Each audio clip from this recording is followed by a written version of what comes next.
Microphone check, testing 1 2, test. That seems to be working right.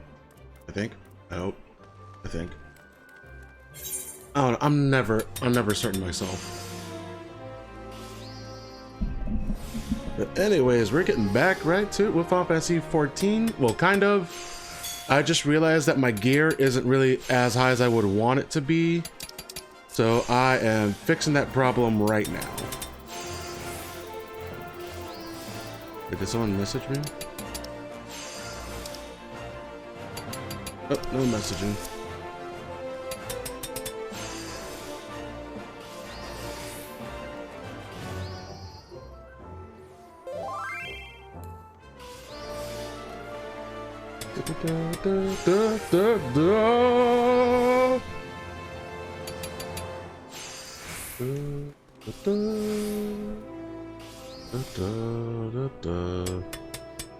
Shit, that's right. I need to stop delaying and stop falling asleep and put that goddamn Discord channel up. Because I started it like a month ago, but I haven't pressed anything else with it. I'm an idiot. Okay. Here. Equip that, equip that, equip that, equip that.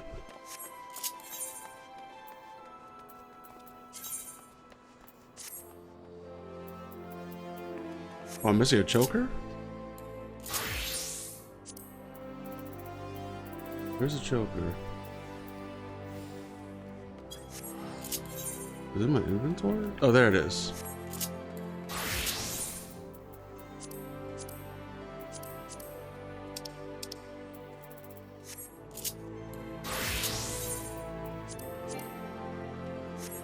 Right, it's too much space. I need to clear out inventory space, holy shit.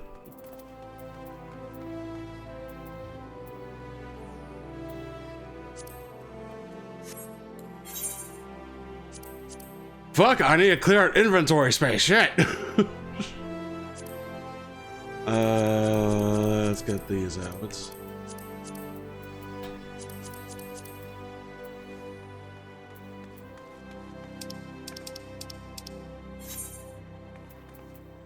And let's put you and you in there. It's a replica. Chronos Lux. And let's sell that shit. Fuck, do I have enough room to sell shit? I don't have enough room to sell all that. Enough room to sell Umbra at least. 80. 95. 100.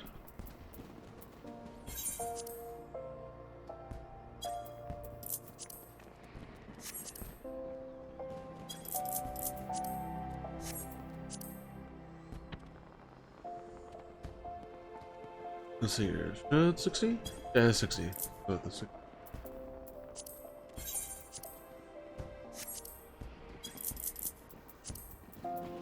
Then you wait for that stuff. I thought I'd be ready after doing some dailies today, but apparently not. I am nowhere near ready.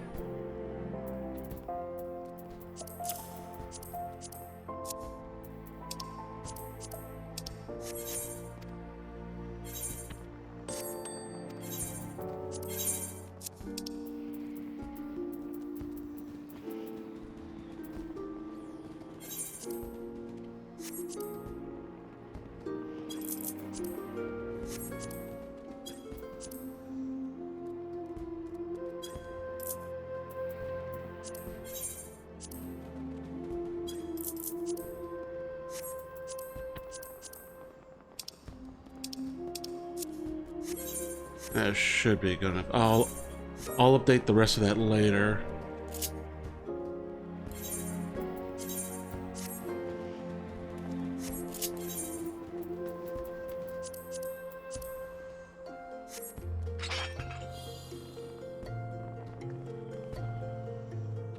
Wait, what the?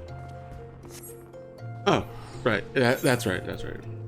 For a second there, I thought it was my my glamour weapon, but I need to cast the glamour first.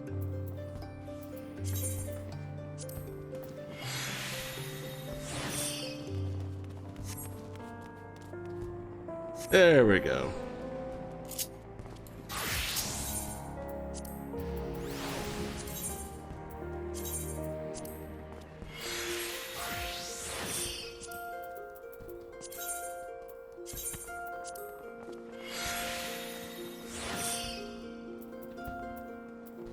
Come on, fix that gear. There we go. Glamour plates looking good. That's the adventurer plate. Portraits. Take that.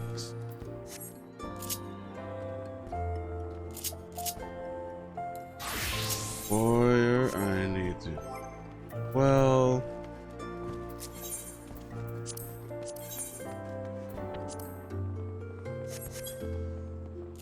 And let's see here. Sunbreaker.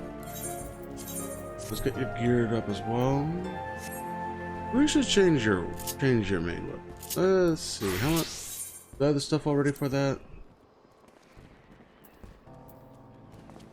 I need 2 white gold, 1 Maggie.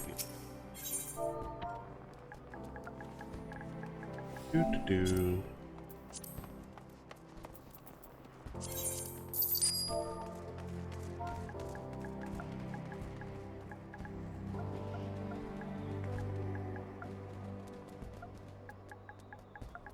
Why did my brain stop right there? I don't know what.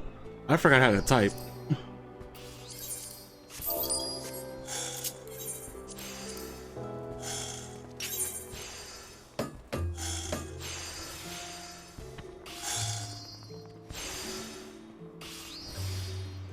Yeah, got the glowy hammer. Do do do do do do do do do.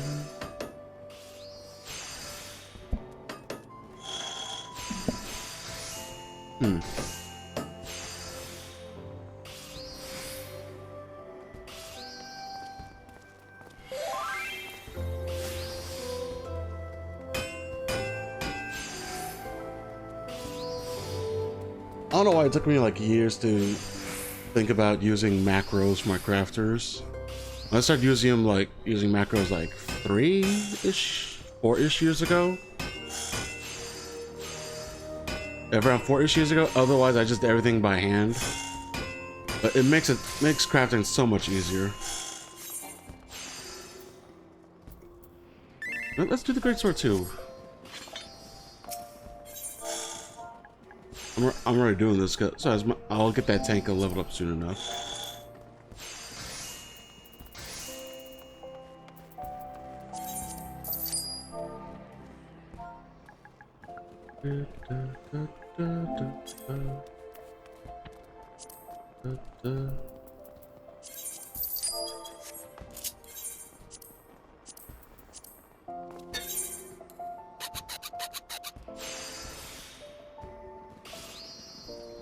Scratcher.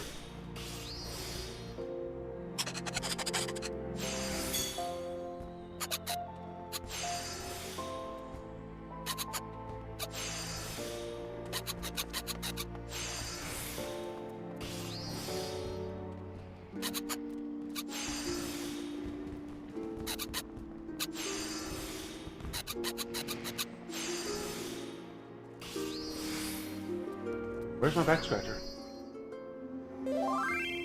I'm not super flexible, so I can. Oh, there it is.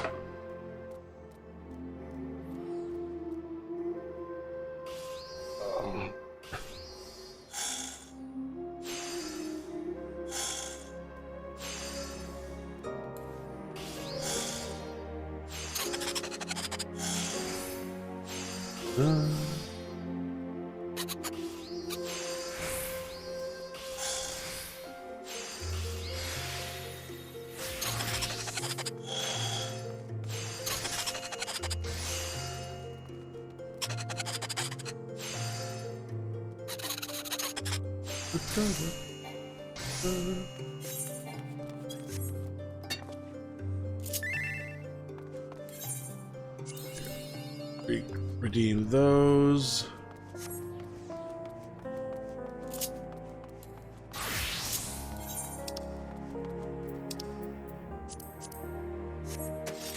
Oh, that actually looks pretty cool.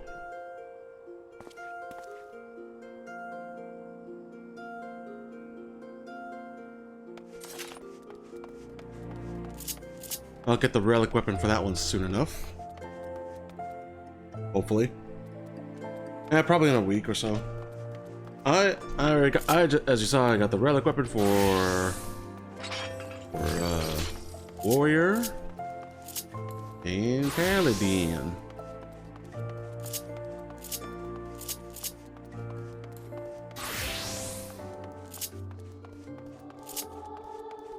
Oh shit, right, that's the Rising event. I should probably do that today before I forget.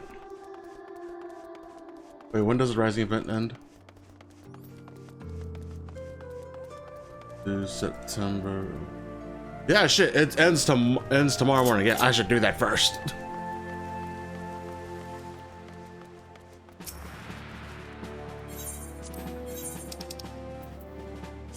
So that, let's do that. So that, so that, so that, so that.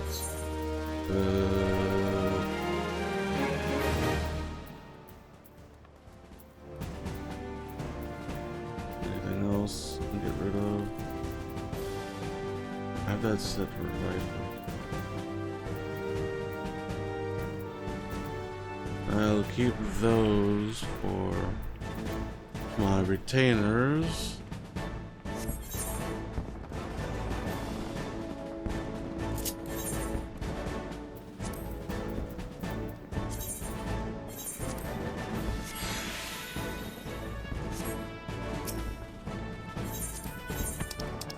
Let's just sell all the fending stuff. Because I could always just get more fending gear for my retainers. Plus, I need to make room anyway.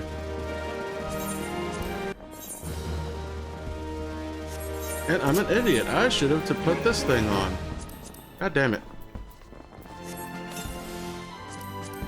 Let's put that on too, just in case. Oh, wrong button. I just reprised the Grand Company.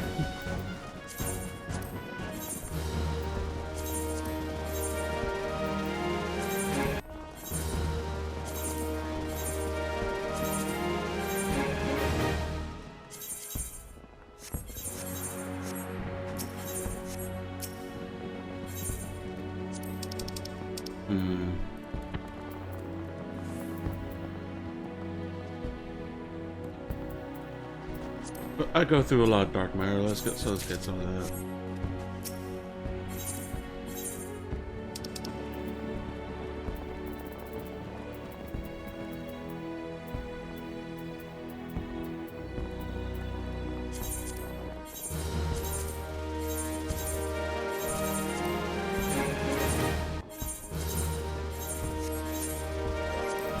Is there a daily I've got to do?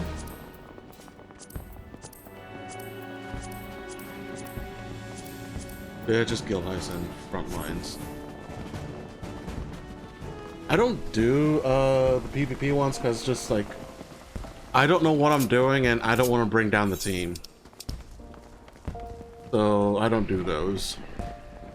Let's see, Rising event is in Limza.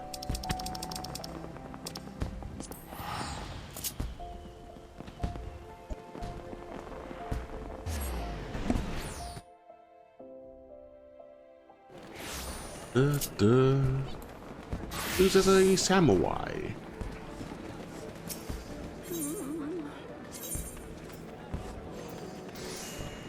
Aft Castle.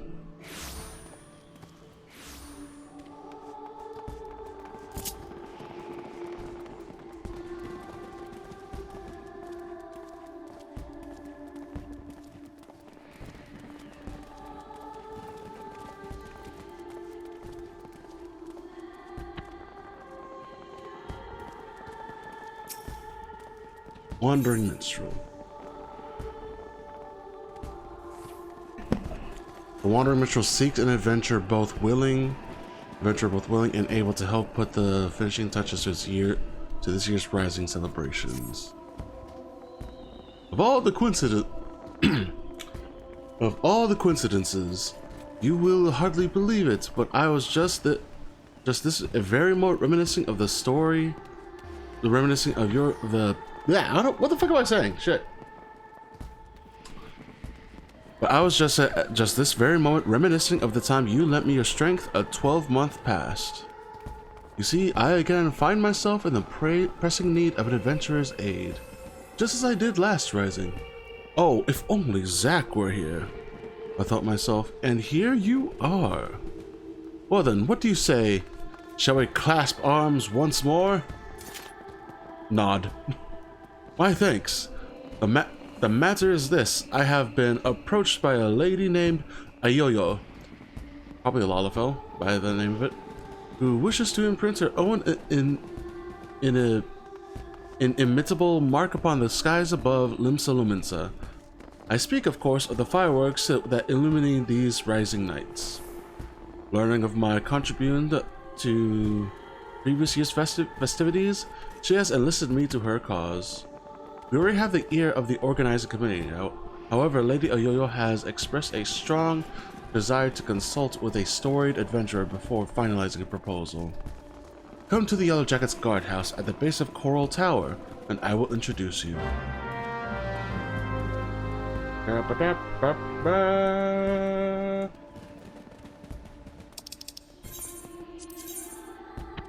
It is a Lalafell. I just saw the pic.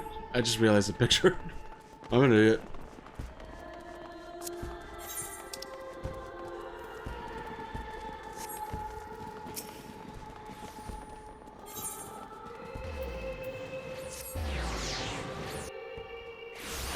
Walk free, feeling.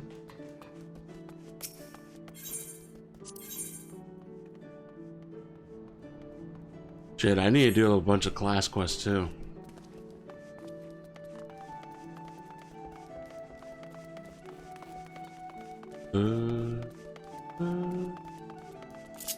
Oh yeah, and off screen I'm doing the shared fates.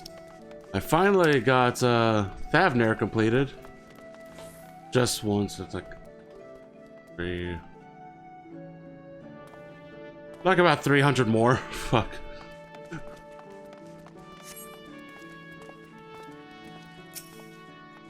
A yo-yo.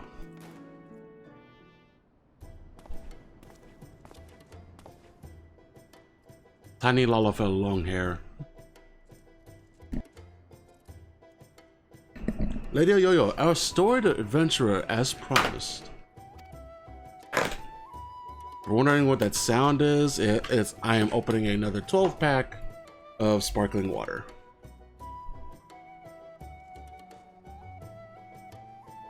Lesson of the 12 upon ye. Name's Yo-Yo, Cannoneer First Class with the Yellow Jackets. It's an honor to have you on board.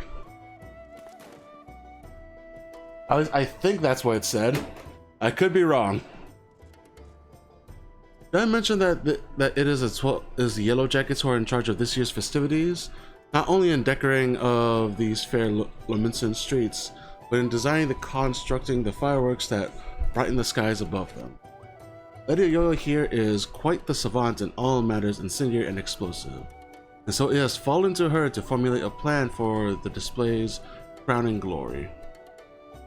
Me and other lads and lassies of the Cannoneers whipped up a load of lovely little drakes, snakes, and devils for the Moonfire Fair. But more of the same ain't going to cut it for the rising.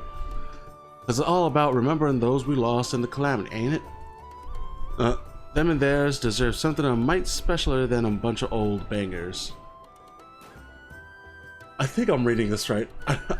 that one butchering an accent as well.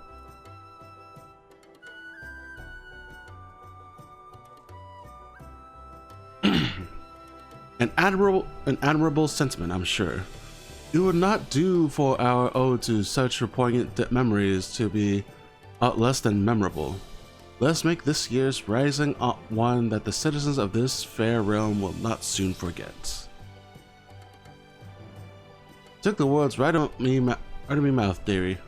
Thing is, I haven't hardly set foot out of the limbs of the Fuck, what? I don't know how to do words. Fuck. Brain. What? How do word?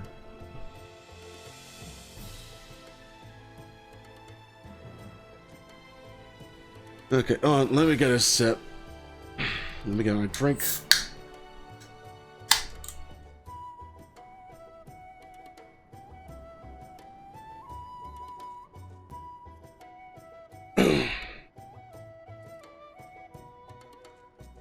Excuse me.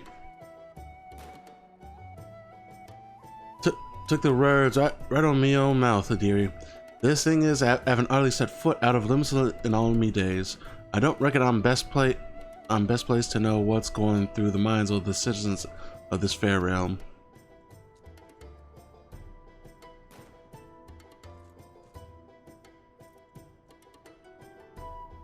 And so you would pick an adventurer's brains, one who has journeyed far and wide across this land we love, and knows it and its people intimately. Yet, before we call upon their particular wisdom, mayhap it would behoove us to seek out a wider range of opinions. Many and more look to the skies come rising nights, and the thoughts that run through their minds are no doubt as diverse. Let us learn them. Sounds like a plan. Mind if we join you, dearie?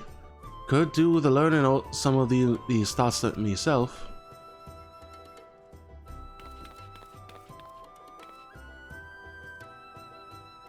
Right then, where's best to start asking around? Someplace a lot of outsiders gather, I reckon.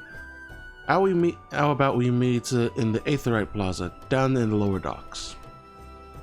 While you two are so engaged, allow me to continue our discussions with the organized committee.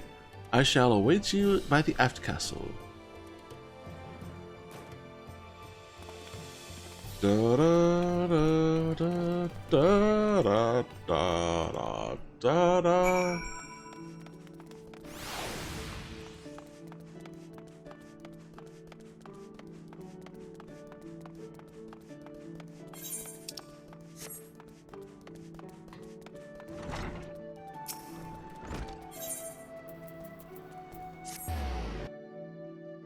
Wait, they did say Aetherite Plaza, right? Yep, there it is. People just dancing and posing all around. Tell them lights down Ocker's Alley, dear. Decorations for the festival they are. Every year when the streets are all decked out for the rising, the art fills with, well, all kinds of feelings. Sorrow, pride, regret. But enough about me. We came here to find out how the other folks feel about it. Let's split up, head down the alley, and ask a few likely-looking customers each. We're on schedule here, so don't go asking every single soul you see. 4 or 5 should do, yay. I'll meet you down by the ferry docks when you are done. Da, da, da, da, da. Okay.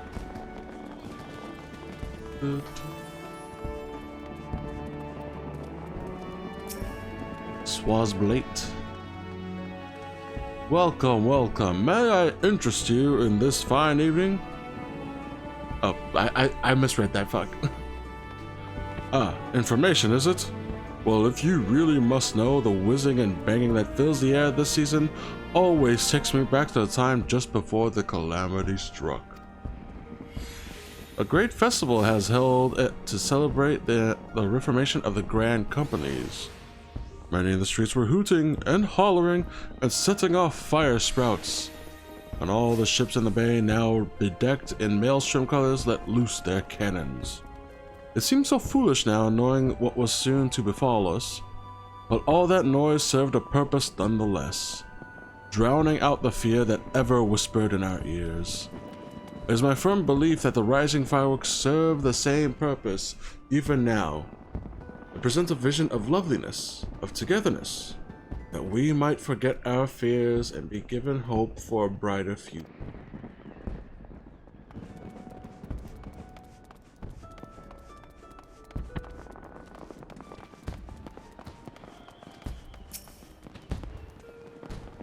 The streets are full of life, and the sky is full of fire, and the westerly winds fill in our seafarers' sails as it does our hearts. I couldn't have picked a better time to come home. You're a sailor too, aren't you? Helping with the fireworks, you say? Good on you, lad. I have a few memories of back then. Have you been ear to ear? I'm a merchant seaman, you see, always sailing hither and thither across the waves. I was just back from a trip to Radatan when the calamity struck. Everyone was looking up to the sky and that lonesome lantern that hung low in it. Like most folk, I don't remember much of what happened in the days before or after it fell. But I'll never forget those faces. And that's why I love so much about the fireworks. You see the same faces looking up, but this time with a smile.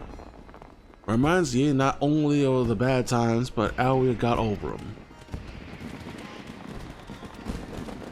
They do look pretty.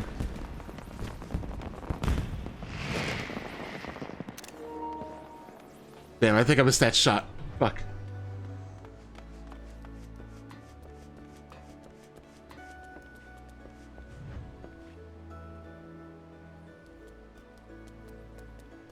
Come on. I want to get the fireworks and have the picture of this person looking up at him. Can you see them too, my love? Oh. You're involved with the fireworks and want to know what I think of them. Well, just now I was wondering if they can be seen far out in the offing. Do you know? You mean the live stream? I see. The reason I ask is that my husband is out there right now. He meant to be back by rising night, but it seems the tide didn't turn his. Oh, he's out on a work trip. He was so looking forward to the fireworks. I do hope that he can see them from where he is, and we can share them together no matter how far apart we might be. As my only request to you, that you make the finale as bright and boisterous as you can. That all those who cannot be together this rising night still share in its message. Is it gonna go off more? Or did it hit morning? I think it may have hit morning. Yeah, it hit morning. I just see the sun at the corner of my little map thing corner.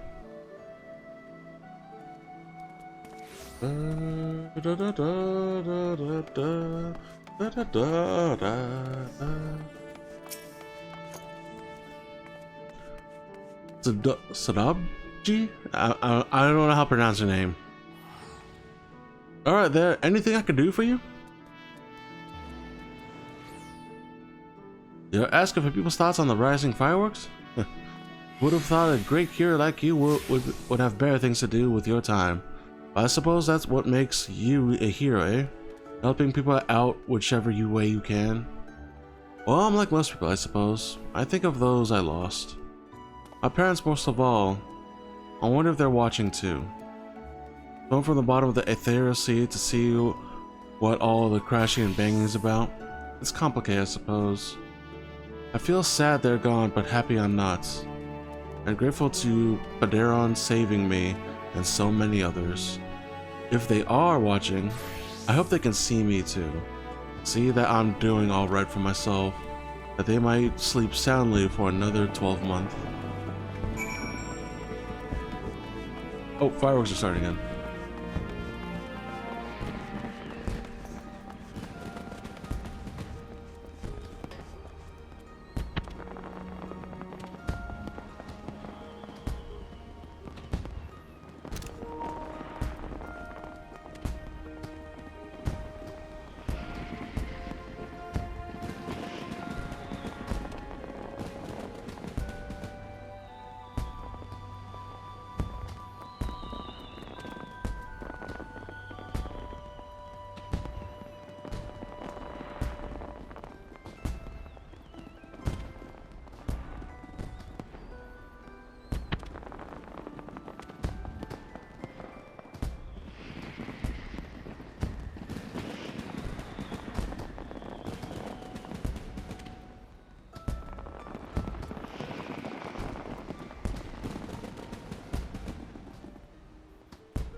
Okay, I think that's sufficient enough.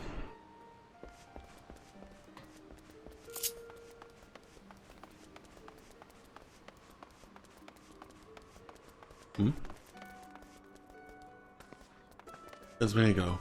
Other guy from my guild or free company.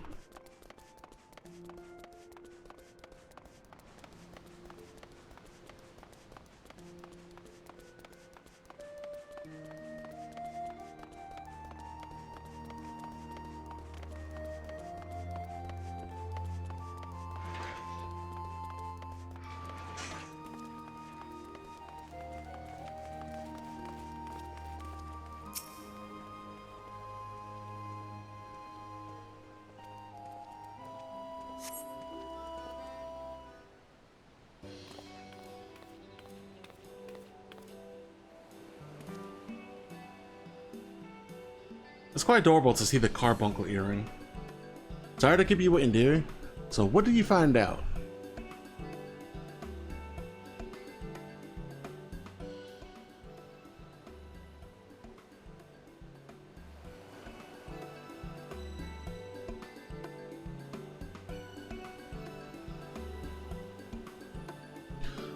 Same here.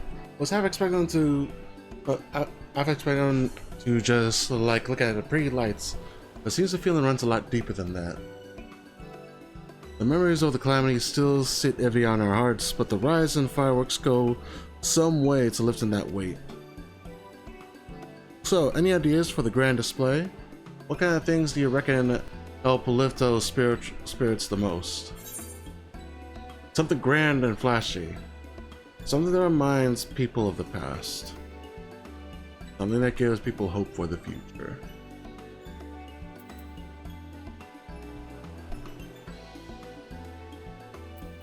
Hope for the future is probably the best one for me.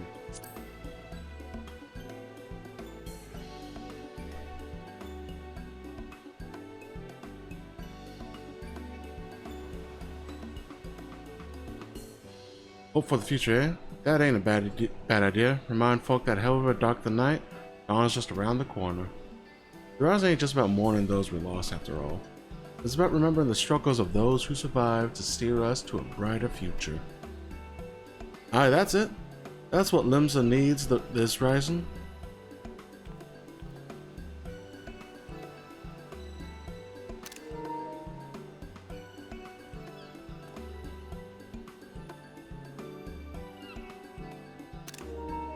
Ships, cannons, a departure salute, not just for the fallen, but for those setting sail for unknown shores, a vision of the past and of the future. An old bleeding armada filling the Galadian Bay, lining up the very heavens. Who wouldn't want to watch that?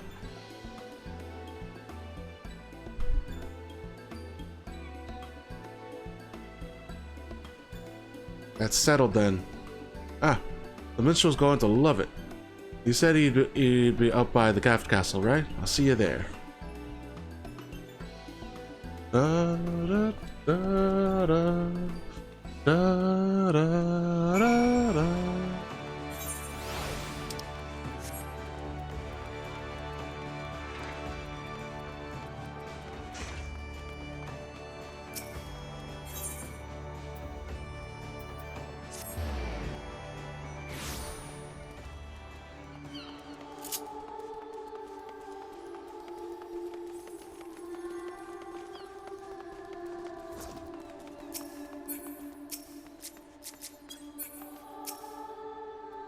Let's see now. 1,500 weight of fire sand and 500 yalms from shore. Reckon we're gonna need more ships. Our intrepid adventurer returns and positively bursting with inspiration, I take it. I see. A traditional seafaring salute, not only to the memories of the fallen, but to the future fortune of those who follow in their wake. A most fitting proposal, I'm sure. Thanks to the both of you, but our work ain't done yet. There's There's a lot of needs sorting out before we can put this idea into action. So much to do, so little time. If you wouldn't mind upping us a little longer, dearie, I'd be forever in your debt. Let me know when you got your loins good and girded. Display such grandeur is not merely a matter of crafting the fireworks proper. We shall require the cooperation of a great many people, several of whom may be less than disposed to offer it.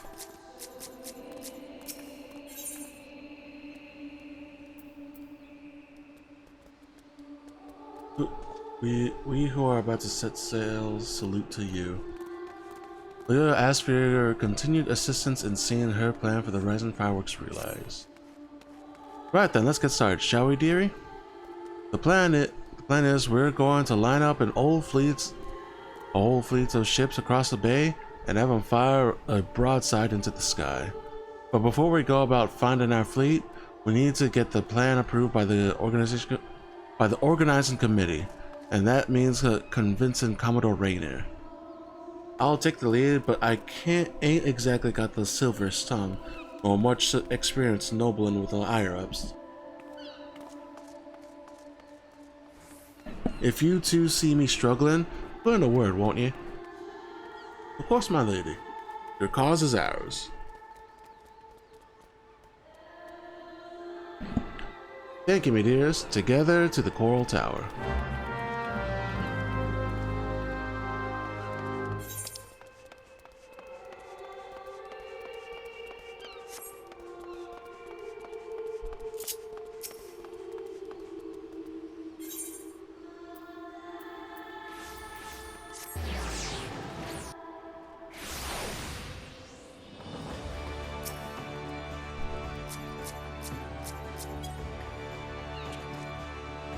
Last I had the privilege of meeting the Commodore was around the time of the calamity. I had been arrested for a conspiracy to incite rebellion. Naturally, it was all a misunderstanding.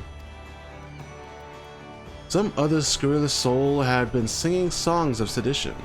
If not for Rainer and his relentless pursuit of the truth, I might still be lingering in the brig. He is a shrewd investigator who will brook no equivocation. Shall we then?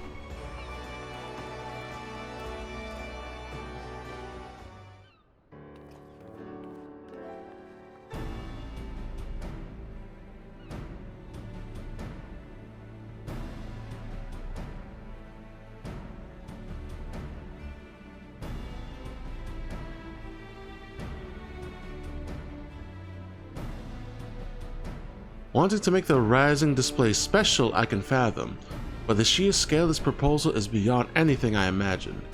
Ayoyo, need I remind you that the first duty of the Yellow Jackets is the keeping of the peace? Filling the bay with ships will not only disturb the daily workings of the Arbor, but is sure to foment agitation among the commons. Knowing this, do you still mean to persevere with this outlandish plan? I do, Commander. Every Lemonson art, every Eorzean's heart still bears the scars of the calamity. All that loss, that hardship, that struggle, it cut deep. But the Rising ain't just about looking to the past, it's about looking to the future too. And if it's our duty to watch over folk, keep them in the straight and narrow, I reckon it's our duty to see them off on another year's journey too.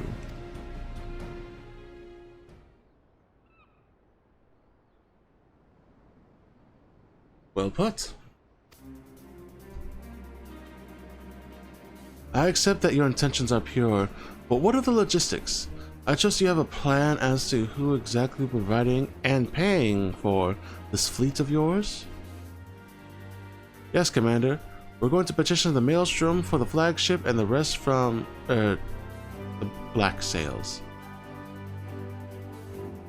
Wait, the pirate group? Of course. One is wont to forget that those buccaneering souls remain bound to serve the Maelstrom in times of necessity. Little Yoyo would have us parley with the three great pirate captains and remind them of their civic duty. It seems. It seems. That's right. The pirates answered the Admiral's call back when the moon was fallen. Fought and died at Cartano, same as the rest of us. When they hear about our plan to salute all those who fell and all those who didn't, I don't doubt they'll answer the call again. I wish you all the luck in the world in recruiting those rogues to your cause. You shall need it.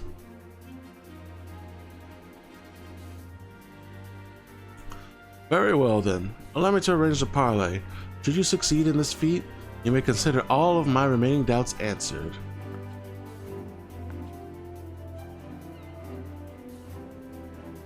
I bid you, pray that you go to speak with the pirates.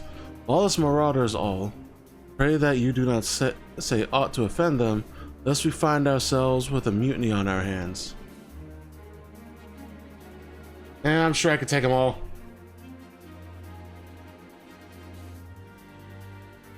I shall have the Maelstrom summon the leaders of the 3 factions to the anchor yard. Pray go there and complete your preparations.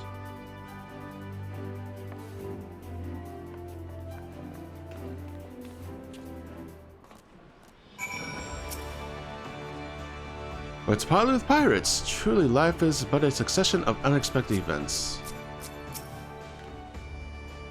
Cheers for sticking with me, lads. I hope I can count on your support in the next set of negotiations and all.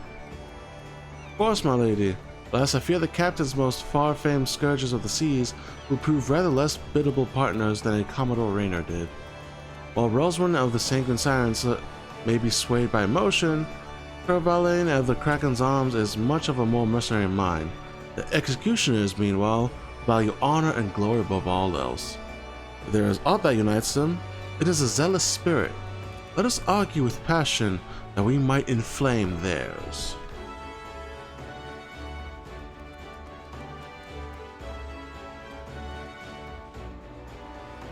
If it's passion you're after, I've got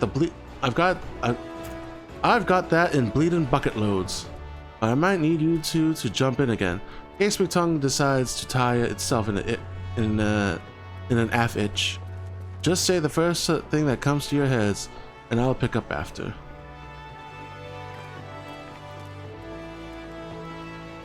Come on then, dears. Let's lead our way to the anchor yard and this parley started. Is that a guitar?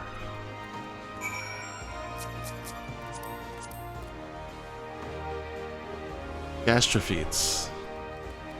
It's the level 99 gear.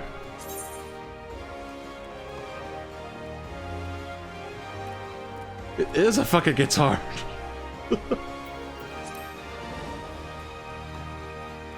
Looks kind of silly, but at the same time kind of awesome.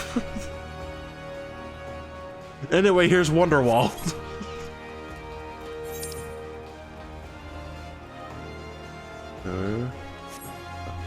Get a teleport.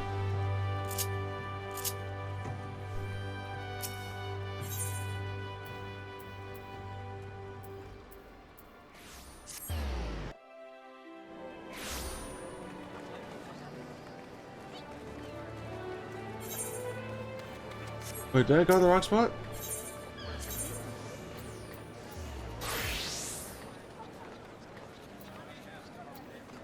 Yeah, I went to the wrong spot.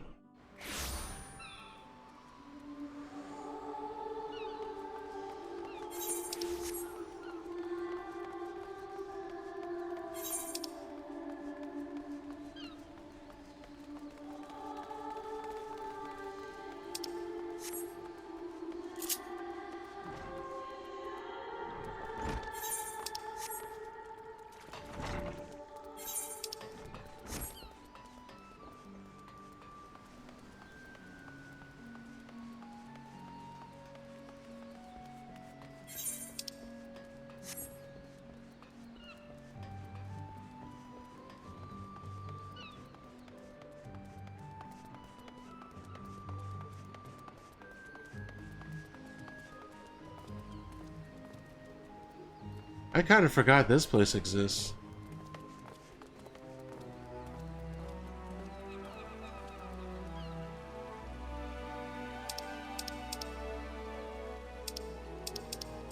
I was half expecting this to be a vista.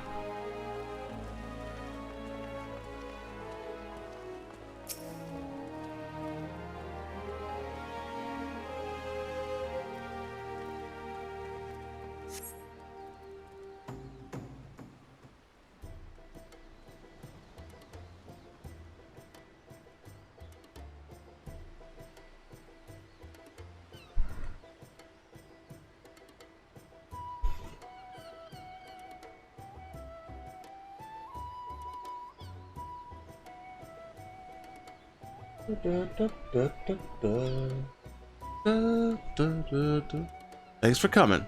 The reason we ask you here is the Maelstrom summons laid it out for us loud and clear. You want us to help with the Razin fireworks. And the answer is no. When Misarans fire a broadside, it's to send out enemies to the bottom of the briny, not to paint pretty pictures in the sky for drylanders to gawp at. We've better things to be doing with our time. This is a rare occurrence, to be sure, but I find that my opinion aligns with Roswin's. Our time is precious, as I am sure is yours. Let us hasten to draw these discussions to a close. I should put it bluntly, I see no profit in this endeavor for myself and my men. So unless there is anything else... No profit? How sad that the great caravan should lose his nose for coin. You'll put the Admiral and the Yellow Jackets in your debt. But it is a perfect opportunity to forge a deeper bond with Roswell. Oh yeah!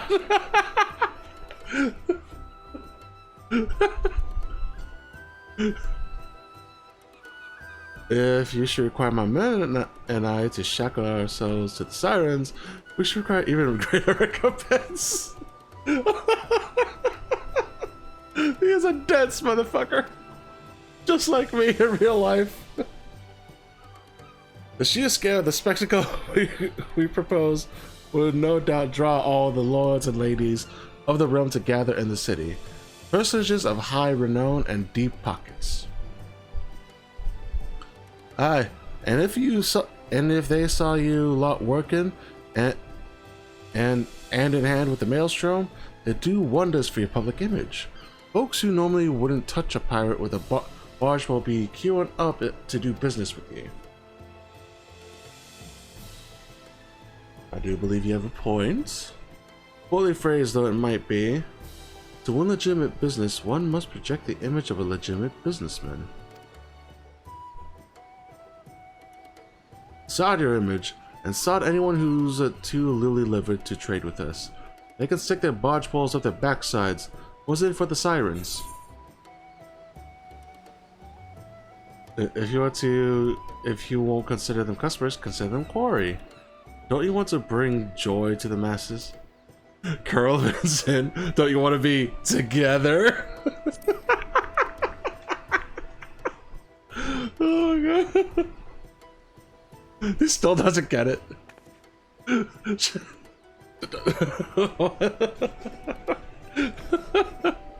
What are you trying to imply? I'd rather cut my arse off with a rustic cutlass than have to spend another minute in the pregnant pistons' company. We, my girls, are proper pirates. The Sanguine Sirens ain't all about the pirate life, are they? You run almshouses for the sick and injured, and those with child keep themselves busy with odd jobs, such as come their way. Them's your hunters, and the folk who draw to the city to see the grand display, your quarry.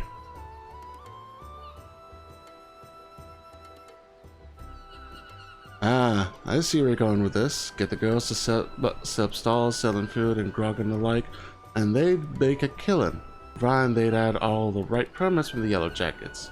You're a shrewd one, you. Maybe I could lend them and a hand myself. They do say the best way to a man's heart is to stum.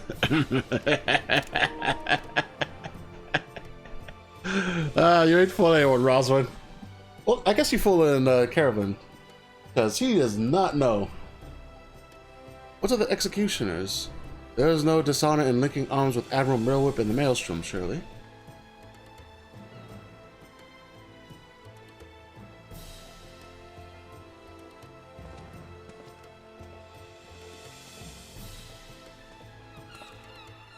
You good, buddy?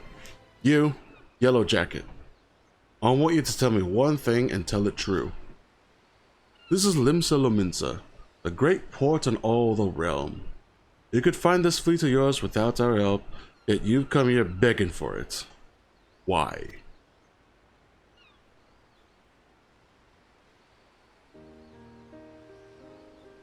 Because because I reckon you're the ones who need the rising the most. The black sails only came together because of Cartano. You could have upped anchored and sailed off into the sunset, but no. You fought like demons on those cursed flats, made heroes of yourselves and martyrs. The way I see it, it's only right that those that lost the most, when they stood to gain the least, should be the ones to fire the salute to the departed. And a salute to the departing too. The calamity changed the lives of you pirates more than anyone. If anyone should be celebrating new beginnings, it's those whose new beginnings already begun. Shit! But fair. So it's all for our own good, is it? I'm heading back to Stilica. Send word when you've hammered out the details of this display of yours. We'll see what we can do. Aye aye, Captain.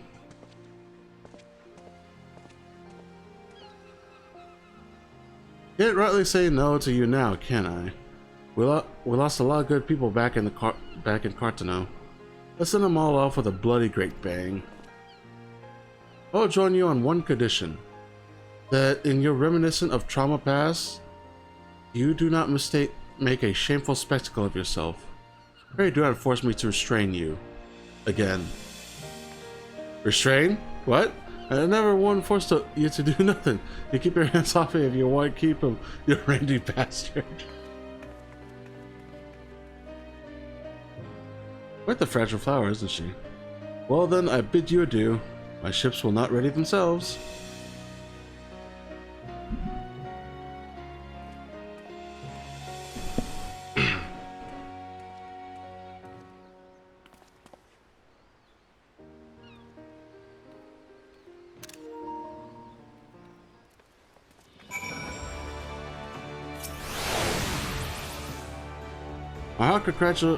My hearty congratulations to both of you. It was my honor to play a supporting part, but it was your passion for the rising that swayed them. And breathe. Gods, I was so nervous I could hardly speak. Thanks so much for chipping in when you did. Could have never gotten them on our side without you. Right then, time to put the finishing touches of this plan of mine. It's going to be wonderful. I just know it. Oh, and about your reward, I've given it to the minstrel. You can grab it from him. The new beginnings, lad, and may the navigator's breath ever fill your sails.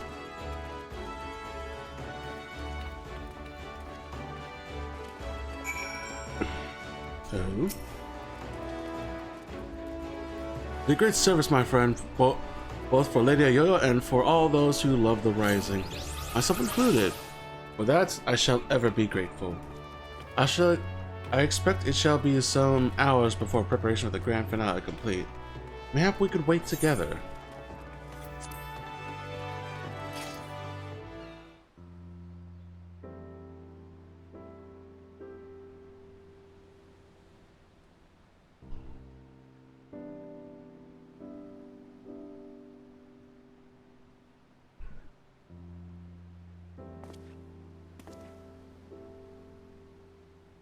While we wait, would you care to hear a verse that has lately come to me? It is a song of celebration, of encouragement, for all those who sail for unknown shores. Pray, lend me your ears.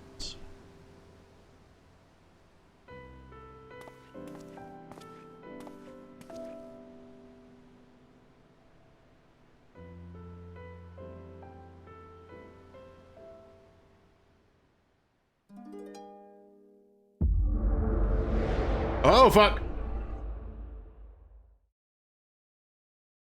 Anyway, here's Wonderwall. That's all I can think of.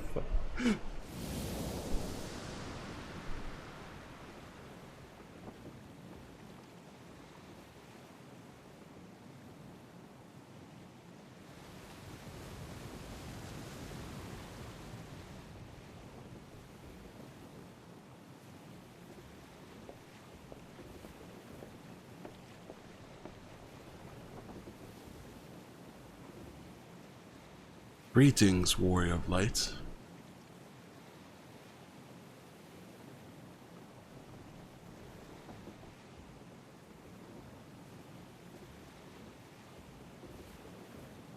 This is a world that exists outside your reality.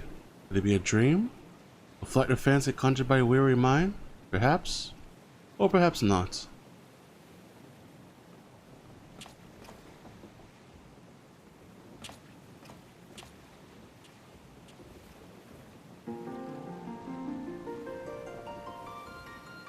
It is a pleasure to meet you again. As I have in the past, I have beckoned you here that I might express my gratitude. The road we have walked has been long and winded, full of perils and pitfalls. We have enjoyed every step in your company. We hope that you feel the same about this last great leap. With every adventure we undertake, the longer the legacy we leave behind us. Yet a lengthy history need not mean a foreshortened future. Many adventures yet await.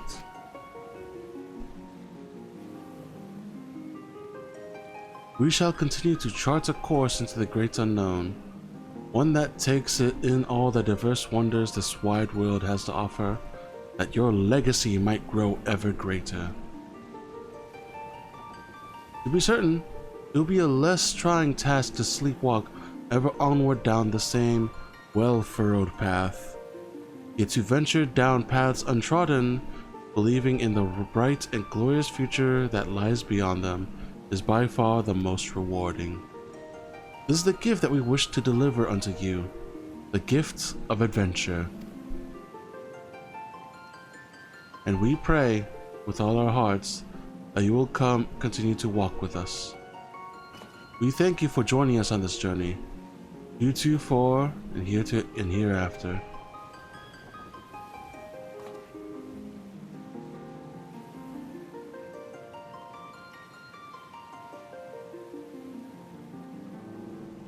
Now then, the time has come for this vision to end.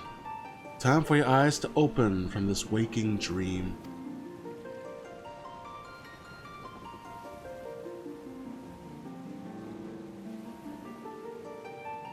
One cannot know what fills the hearts and minds of those who look to the sky this rising night. Perhaps you and I will see very different images in those explosions of color of light and color.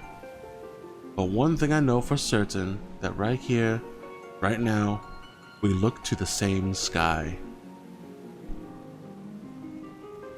And though the paths that lay ahead of us may lead in very different directions, sometime, someplace, they shall cross again.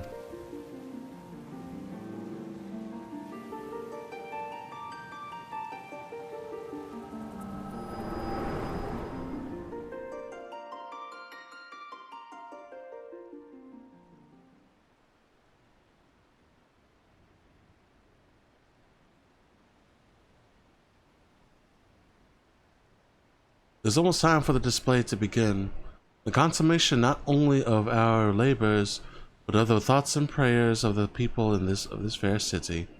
A salute for the departed, and for those who set sail into unknown waters. Many adventures yet await you, my friend. May the navigator's breath ever fill your sails.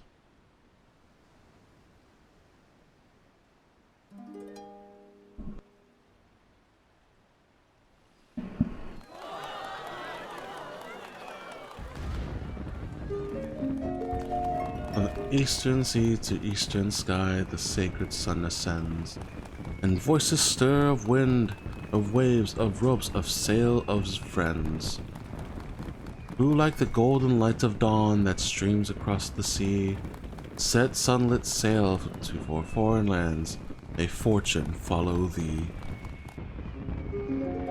Her journey done, so sinks the sun below the western waves, and memories stir of friends of yore asleep in watery graves.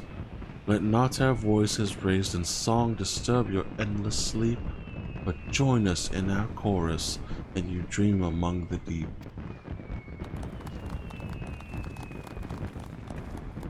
An excerpt from an ancient mariner's song, a prayer for the safe return of those who sail over the far horizon.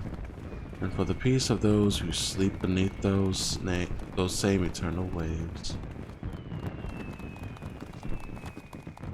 It concludes with a wish that the voices of those whose spirits are stirred in anticipation of new adventure reach the ears of those whose adventures ended too soon, that they might be united as one.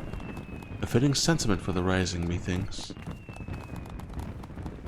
And so I offer you my own heartfelt wish that even should your adventures carry you beyond the far-flung horizon of the wide world, we should meet once more in a 12 months' time and look up to the same sky together.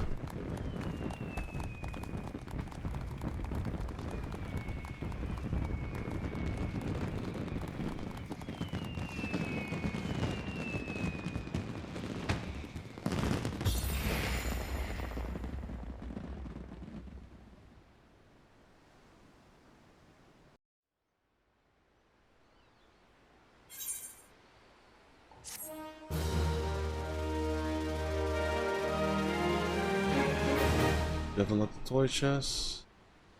The toy chest found in any room to play minigame.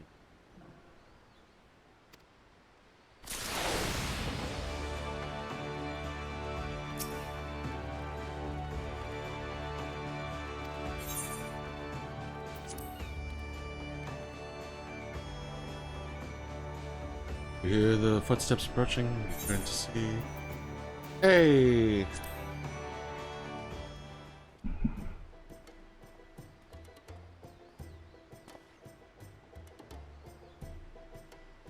If it ain't me old pal Zach. You're to beg the old bird for guidance too, are you? So John, that name said you had a hand in this year's fireworks. Not a bad job you made of them neither.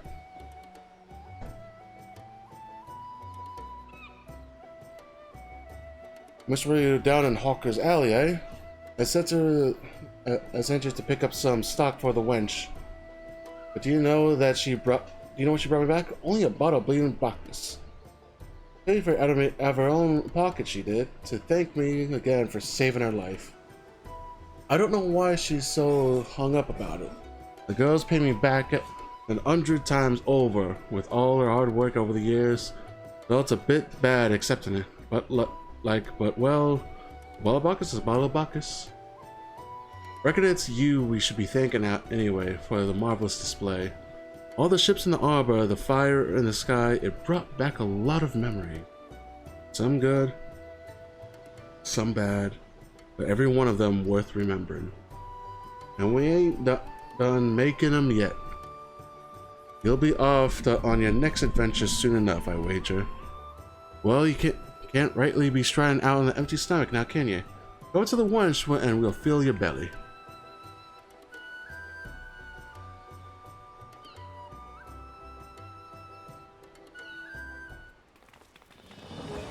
I need to save that before I forget.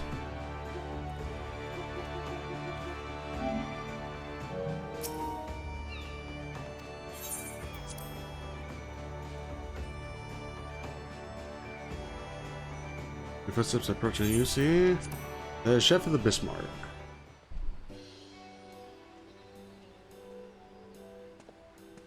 Well. I come to feel the Maline's breath on your face, only to find the faithless besom whispering in the ear of another. Have you been keeping, Zach? Here we've got you to thank for the rousing display. Ayo's been singing your praises from Fisherman's Bottom to the Coral Tower. What? Surprised I know her? Limbs is a small place, lad. Hardly a day goes by I don't see a yellow jacket or several in the Bismarck. Whether it's up on the finest foods and wine this side of the sea, or to collect the irons on those who've tapped the cask a touch too thirstily. Suppose the adventurer like you might have noticed, always coming and going as you are, but stick around the city for a while and you'll see. The jackets ain't just axes for ire. They're true friends of the common folk.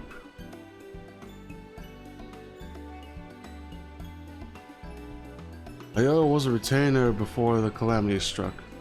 You know, their master had a thing for fireworks. Every time they came back from the wanderings, they'd load up or down with the underweight of sprouts and spinners they picked up from the god knows where. That's a beautiful shot. Day and night, you'd see her down the market board, beaming that sunny smile of hers every passerby, trying her damnedest to flog the stuff. Enjoying the work, I reckon. But then Dalmon fell and she lost her master. Literally lost him.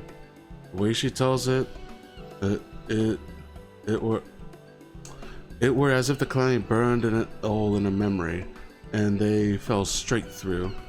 Couldn't remember their face nor their name. But she never forgot the fireworks.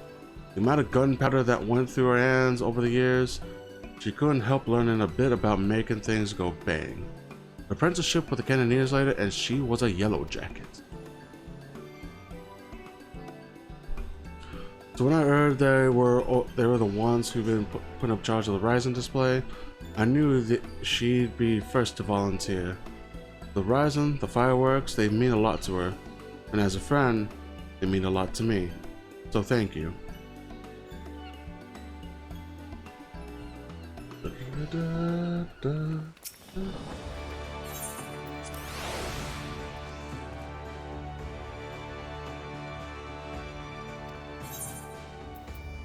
The Admiral herself.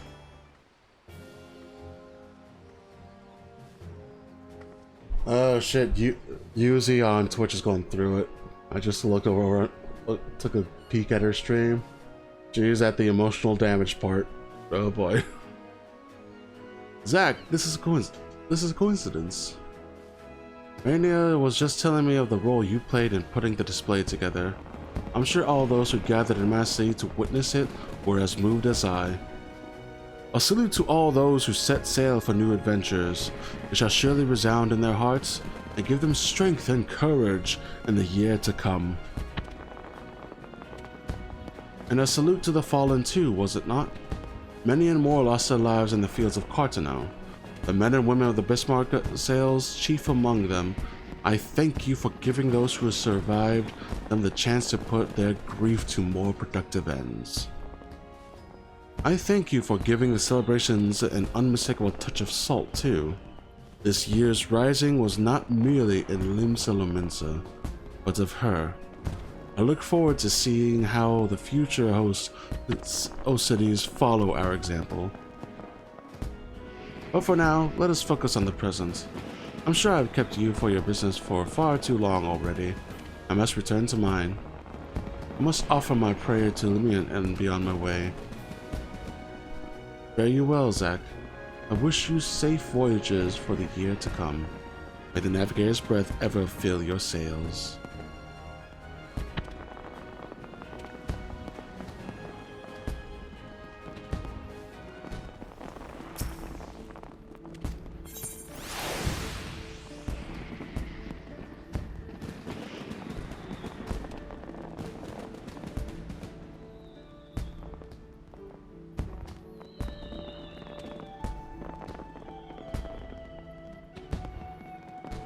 Your first approaching, you see the acting captain of the Bloody Executioners. Hey dude, been a while. If it isn't my old mate Zach, I do had a hand in the fireworks, but I thought you'd be long gone by now. I'm glad you stuck around though. Gives me a chance to thank you. Again, the executioners involved, like, can't say you didn't run us ragged, getting the whole fleet loaded up with 10 tons of fire sand and ready to sail at a moment's notice. It was well worth it in the end. Aye, there's nothing a pirate enjoys more than a bit of the old pyrotechnics. The perfect send-off for shipmates past and present. Even got me in the guts, so it did. Most rations I spend at the bottom of a flagon. Thinking of those we lost and salted my grog. But this salute's only gone and put the wind in my sails. I'm up at anchor tomorrow in search of an island sanctuary of my own. Somewhere to bury my booty. Booty. Wish me luck, Zach. Melamian's breath ever blow at your back.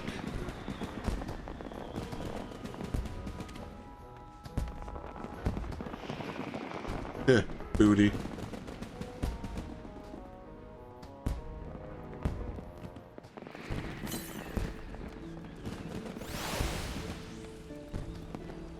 See, I chose it to be worth the journey. Yes, it was quite a display. Like, I don't know who these two NPCs are, but I guess they're here for the Rising event. Night patch?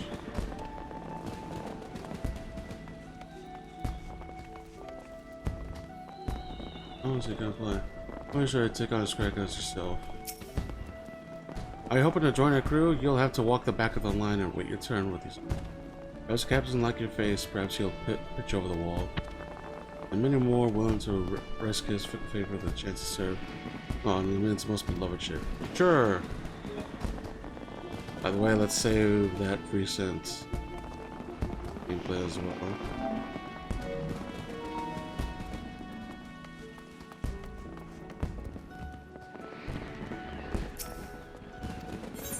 Thought that was Organization 13 for a moment there. Brushed up cryo. Boink.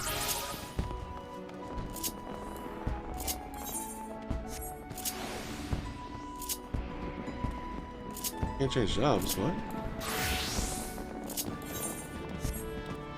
That was weird.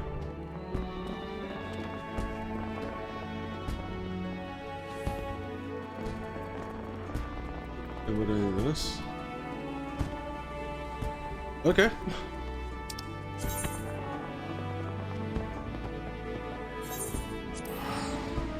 Let's get back to it.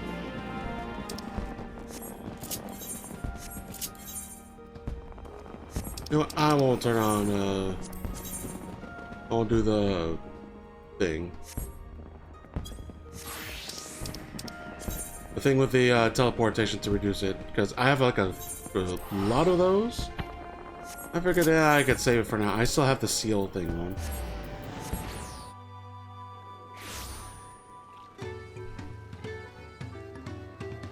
Okay, back to what we were doing.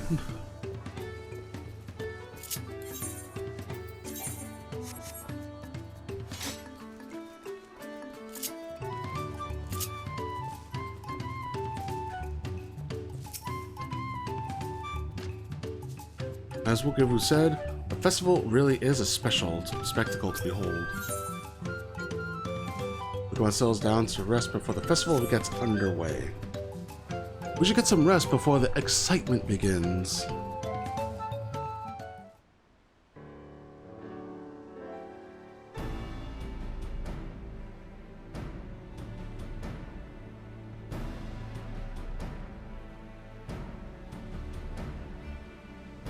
Over there by the float, is there a third promise? The rumors are true, she's trying to complete the feat of reeds by reviving Liliana.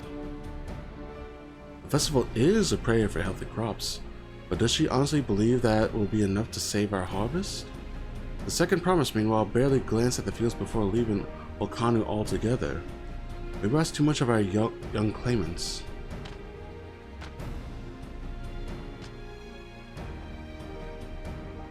Oh, I won't be too quick to count Koana out. A friend of mine overheard him muttering by the reeds something about what needs to be done. Is that so? Perhaps we'll get to see another of his innovations firsthand. People are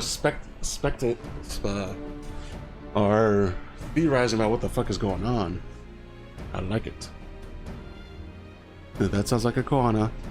One look at the reeds was all he needed to think up a solution. Be that SMA, our own solution is nearly ready. Indeed, as soon as the others get back, our long-awaited festival can begin.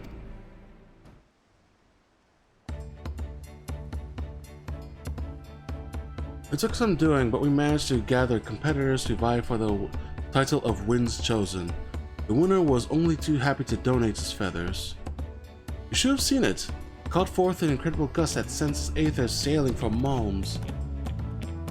We had to turn ourselves, but it was more difficult than it looks. Or Aaronville's twirled in the air for a moment before landing on his foot. I'm a gleaner. Magic is not part of our training. As for us, we've brought the wood and gemstone replacements crafted by Wook-Ivu. All that's left is to attach them.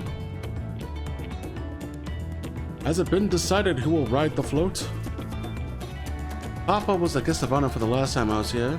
I remember being surprised that they could lift the thing with his hulking weight on top of it. The rider must be a personage of great esteem, which is why an invitation is usually extended to the Dawn Servant.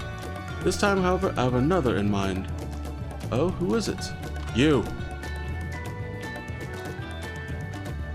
Our beloved Liliana, the lifting of wings is only being held because of you and your companion. Thus do I nominate you, Wook-Lamat, as our guest of honor. Huh? Me?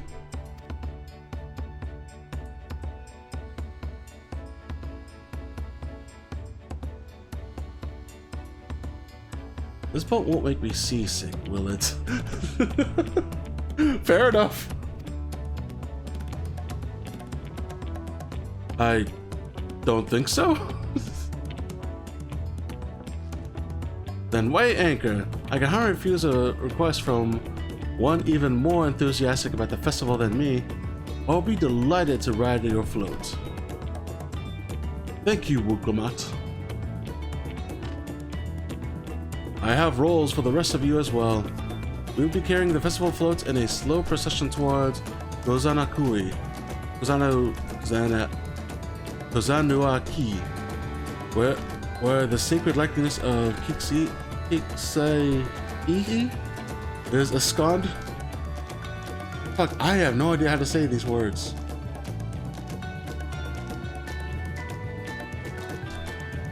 What I'd like to do is clear up the path of dangerous wildlife so that the procession can move along unimpeded. Consider it done. You expect me to sit still until Wook-Ivu has finished with the float? Let me come along and help with the clearing. As you know, I'm not much for fighting. I'll stay behind and assist Wook-Ivu with the repairs. If you aren't sure where you need to go, the path I spoke of begins at the south of the village and branches off to the east. That will lead you across the bridges to the stride of the sun. And we shall see to clearing it end to end.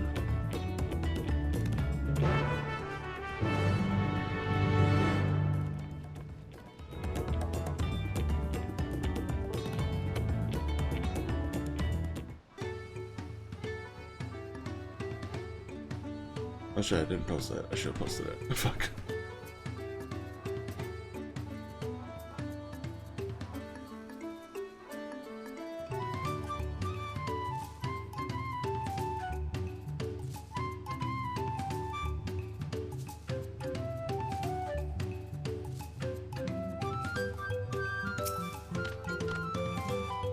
The Liliana procession often runs afoul of territorial creatures on the way to Gozana, that word. I would greatly appreciate you removing those threats in advance. I'll get to work. By the time you're done smashing monsters, the float will be good as new. If I like your combat skills, I only get underfoot. Happy hunting. I also just remember I need to buy the event item before I forget.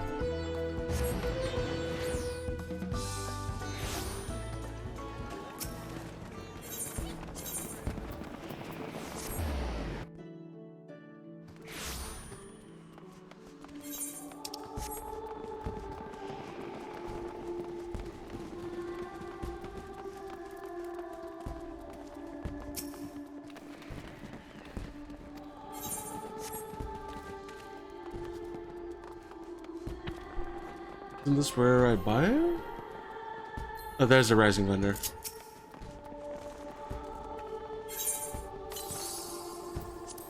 Let's get a couple more of these.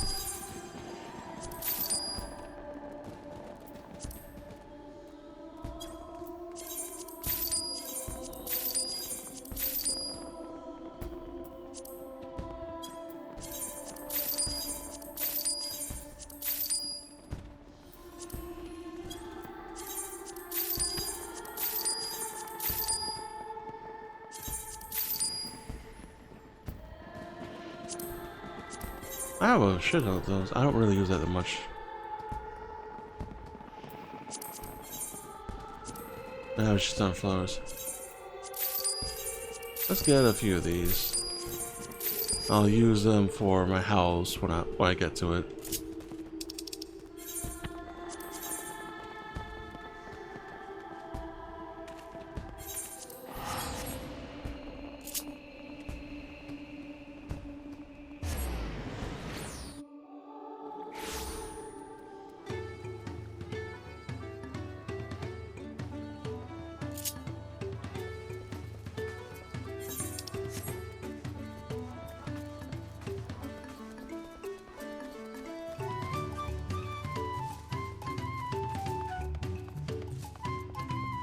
Oop.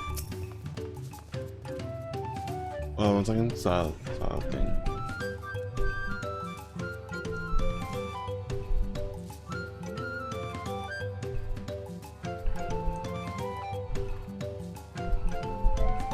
Oh, that's my fan.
Alright, back to it. If the float functions as I think it does, it would not be surprising if it were attracted to creature. If it were attracting the creatures, the concentrated aether would be irresistible lure. The degree to which Lubuk Ivu pursues his interest is remarkable. Apparently, the studies of the Kozamauka region were so invigorating that he decided to move here and immerse himself in the culture. Weapons at the ready, we'll make short work of this task. As Linohanu said, Kozanaki should be down this way, then off to the east when the path branches, and something about the bridge and the stride of the sun. Anyway, let's split up and get to work. Once you've culled all the threads you can find, we'll meet up in front of Kizai-ii. Kizai-ii? I don't know. I don't fucking know. My brain no work on these complex words.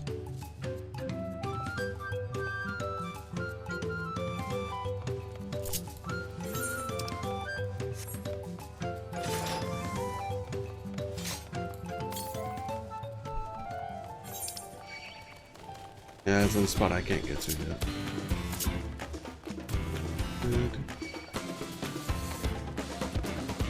Ooh. I never really paid attention to the combat music now, but it's catchy.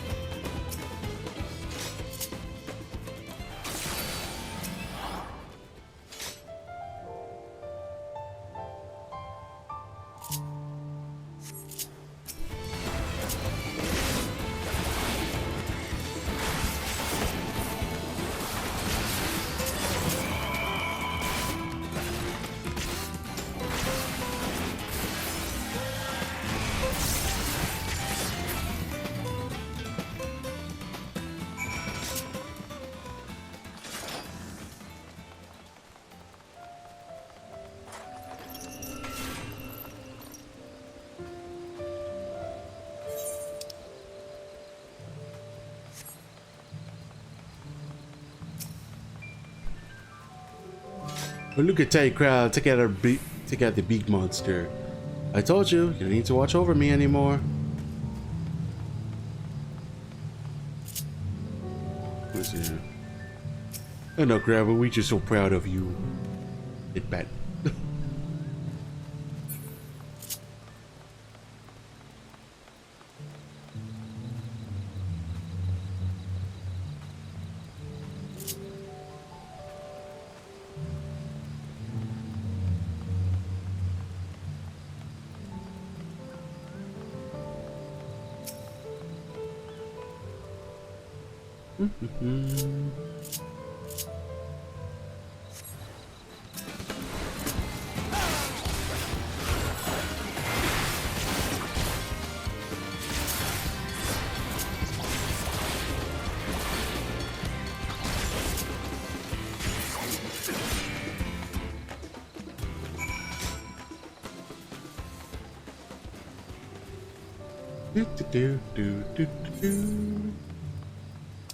Oh.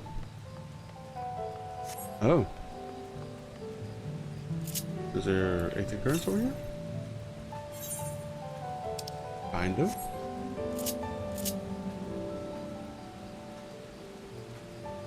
Let's see.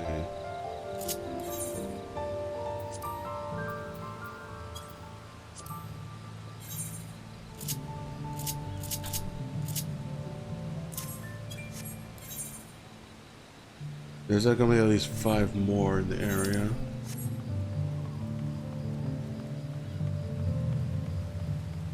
Hey, whoop them out!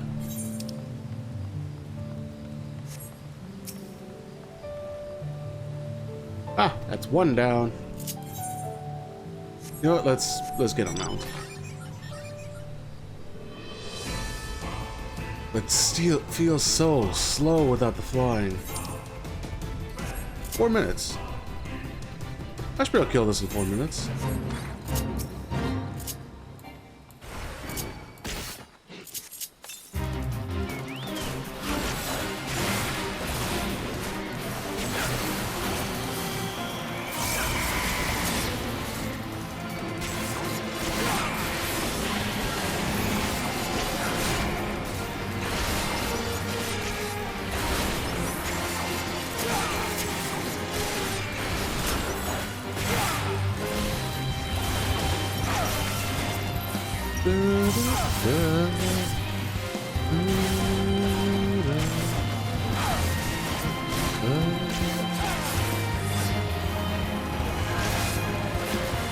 What does inflation do?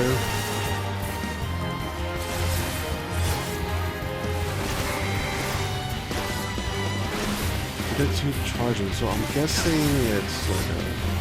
I'm just pressing buttons hoping for the best right now. I should reread my skills. It's been a while since I played Dark Knight.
Da, da, da. At this rate, we'll soon have the route to Kozanaki clear.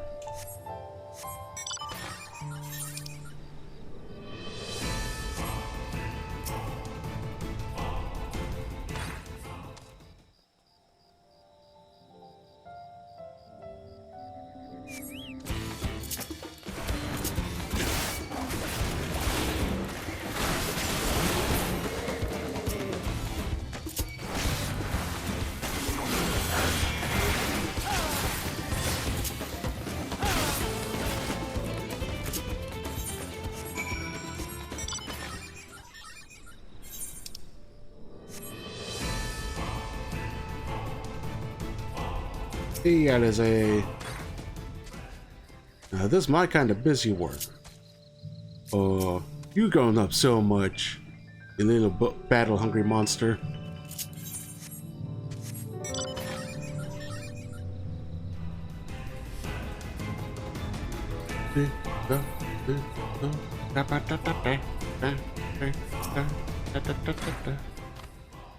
Oh, gonna spend some time. Yeah, sure, why not?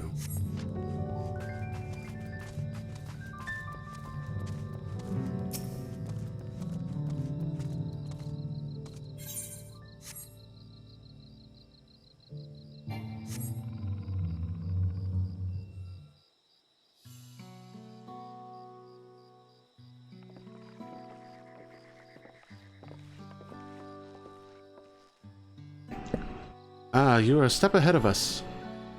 This must be the likeness of Izai'i, the Hana deity of the harvest. Deity, you say? Even their sacred images are woven with reeds. It reminds me of something I saw in the Academia Anider. I was half expecting a flying whale.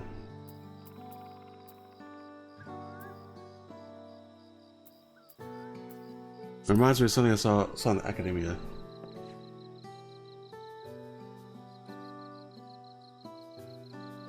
One of the ancients' creations?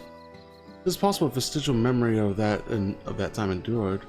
A subconscious recollection from the inheriting soul, providing the basis for an entirely new religion. I have no idea what that means. Fair enough. Don't worry, Wooklamad. You're hanging with us. You'll find out soon enough. Oh, fuck it. Fuck it. Let's make it official. You a scion now. As far as I know, Izai'i was worshipped on another continent. This ancient faith was then brought to Tural by the first Hanu. The Hanu migrated here from another continent. They have the two do share a common ancestor. It was all very fascinating, but shouldn't we be getting back to Nunu Hanu? You'll want to know if the path is safe for the procession. Oh wait, medicine time. The meds. Where the fuck are my meds? Oh, there they are. Nothing too crazy, it was just allopurinol.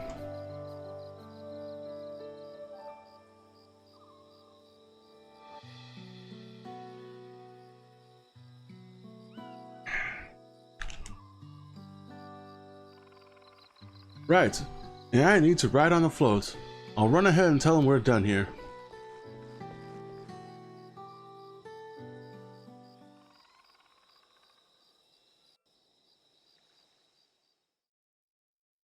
Meanwhile, in Okanu... Oh shit. That's never good.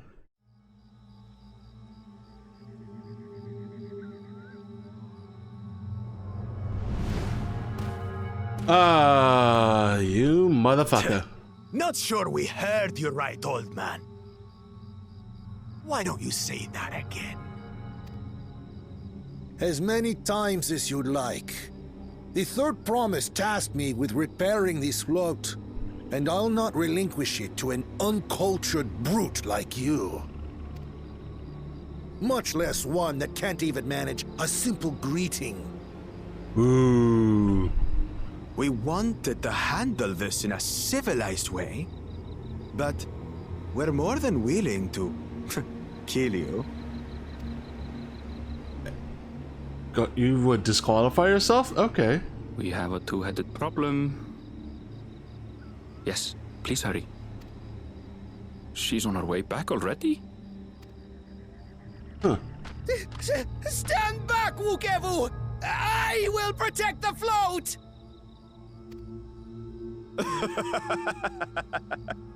Are you trying to be brave, little bird? I could never have repaired the float alone. Not properly.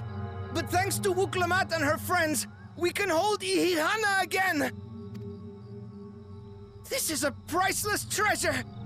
And as festival leader, I would die to protect it! Very well. If that's what you want. Come on, let me at him. Let me at him. I want to get at him. Oh, hey, John. Yeah, you came in when shit was getting serious.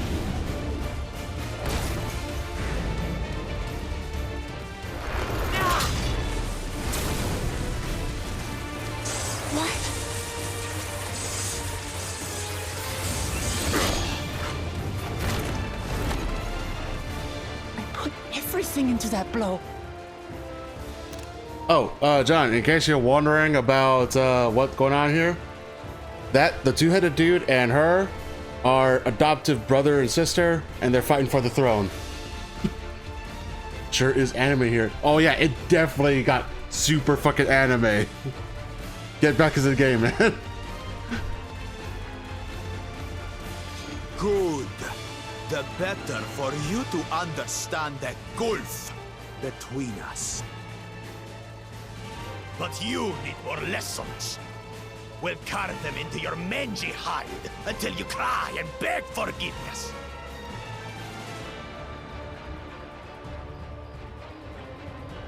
Please tell me it's go time. I want to take this, put him down. I want to put him down. Come on. Your brilliant plan was to steal the float and take the credit.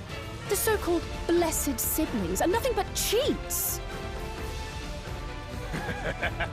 I put everything into that blow. Music. Every MC before a random power We'll boost. crush you each Basically, time, yeah. or all together, if you like. Oh no, I want him solo. I want to 1v1 him.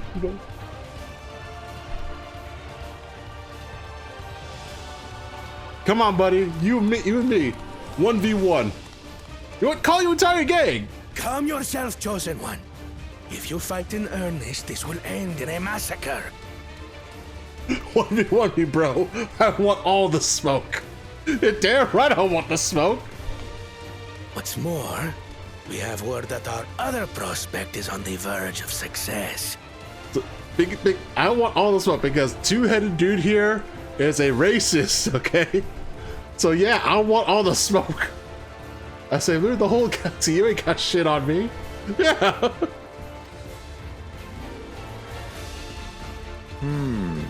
Then it would be foolish to expend effort sweating nuts. You motherfucker, you don't get to start shit and walk away. Stay here. Stay here. Motherfucker, stay here. 1v1 me. Come on. You pussy. Ugh, two heads. I see Mamuk still clings to that loathsome hope. God damn it. I wanted the smoke. Talk to us, Third Promise. You're not dying, are you? She just got repelled back. It'll take more than that to kill me. So, are we having this festival or not? She a good kitty. She needs a head scratch. Yes! Yes, we are!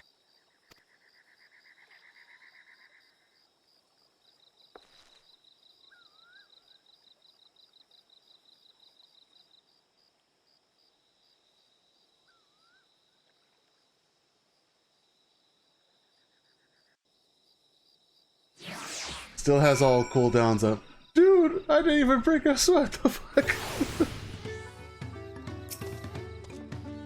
This is like a whole fucking perfect cell in Goku moment. But we're not finished. I'm not finished. This isn't a victory. I don't even know what this is. I'm glad we cut the float out of Buckle Jaja's clutches, but gods. You brushed me aside like I was a bothersome gnat. Well, Ukumat, he's got like 10 times the size on you. Do the math. Due to the nature of the right of succession, I expected such altercations are inevitable. You wait for us to leave so you could steal the float. A coward and a thief. You fucking right, Alice, eh? I'm thankful we made it back before anyone was seriously injured. If I've learned anything in my life, it's that poor manners often betray poor character. A tense encounter. I'm thankful Alphino thought to share those link pearls. Thank you for coming to our rescue. I tried to protect the float, but against that two-head, I may as well have not been there at all. Size matters. A game with ungodly power scaling for some reason. Okay, you aren't fair, because Tiny Alanofells apparently can go square toe-to-toe with a galaxy-ending threat. With plot armor. Oh, that's what you're missing, Wukalamat. You don't have plot armor just yet. Nonsense. You stood your ground and bought us the time we needed to make it back. You were incredibly brave.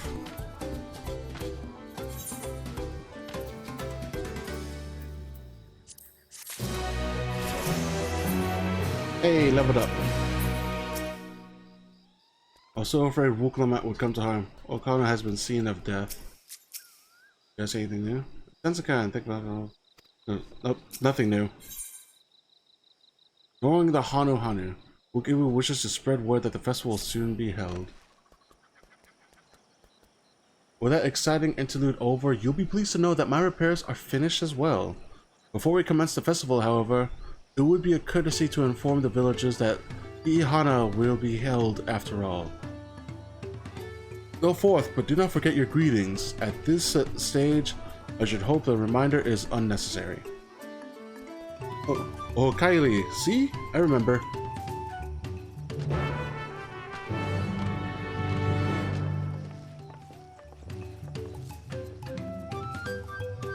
Say, oh, Kylie and Graham. Don't turn down anything. Fine, watch closely. Oh, Kylie. Okay, I got it.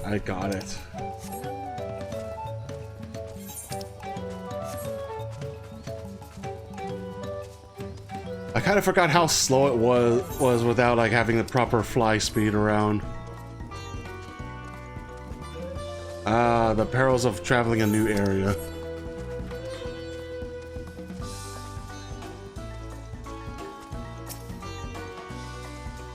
Look at Iana and feel so empty.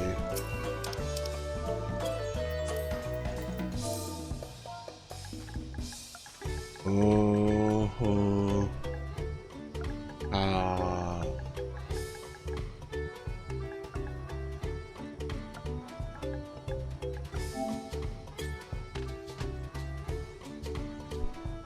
Oh, Kali! As an entire cabal of flying mounts with wings and jet propulsions, but can't fly. Apparently not! Thank you for letting me know. I would very much like to attend the festival, but the repairs should be finished as soon as possible. What to do.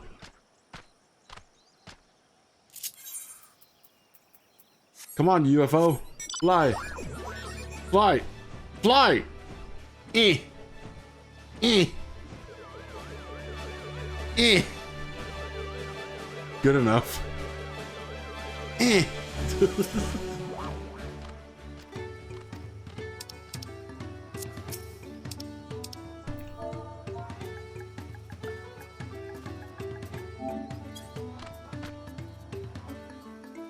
Oh, Kali. You are hovering, how can't you fly? Because plot armor, apparently. The festival's active again? What do you expect me to say?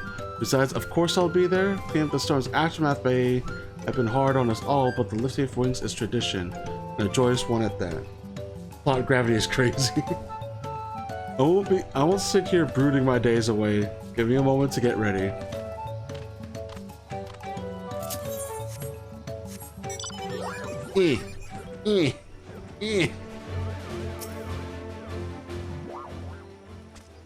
So much has been taking us. Why even try?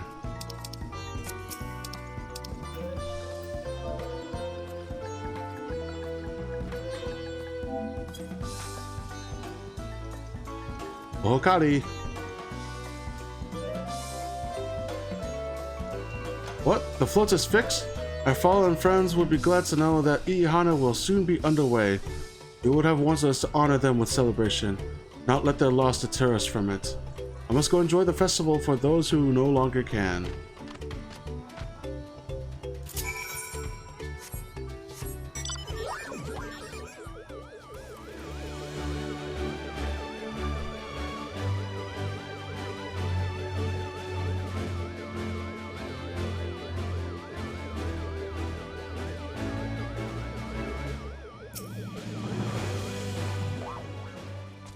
The Hanu were pleased to hear their festival was going ahead, I imagine.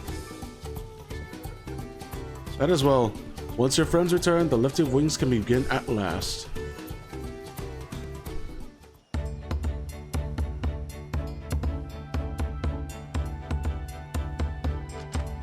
Any idea when you're going to get back into the game, John? Or do you plan to?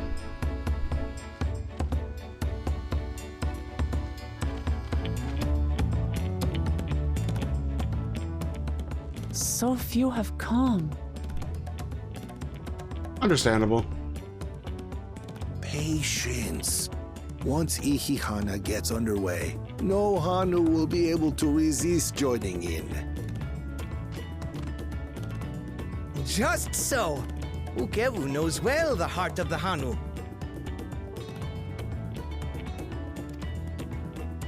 Have faith, Third Promise, I'm also and climb only aboard the vaguely float. interested. It is Fair time enough. for the lifting of wings. Right. Off we go.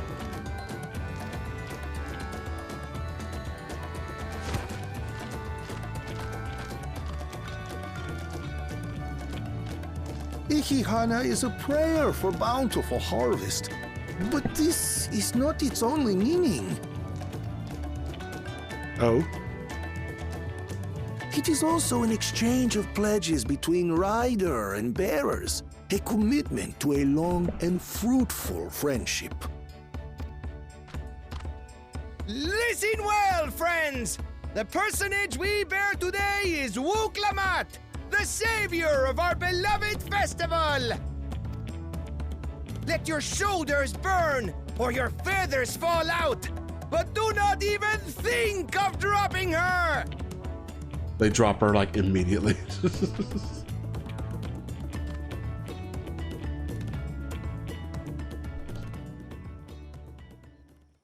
Ready and...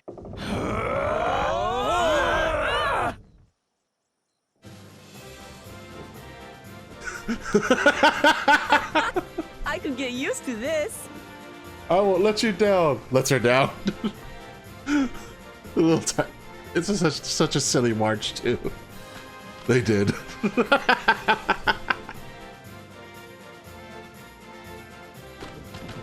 Will empty belly stop you from joining in the fun? Come and help us carry the float!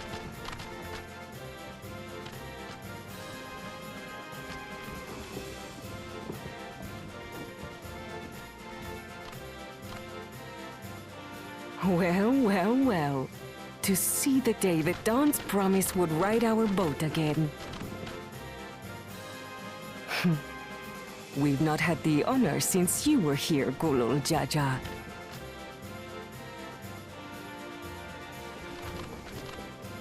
The Vanu Right, dance. we've enough bearers now!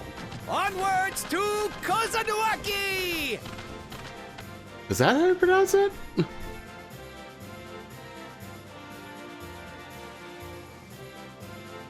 I've been butchering how you say that.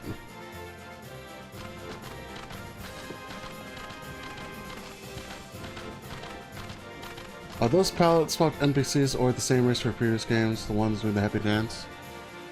Basically, yeah, it's like the bird people from Heaven's Ward, the one that summoned Bismarck. But it's like a different, like, they share like a common ancestor and like they live on the other side of the world. And they adapted, but since tropical island, For you are about they to adapted bear tropical witness to the colors. true glory of Ihihana.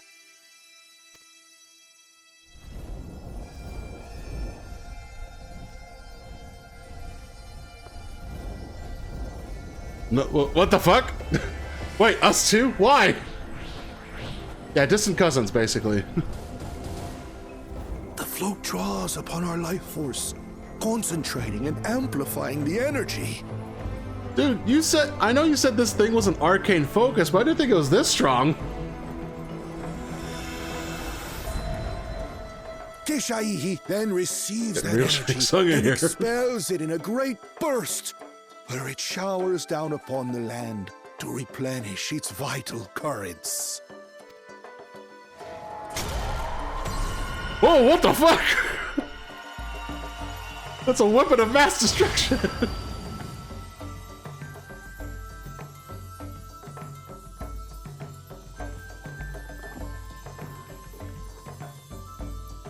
So, this will save the harvest? This will have the plants grow again?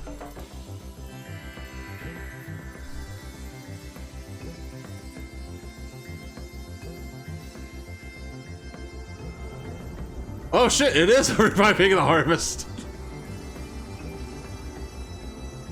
Sir, you haven't weaponized this yet, have you? I don't like your tone.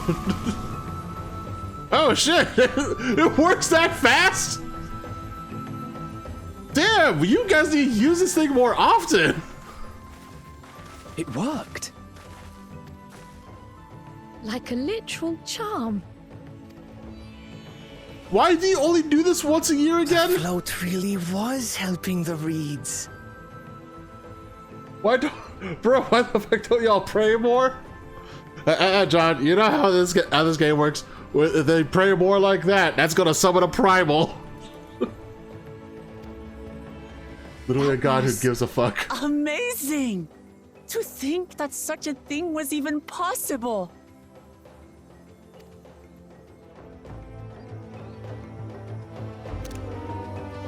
Come now, we don't want to be the ones to kill their god now. Right in front of them, no less. We've done enough of that to all like several civilizations, man. I told you, didn't I? Spectacular. Even deprived of their usual sustenance, the Hanu seemed invigorated the moment the festival began. The Ihana truly is magical. I wasn't sure what to expect, but the festival was admittedly impressive. I'd like to take a turn riding the float. What? It looked like fun. Don't pretend the thought didn't cross your mind. Okay, it did kind of cross my mind. With the fields rejuvenated, the Hanu too might finally replenish their flagging reserves of Aether. I was too quick to dismiss the idea that the float had arcane properties. I think I want to believe that no one knew more about the Ihana than me. But as it turns out, there are many things I've yet to learn. We totally would. We summoned our god to aid the harvest war. Like, and I took that personally. Yeah, we would. Oh, such a shame. Is that fucking loading shotgun moment? Shame. Should I have left the float behind like that? I was so excited to see the reeds. Nothing to worry yourself over. My brethren have been swept up by festival fever. Last I saw, they were taking turns on the carrying poles on the way back to the village. Please feel free to look over the fields and enjoy the sight of what you've accomplished.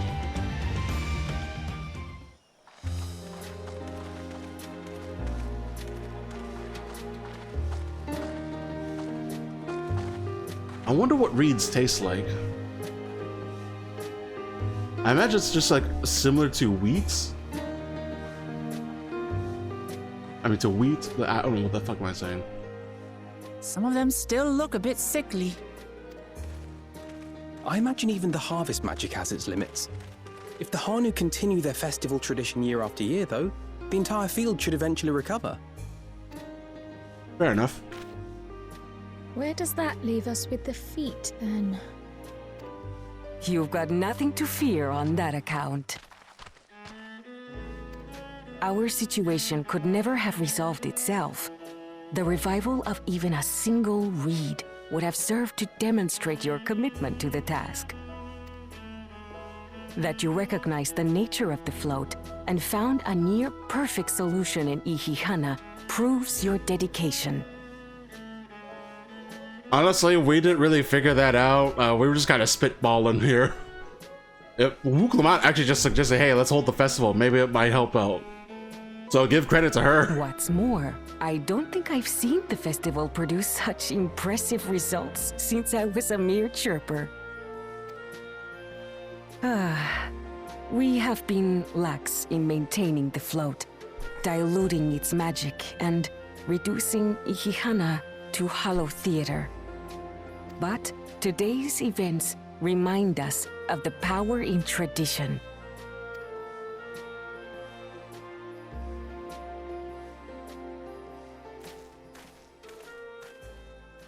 Oh, Koana. Kona! The other adopted brother that is in line for the throne. To the cat lady. I was delayed by an unpleasant encounter, but it seems I arrived at a good time. Please tell me you shot that two-headed guy. Please tell me you kneecapped him at least.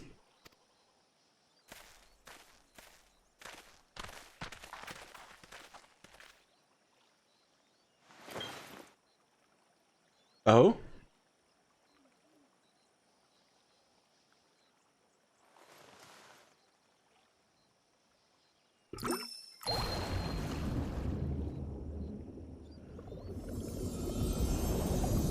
The fuck? Shit, get more of that!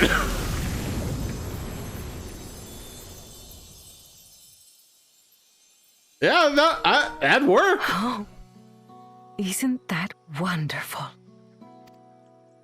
What? You just pour in some mystery liquid and problem solved? Stagnant ether was to blame for the reed's poor condition. I assumed that was an alchemical concoction which enhances ethereal conductivity. It utilized the flowing water as an ethereal current, thereby promoting the transfer of life energies. Kawada really said the power of science and drugs! A method I could not have devised without the education I received at the studium and the cooperation of my Archon allies.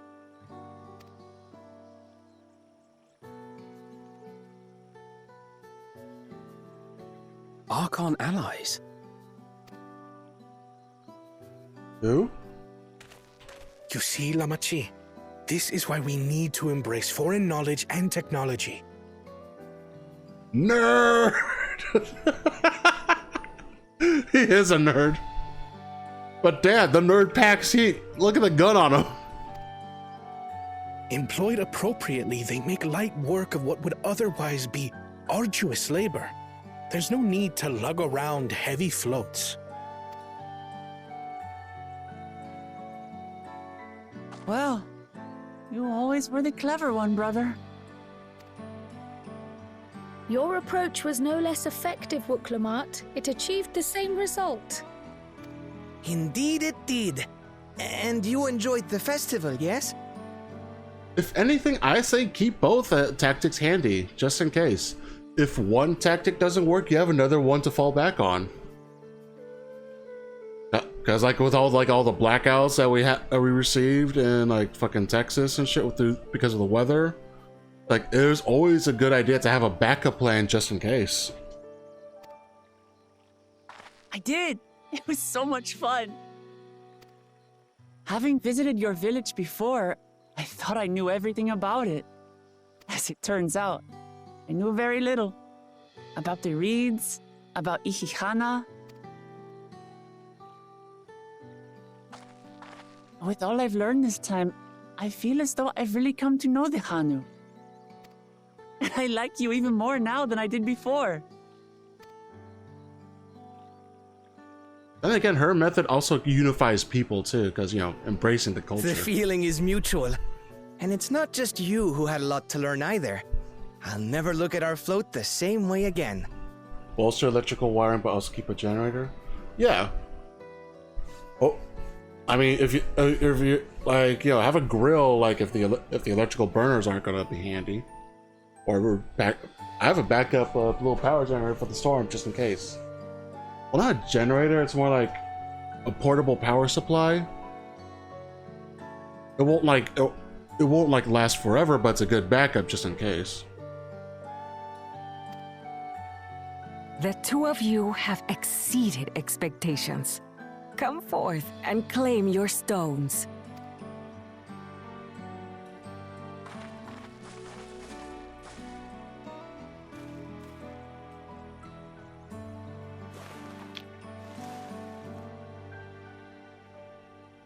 So this is what they look like. All this for a rock? I'm joking. Clearly there's Go something on, special about set it in the tablet. Is it gonna glow? Is the tablet gonna go beep boop? Yep. A perfect fit. That leaves 6 more. And on to the next.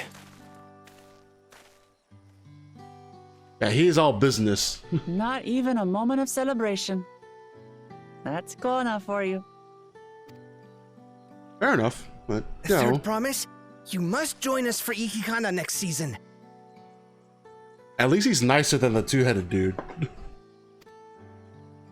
As Dawn servant, of course. Oh wow, you put a lot of pressure on her, buddy. Right. It's back to Curicula for now. Thank you for having us.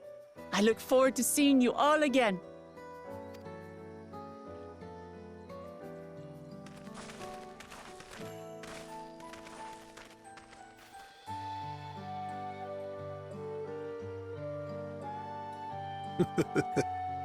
These are interesting times indeed.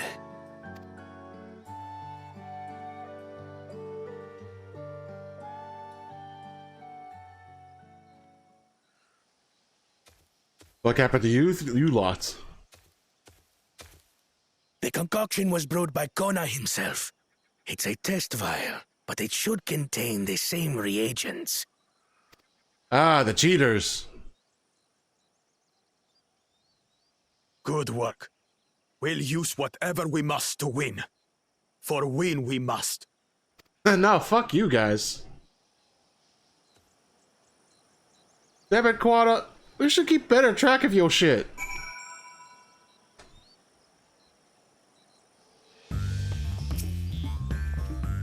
I was curious as to see these archons the second promise mentioned could possibly be. Where has Buckle Jaja gone, I wonder? What did his follower mean by their other prospect? Who the fuck do you think, Alize? Two-headed troubles aside, Wukulma completed the feat and earned a keystone. That's all that matters. While Kona seems like a decent sort, he strikes me as a man who likes to keep others at a distance. I mean, he does have a gun, so yeah, distance is his game. But I know what you mean. My journey has just started, and already I've met so many wonderful people. Wook Evil, for one, is a bit eccentric, but everyone could stand to be as respectful for other cultures as he is. And Linohanu, it warmed my heart to see him honor his departed friend through Ikihana, and to help others do the same. I can't help but feel excited thinking who else I might meet over the course of the contest.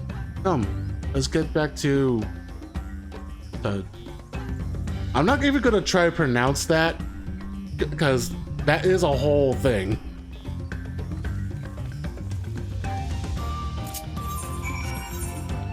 Okay, looks like there's an Aetheryte quest now. I'll be right back in a moment. Get your drinks. Gotta use restroom.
Alright, and I am back.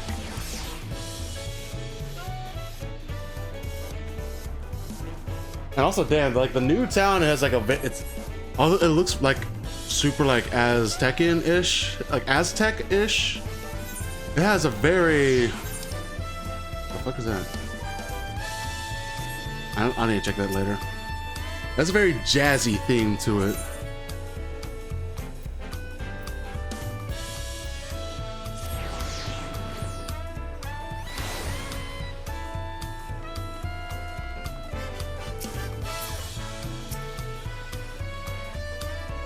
I pray we don't cross paths with Buckle Jaja at the next feat.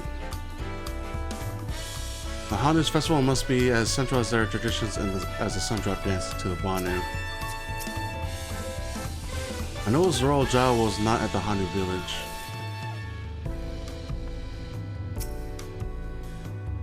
When Wuklamat declared her intention to save the festival, I feared where it would lead us. I'm glad to see my concerns were unfounded. Oh my baby, how long has it been since I feasted so well? Hope you got your money's worth, kid. Right, you're not a kid. I keep forgetting. You're a new race that's like an adult that size or some shit. You're fucking small as hell.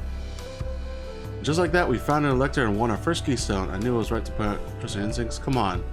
Let's keep things moving and march onwards to Urko something.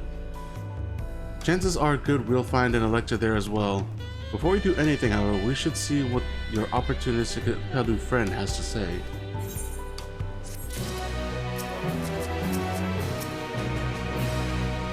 Come on, Zach, let's see what's waiting for this next one.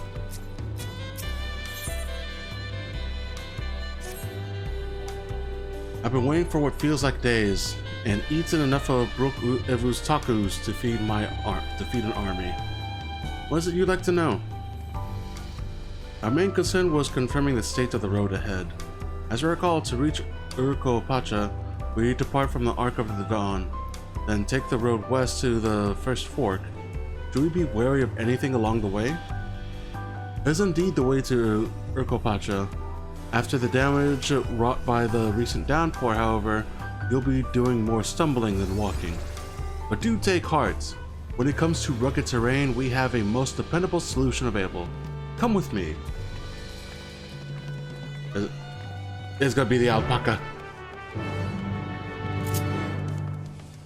Like those alpaca. Are they going where I think they're going? Yep, they're going where I think they're going.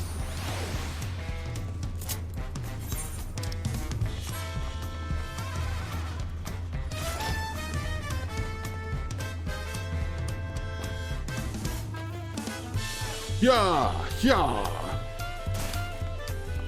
I'm a legs.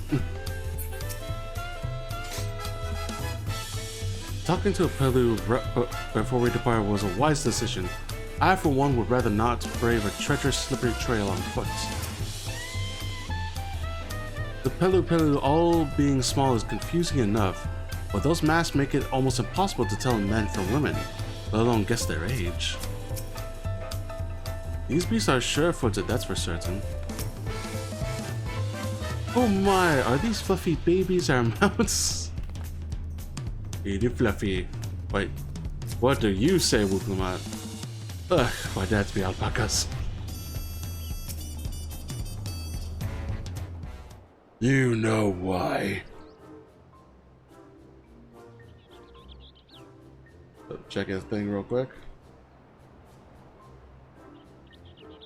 I introduce you to our most dependable companion, the alpaca.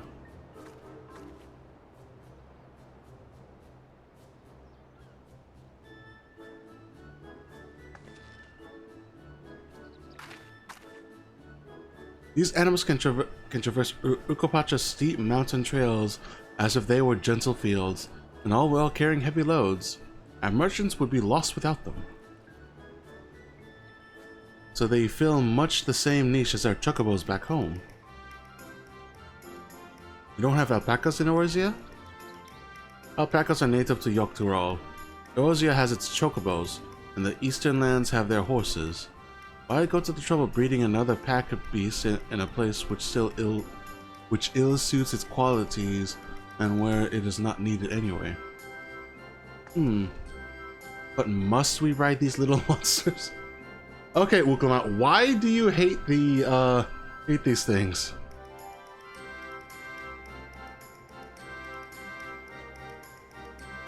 Come on, why do you hate them?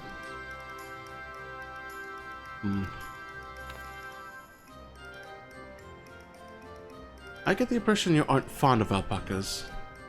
When I was small and being a bit naughty, I went around pulling on their wool.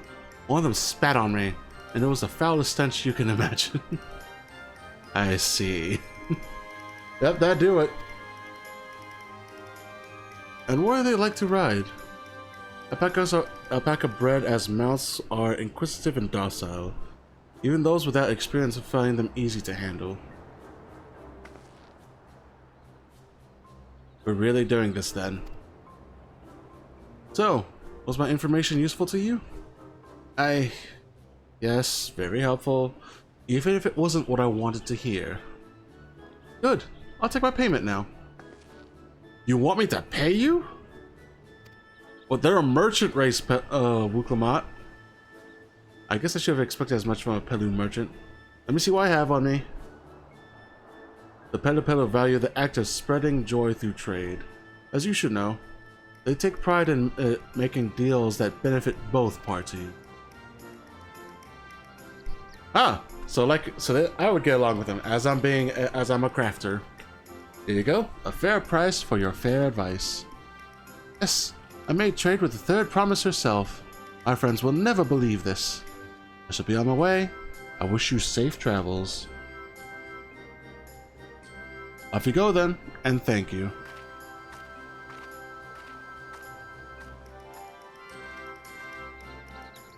I better not get spit on again. You brought that on yourself. Remain calm and gentle, and so will they. I'm still not happy about this, but if we need to ride alpacas to reach Urkopacha, then that's what we'll do.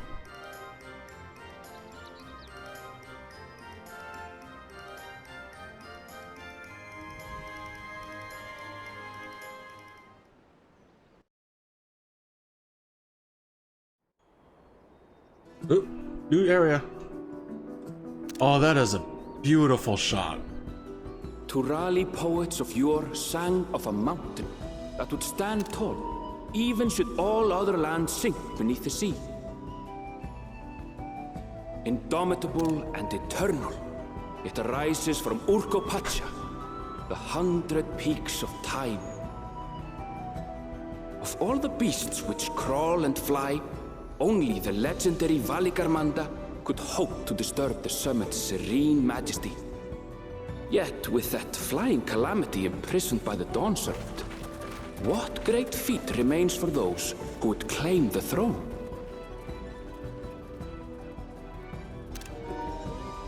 Damn, that's a fucking mountain.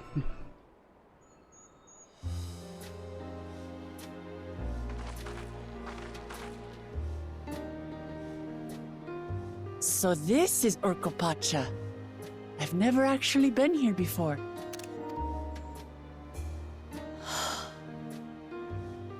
The air is so crisp and clear. Mountains everywhere you look. That one massive peak in particular has quite the presence. It puts me in mind of Som-Al. That is Workor Sormor, the tallest mountain in Yogg-Tural. Its sheer height makes it an imposing climb. But there are other reasons the ambitious keep their distance. Other reasons? Oh, do tell. Where to begin? Excuse me, but you're Wuklamat, are you not? I hadn't thought to encounter one of the Dawn's promise here of all places. Oh?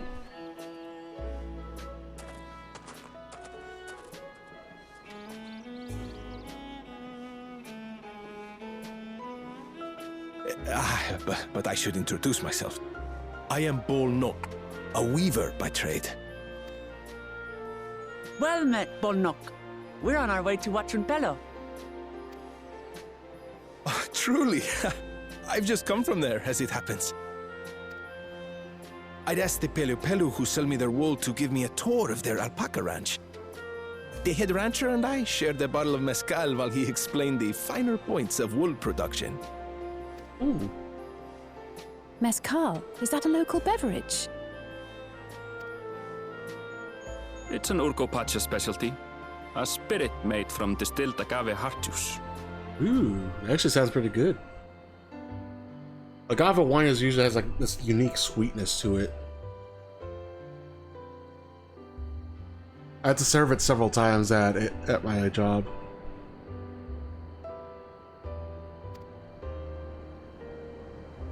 Yes, and it must have done wonders for my mood, for I tripled my usual order of alpaca wool. They did offer me a discount, though, so it wasn't a bad deal in the end. Hey. But listen to me, boring you with my tedious stories. I will leave you before you are lulled to sleep. Goodbye, and safe travels.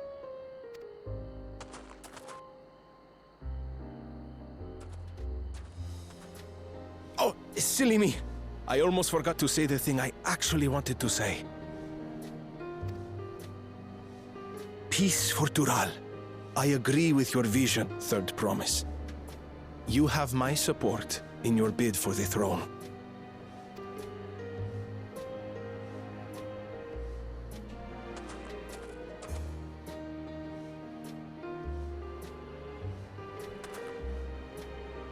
I gather from his tale we would be foolish to underestimate Pelu merchants. Yes, they do more than run the markets in Tuliyola. Pelu peddlers can be found everywhere in Tural, traveling from place to place on their sturdy alpacas.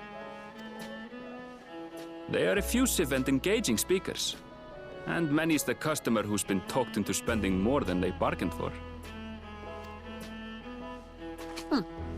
They won't find this customer so easily charmed. Oh, really? You see, Wuklamat, that's Watching fighting Pelu's words down for a the path. merchant. Off the main road. Don't get lost. It's right there.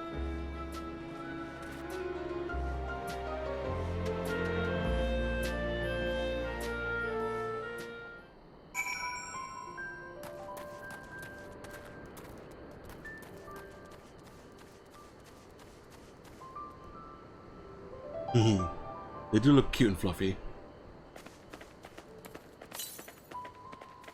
Southwest. Which is a little bit past the town. Okay.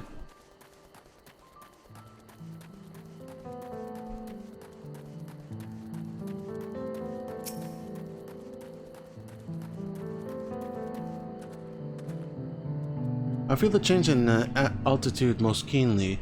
While mayhap not the same degree as the Sea of Clouds, the air is decidedly thin here. The palace crowds were more supportive of her brothers, but Wukamat's peaceful politics do have their quiet adherents, I see. I can see more of the buildings down the path that Boltnock was taking. I wonder what's over the other way.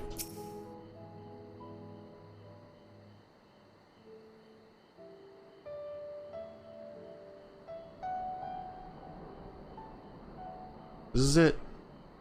Oh, Pelu, home of the Pelu. Wuklamat should have arrived before us.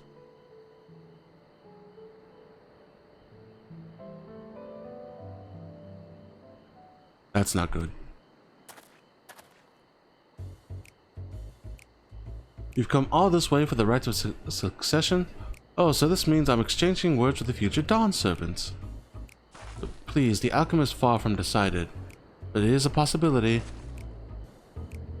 How fortunate then that I deal in cloaks woven from especially luxurious alpaca wool. Such a garment would look magnificent when draped over the shoulders of our budding ruler. And a nation's ruler should dress her best for her adoring people, yes? Finery for our finest lady. That's right. Come, Third Promise. My well-stocked shelves are but a few steps away. Finest lady. I like the sound of that. Wow, a few words and you know, immediately get caught by their snare. Alright, so I suppose a quick look wouldn't hurt. Ahem. What did we just talk about? Ernville, when did you...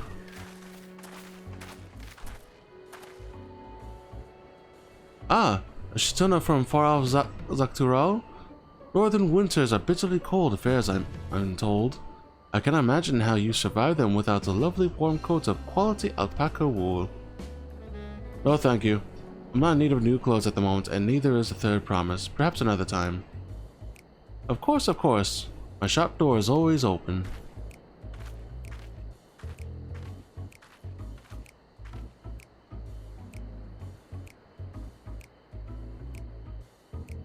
You were saying something about not being easily charmed.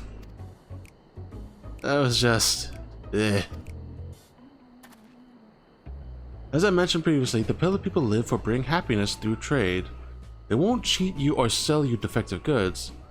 They will, however, disarm you with their deft turns of phrase, and unwitting customers like Wuklamat fall prey to this affable approach time and time again. Your only recourse is a clear and firm refusal. They won't pursue the matter should you make your disinterest plain. A valuable insight into the minds of the Pelu. Let us all take Ernville's words of caution to heart. Look at you, Alphino.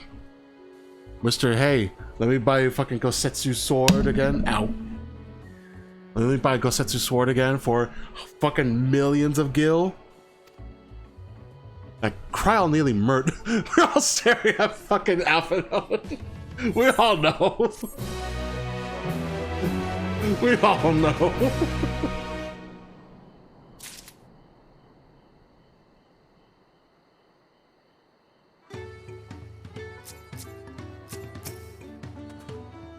I swear I let you out of my sight for one moment. Wuklamat is lucky to have Ernville. Everyone, royalty especially, needs a friend unafraid to chide them when the need arises. All these houses and buildings make Pelu's size and mine too, come to think of it. Lucy and the Pelu are also partial to coffee. Well, Alize, I mean, for some reason, you two haven't grown up for like fucking years. You may want to look into that.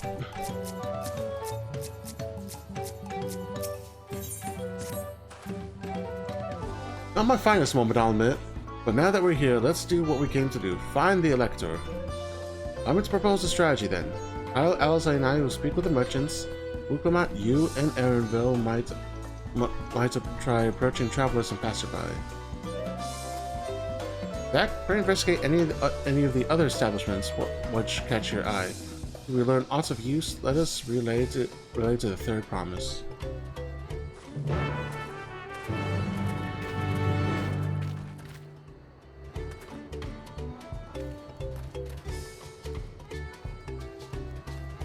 Man, that's I'm gonna fucking hit my head going through that door.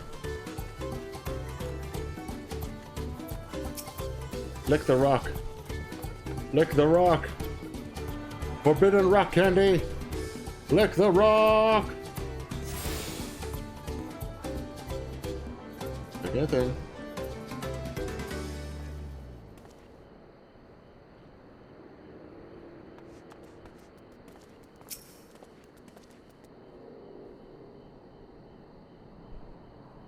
A viper.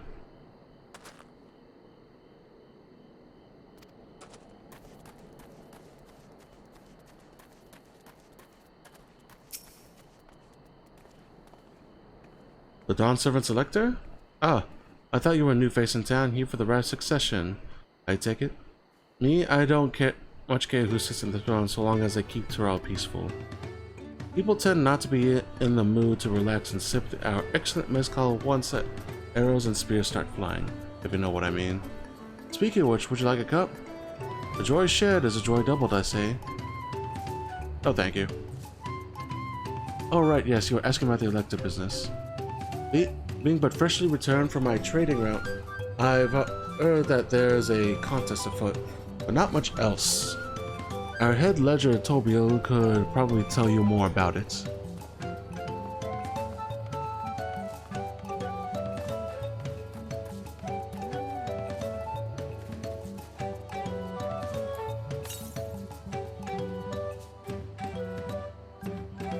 So that's over the ledge.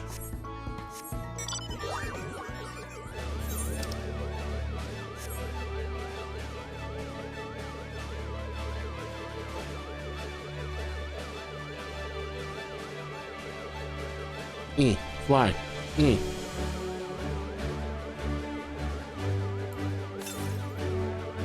Southwest. So this away. 51 south. There it is.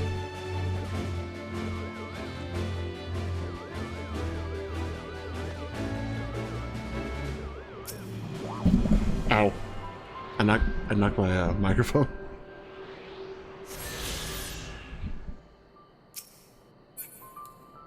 Is there another one nearby? Further south.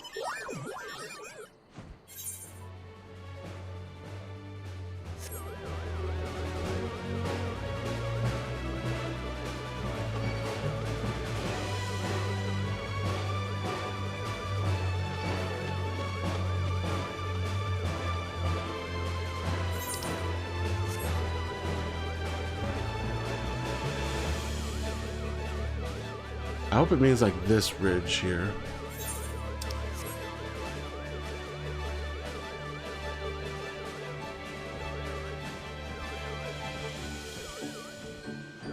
Oh, wait, this thing's a volcano?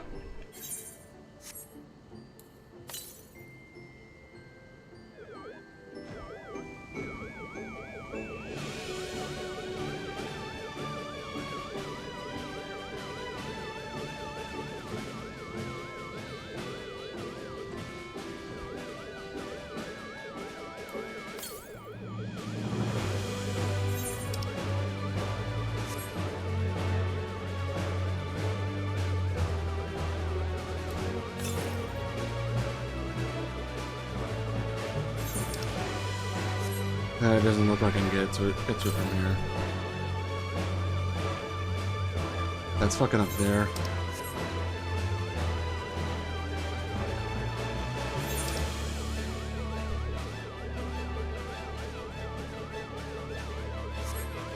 What's that shot?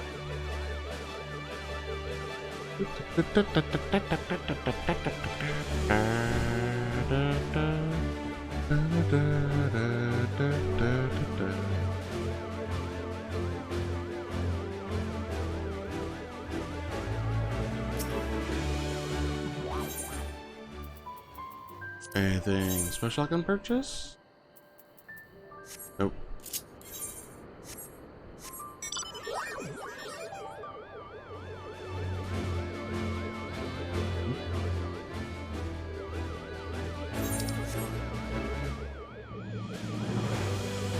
Oh, we're too expensive.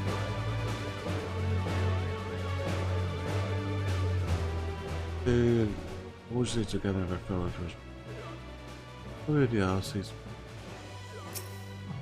What is this place? This rest this eve. We have beds. Oh, that's an inn. That makes sense.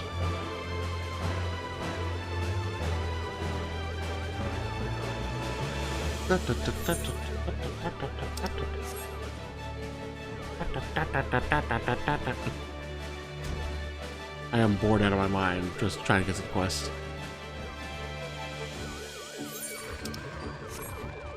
You don't want the smoke. You don't want this.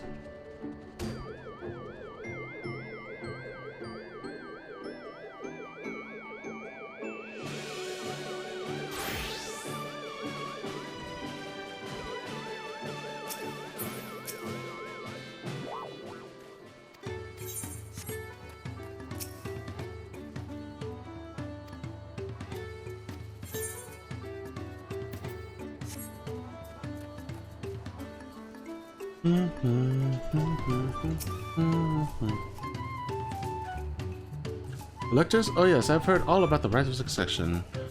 They're looking to put a new ruler on the throne, eh? Personally, I'm rooting for Zoraljaw. If the first promise wins, he'll look to expand our sphere of influence. That means access to more resources and more customers, in the thousands column, potentially. So many new trading opportunities to spread happiness far and wide. Others have been coming around to say my way of thinking, so I've begun crafting goods inspired by the resilient sun. Would you care to purchase something? No, I would not.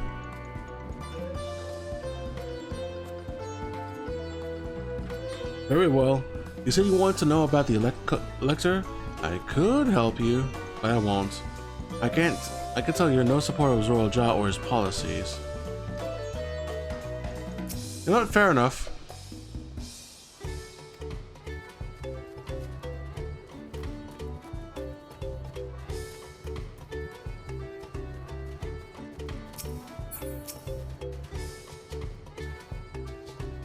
Mabalu. Hey there, I'm Mabalu. Did you have a question for me? Sorry, I don't know about any electors. You should take a moment to see our prize alpacas before you leave, though. Oh, but be sure to admire them from a respectable distance. Get too close, and our nervous dogs may be tempted to spit on you. That stuff stinks. It happened to a visiting buyer not so long ago. Tobly, that's the head rancher, was so mad at me for not giving a proper warning. What makes a steak without Tobly noticing? He knows everything that happens on this ranch.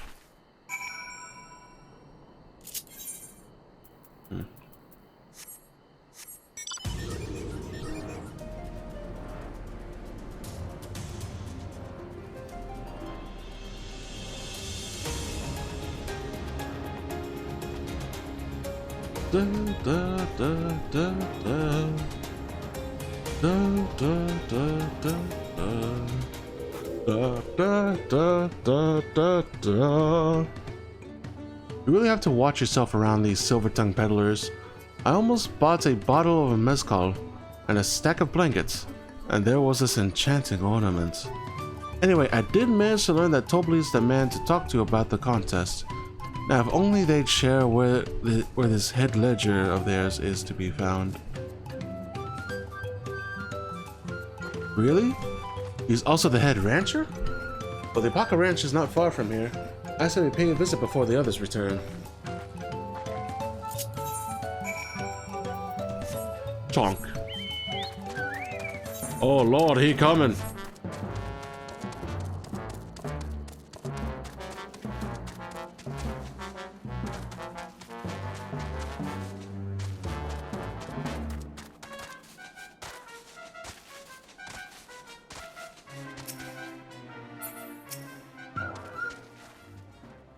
Back already?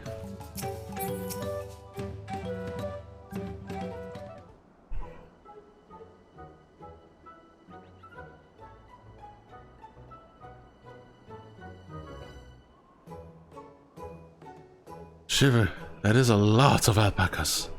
Still, we know the head ledger could be here somewhere. I can't let fear deter me. Not to say that I'm scared, of course.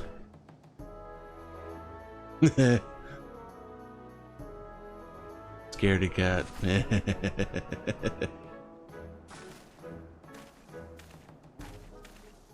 Excuse me, is one of these workers Tobly? Tobly? Oh yes, he likes to mingle with the ranch hand to keep an eye on things. I can't tell you which one he is though.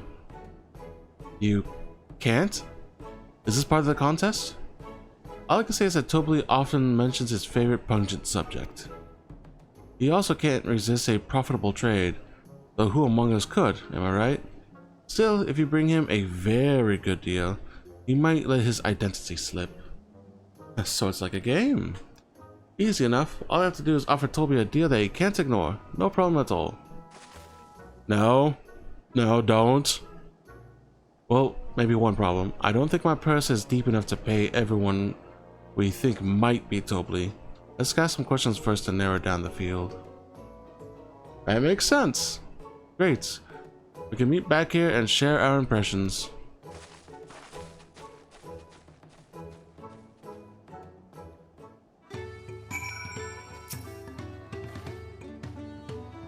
Well, obviously I'm not Tolby. I mean, oops. I shouldn't have said that. You're meant to find out for yourself who Tolby is, or if an elector is even in the village at all. Good luck. A visit from across the salt, if I'm not mistaken. Be warned, the alpacas will startle if you spit if you startle them.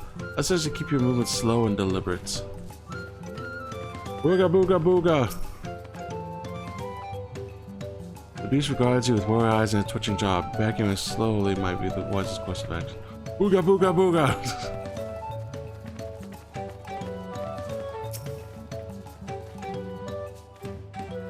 You think I might be Topoli? Haha, well, maybe I am. All I will say is that in this village, none have reared more alpacas than I. I'll sniff out the head ledger with the harpy, you see. Am I Topoli? Yes. Yes, that's me.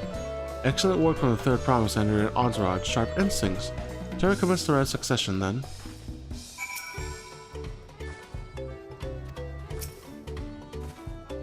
Well, alright, begin the contest. Player promise must demonstrate her worth. Right along, I've got coach brush and smelly spit to mop up.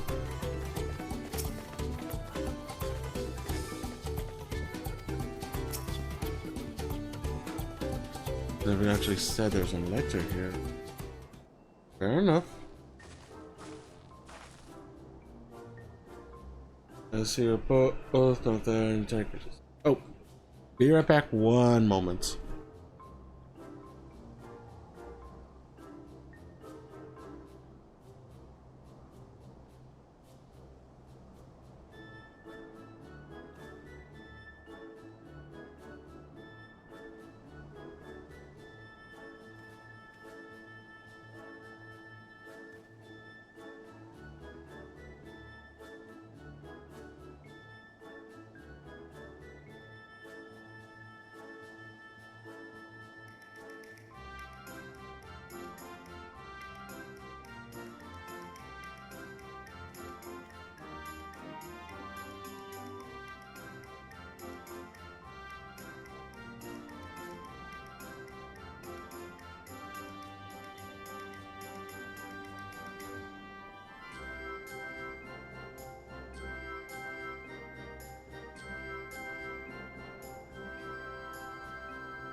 Okay, I'm back.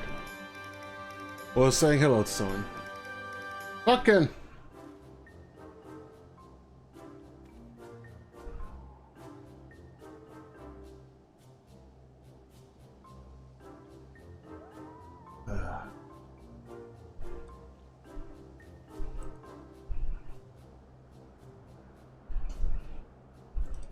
And that. How do I add?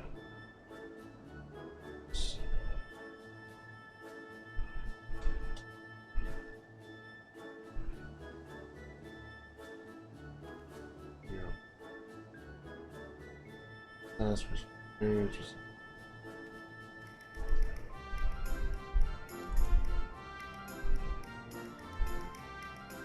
Is that the one I want?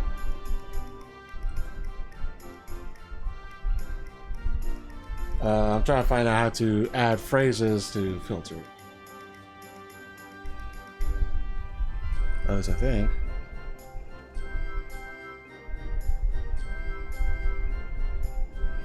Block terms. Whispers, rewards, suspicious use accident. Productions, batch report. How the hell do I add stuff?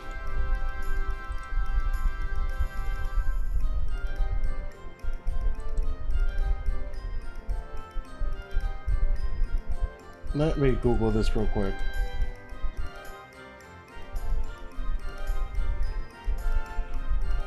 How to add block terms Twitch.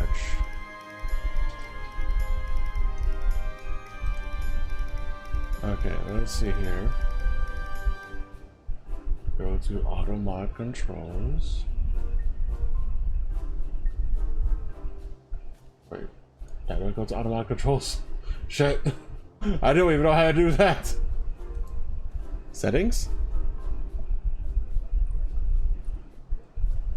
Okay, that's clearly not it.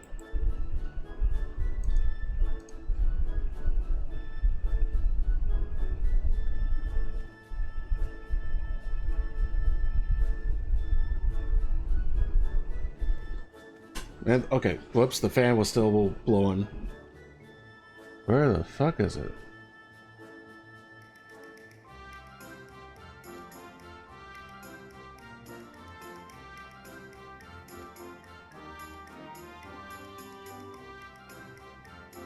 Moderation settings page.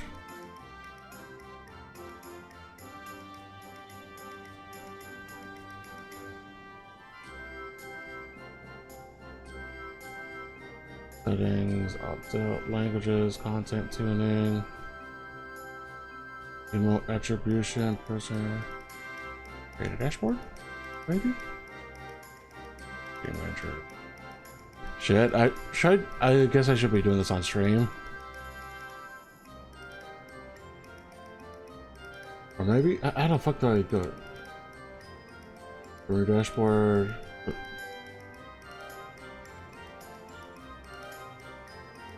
So from the dashboard, click settings,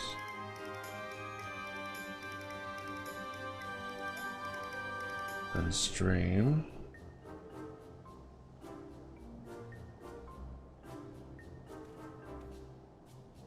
Under oh, that's restrictions. Moderation. Wait, is this it? There we go. There we go.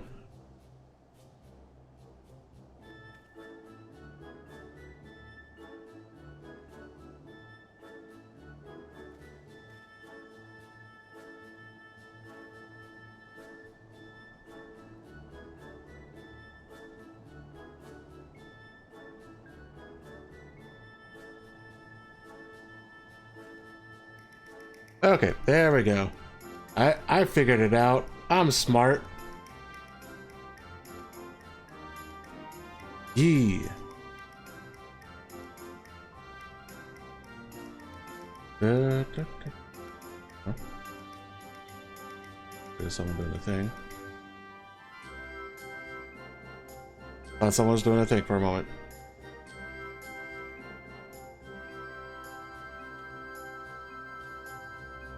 Wrong button.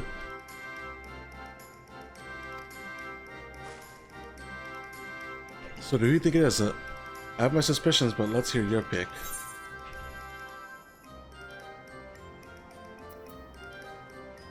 Nonchalant.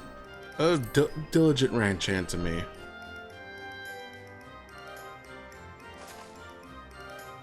The work is so intent on stable chores. I had my on that one too.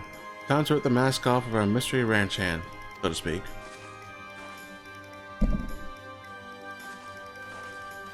We know it's you, Tobly, and to prove it, I propose a deal. A generous sum of coin for confirmation of your true identity.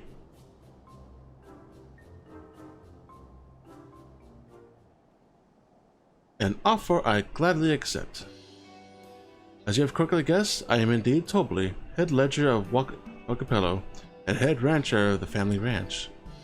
I am also one of Gulul Jaja's chosen electors. Ha! In a place featured in the Tulio saga, just as we thought. I was right to trust in your instincts, and I wager this won't be the last time.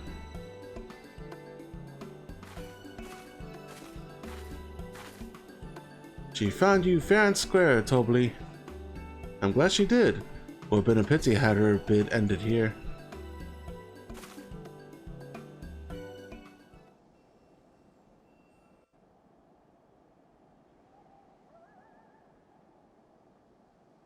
Deducing the Dawnservant Elector was the first step of the feat. Too simple a task for this aspiring ruler, eh? Eh? Right. Not hard at all.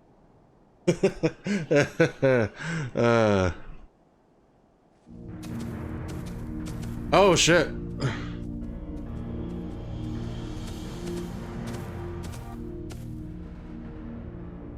Zorolja.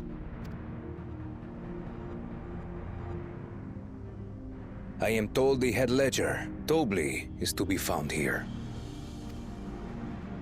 You have to guess which one of us is Tobli.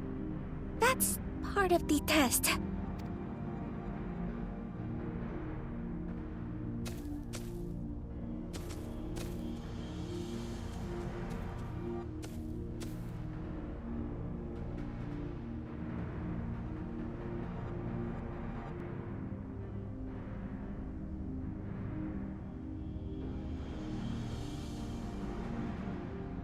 Aw, you bitch, you fucking gave it away. You're Tobli.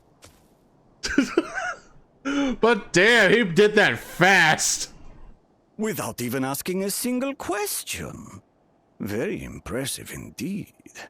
With that amusing prologue out of the way, we can proceed to the actual challenge. Per the Dawnservant's instructions, I was free to devise any manner of feat. I considered a number of possibilities in the 10th column. But I think I have a good one.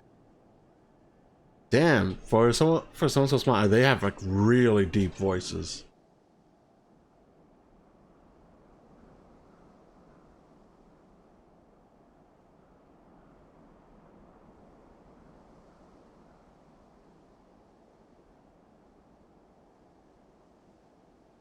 Let me see here. Also, damn, Zorolja's perception or insight to skill must be fucking maxed like that just to pick it up right away.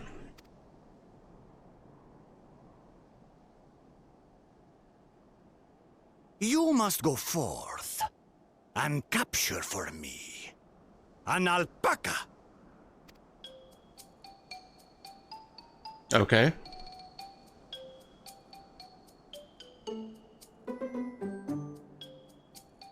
While I've not had the best experiences with alpacas, aren't they generally docile creatures? That doesn't sound like much of a challenge. Bring out the example! The example? What?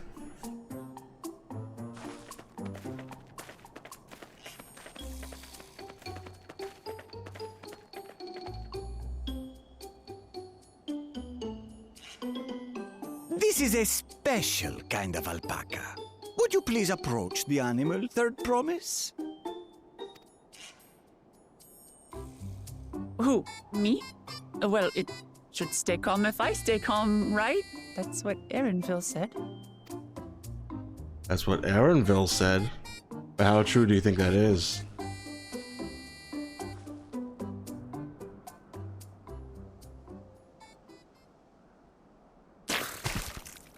Oh! Oh, right in the face! Little monster spat on me! Oh, that stinks. I can't. Oh god, it took her down! Damn! Alpacas are paradoxical creatures, being both extremely curious and extremely cowardly. The fucking scared look I have! It does me a concern. Press your luck when they're frightened, and you'll get a face full of spit, as you've all just witnessed. Has an awful stench, their expectoration. The globs contain half-digested food, you see, making it an effective deterrent against perceived threats. Wild valley breed like this one are especially timid and can therefore be quick to lash out. They're also especially hardy.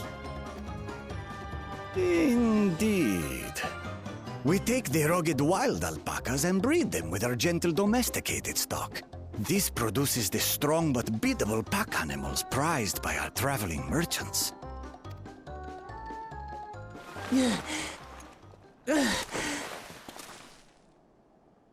That's all well and good, but did Right up I the need nose, to too. bathe an alpaca spit for you to make your point? So, the task is to catch a wild alpaca. That is correct. But be warned that it is a feat easier said than done. I suggest you prepare well before you enter the valley where the creatures dwell. And by you, I mean the claimants only. Allies are not permitted to assist with the catching. Oh, shit. The alpacas will help me judge which of you is worthy of receiving a keystone.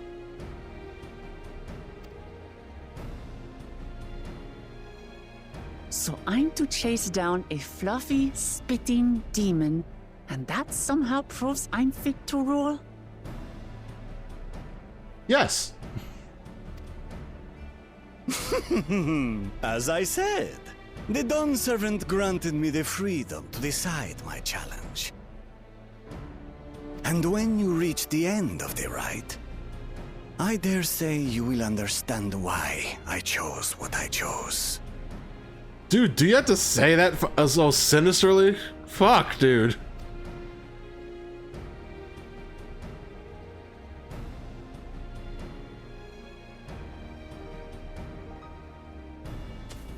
Very well. This won't take long. Wait! Didn't I warn you this was easier said than done? There are preparations to be made, factors to consider. A beast is a beast. All yield to strength. He's just gonna grab one, that's it. He's gonna command grab that thing, like in an instant. So far, this experience has done absolutely nothing to improve my opinion of alpacas.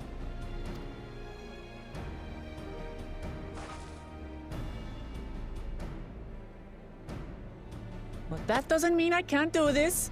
Revolting spit aside, they're just another animal.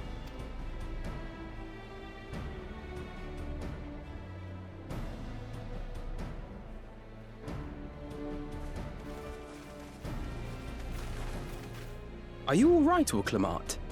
We thought we heard you scream. The third promise does not scream. It was more of a startled yelp. Scream, in other words. The shit-eating grin I have. Did you find the Elector? Oh, we certainly did.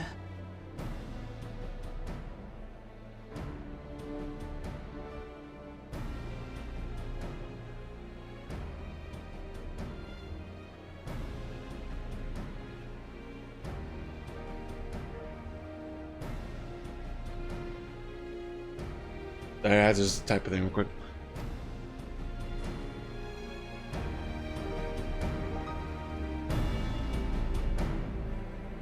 One moment, I'll be right back.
Okay, I'm back. Whoops. Forgot that. I was watching. I saw another streamer was now suffering through the hardship of fucking Heaven's Ward. For some reason I get joy from seeing players suffer as I have suffered through this game. In case anyone is wondering, it's Dotori NPC. Dotori NPC. Yes, I'm getting back to it. I was impressed how easy Zoro Job found Tobly, but also sort of frightened. Run through the intimidation stare at one of your people. I do my duty and assign the claimants their fate. The rest is up to them. Just about volume of Wukulamat's screen, alpaca expectoration must have a nasty odor indeed. I'm content to remain ignorant of the smell. I did say remaining calm was key, but the same rules don't apply to wild alpacas. So this is our sought-after elector. Doja puts me in the mind of Garlemald's own exalted son. Of the two, though, Xenos was undeniably more arrogant. Fair enough. I had to go and wash that nasty stuff off my face. I think I got all of it. Will you and mine take a sniff from me just to be sure? The stench has ruined my sense of smell. Hey, I saw that look!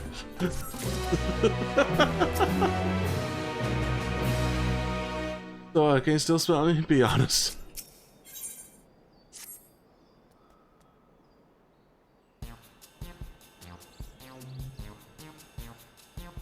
As Wukulamat helped to demonstrate, the Valley Alpaca are wary of people. Getting close enough to catch one will not be an easy task. You might have warned me about that earlier. I have enough trouble with tame alpacas. How do you expect me to wrangle a wild one?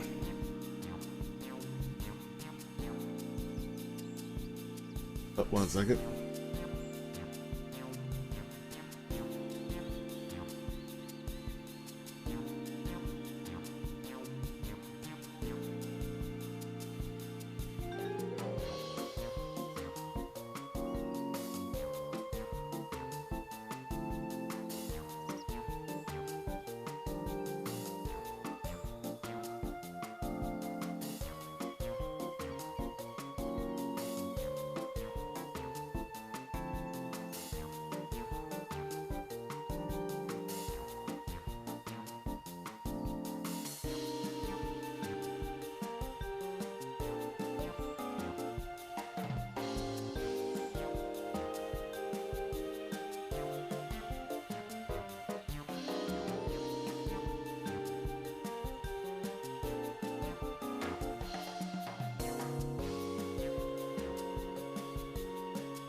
Okay, I'm back. With the proper saddle, we infuse the leather with a relaxing scent that soothes the spitting beast.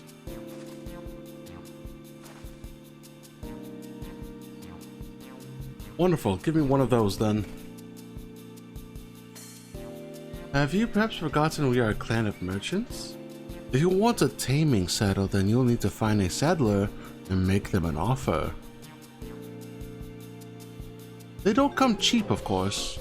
Crafting a saddle will cost you the equivalent of 10 Pel The thousands column. You mean 10,000 Pel? I don't have that kind of coin. I do. The vertical kill that comes to around 1 million or so. I'm happy if we all pitch in. I don't know, there's my feat to accomplish. I won't feel right about having others to pay the cost. I'll find the money somehow.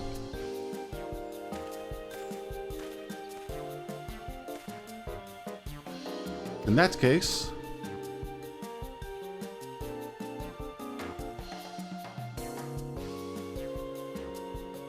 that basket of wool is worth the sum you paid me earlier. 1 Pel in the hundreds column. Beginning with the wool, you can trade for ever more valuable goods until you have something suitable to bargain with for the saddle. That's a nice gesture, but you think I can turn 100 Pel into 1 million? That's 10,000 times more.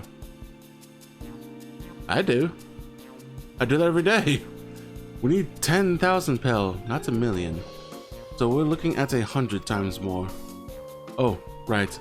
Apparently I got confused with Aphrodite's million kill.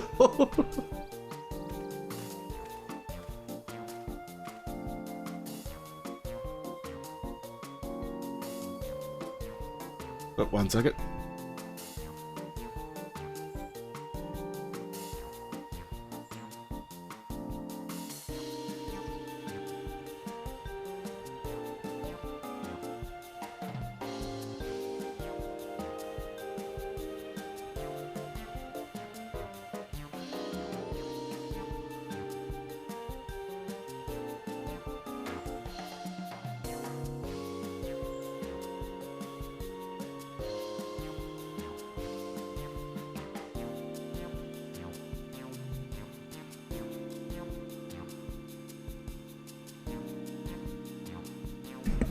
And back again.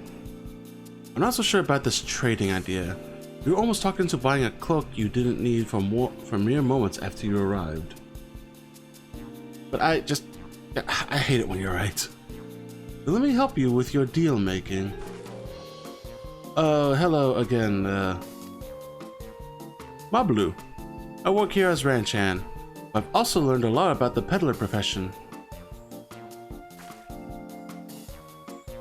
It's alright if I aid them now, yes? I guided the claimant towards the first step of the feat, like you asked. As long as Wuklamat goes alone to capture Alpaca, she is free to accept assistance from whomever she likes. Hooray! Let's see about getting you the saddle then, Third Promise. I don't know why you made your offer, but I could use an ally with a beak for bargains. Welcome aboard, Mablu. Do the rest of us stay behind, perhaps? Maybe easier to haggle over prices without so many voices chiming in. Yes, stay here and pitch in with the ranch work. With Mablu gone, I'll need extra hands to tend to the alpacas. Gladly.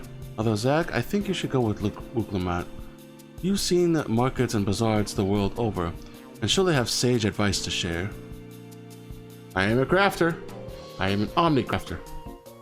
In that case, you should also hold on to the alpaca wool. If it's misplaced or soiled in some way, you have nothing to bargain with. As if I do such a thing, but I'll leave the wool with Zach anyway. The better to keep my hands free.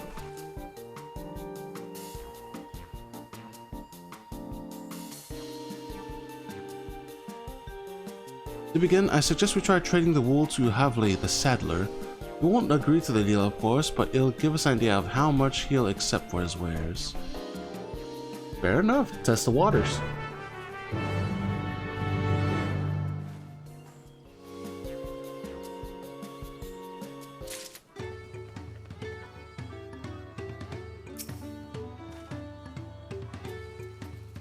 Tending the alpacas, are we?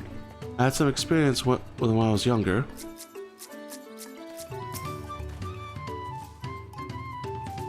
I have every confidence you'll come back with a saddle. I'd worry if it was just Wuklamat, but it sounds like Mablu knows a thing or two about trading.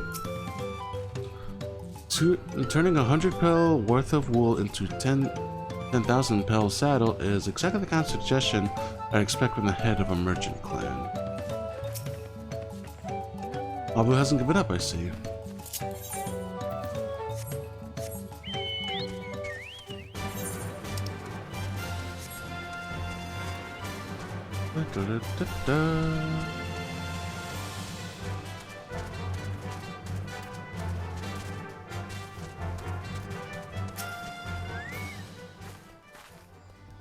This arsenic makes our taming saddles. Is it really possible to make 100 times what that wool is worth just through trading? Yeah, but it's gonna take some work through us.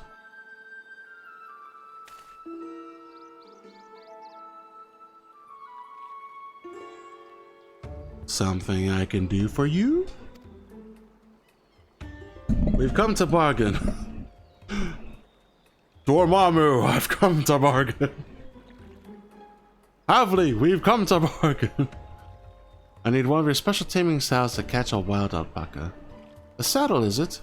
And how will you be paying for it? With this basket of fine alpaca wool.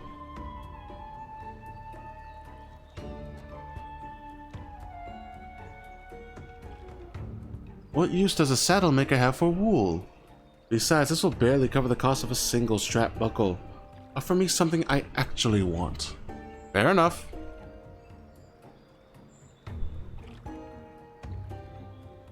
And what might that be?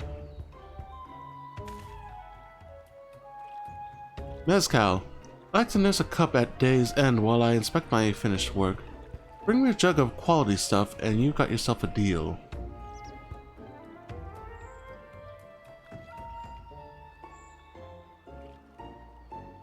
This bodes well for us, third promise. Such mezcal can only be had for only 5 pel in the thousands column.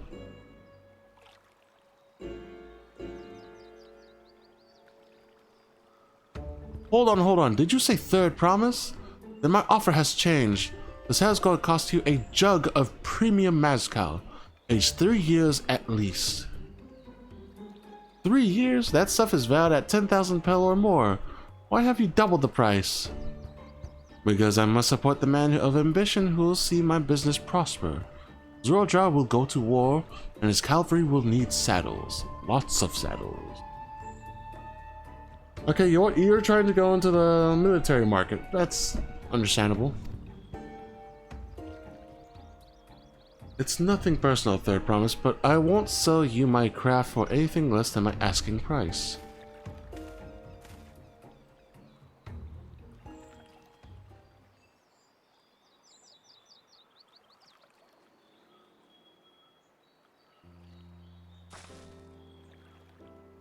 Can't say that I blame him. I'm known for championing peace, and peace is unlikely to bring him more customers. That's a good shot. Those of our grandparents' generation remember the dark days when the clans were at war. Many of these Pelu pray for your victory, Wuklumat. The younger ones, though, to them, strife and bloodshed are as children's stories. They think themselves safe from these horrors and take the peace we now enjoy for granted.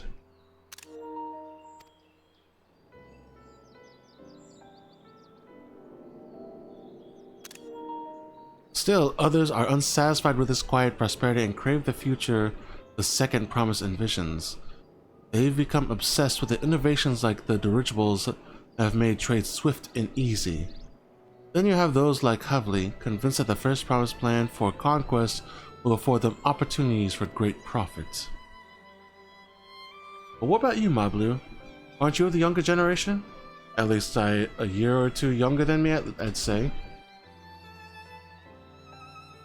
Oh, I was raised on the old tales. I've memorized the accounts of what it was like when the Yakui ruled our village.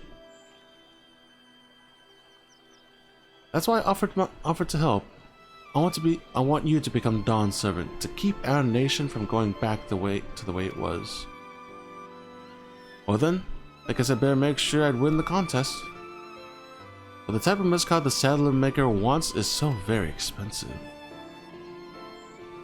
Weren't we expecting to need 10,000 pel from the outset? Nothing's changed. We just need to get on with it. I may not have a head for trade or the stomach for alpacas. I won't give up the piece for of Tuliol on the line. Yeah. For the piece of Tulioli. And neither will I. We will make you Dawn servants.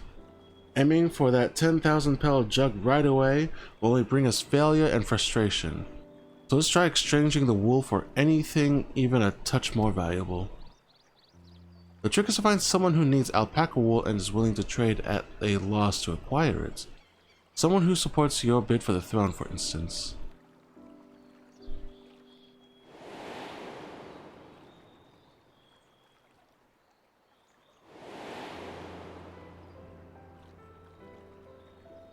The Rothgar before. Of course, the Weaver. Volnok was his name, I believe. He went out of his way to say he agreed with my vision and he was here to buy wool. I think I remember the direction he was going, but for now, let's head back to the road where we first met him.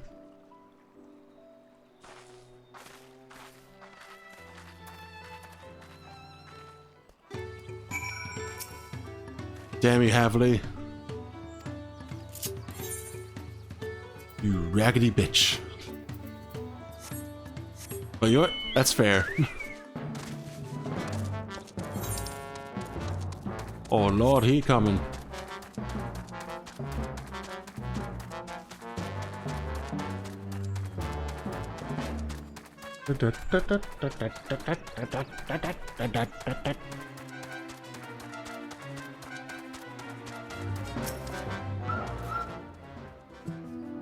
Is this where you met the Weaver?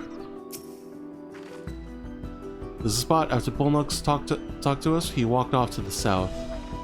And he was probably going to Ikuvlo's inn. Most visitors to welcome Pelu end up staying there. Let's go and check, shall we?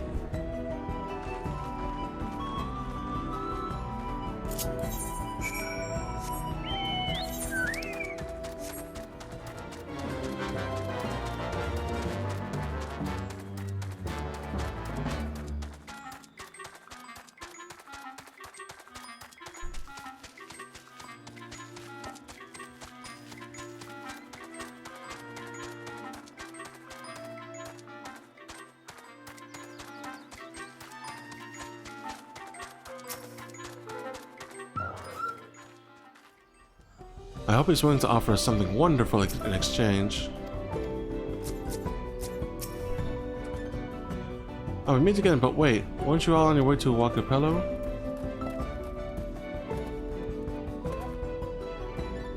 Oh, they changed. I didn't know that. I remember it was just that dude talking to the goblin dude one. Does it change with day and night cycle, or is it just for the story? Can I have that basket duck? A standard quarter will receive.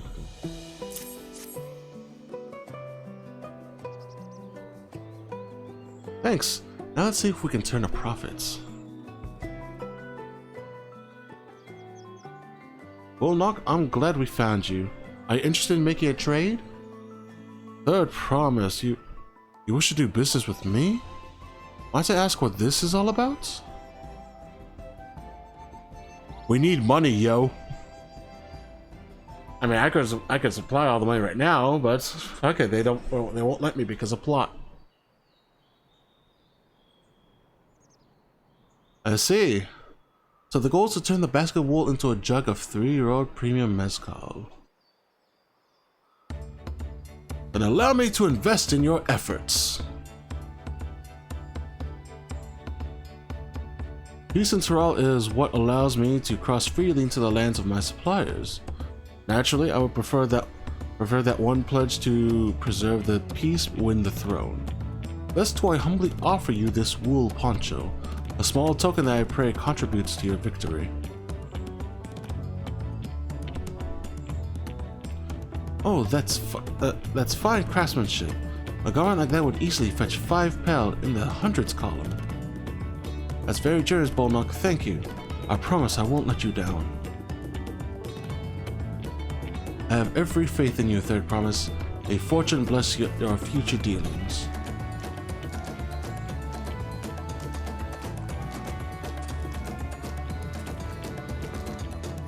I can't believe you quintupled your investment with your first deal. We're off to a spectacular start. Only because Zach remembered our weaver friend. All I did was hand over the wool. That's not true. The connections you build with people are vital. It is one of the most fundamental precepts of trading. One which you instinctively mastered. You think so? I know so. Now let's take our 500 Pelu poncho and trade it for something even more valuable.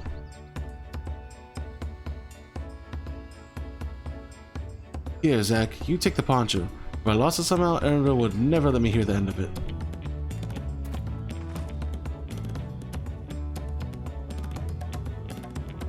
All set. That's next deal in waiting to be found.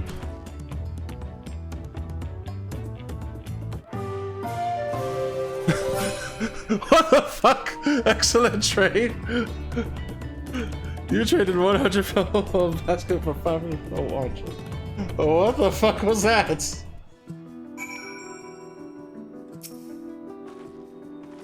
We turned 100 Pelu to 500. I know it's 5 times more, but it feels like 500 times more. Every +1 counts. That's the rule. Leveraging connections is a sound strategy, but we should also consider supply and demand. An individual in urgent need of a good poncho will offer more than a merchant simply looking to stock his shelves. That makes sense, but how do we know if someone needs a poncho? They aren't wearing one? They have a fabulous sense of style.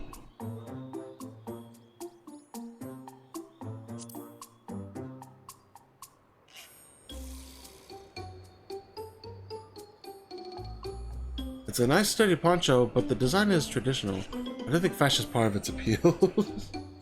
So only those people with practical need would be interested. Wait, that's the obvious answer, isn't it? We look for a person without a poncho and hope they're eager to buy ours.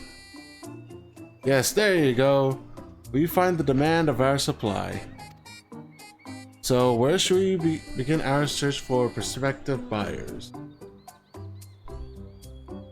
There are any number of places, but we could do worse than starting right here at the inn. There might be interested travelers.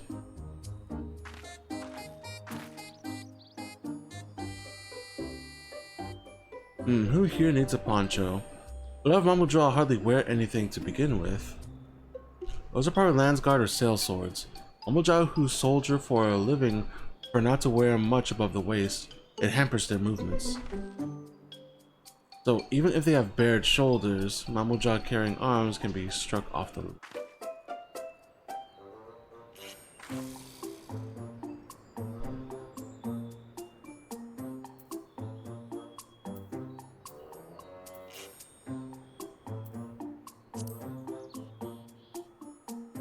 Tell me, who among these travelers may you think we... The professional fighters like those of the Landsguard would have little interest. The same can be said of any Turali who practice easy movement in them.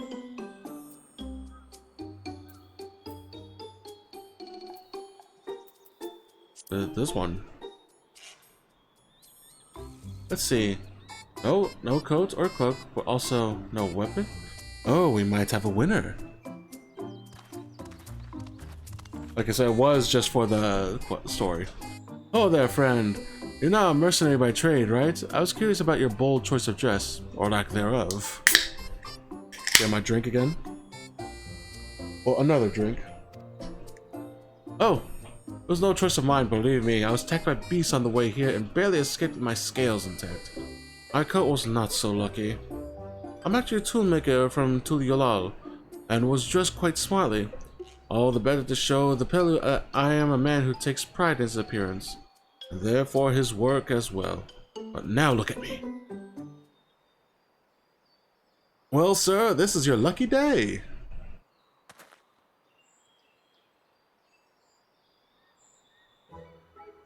What a splendid poncho. This would be perfect replacement for the coat I lost. We'd be willing to part with it. If you'd like to make a trade for one of your fine tools, perhaps. What about this hatchet? I crafted it myself and will vouch for its quality. The blade looks sharp and the haft well made.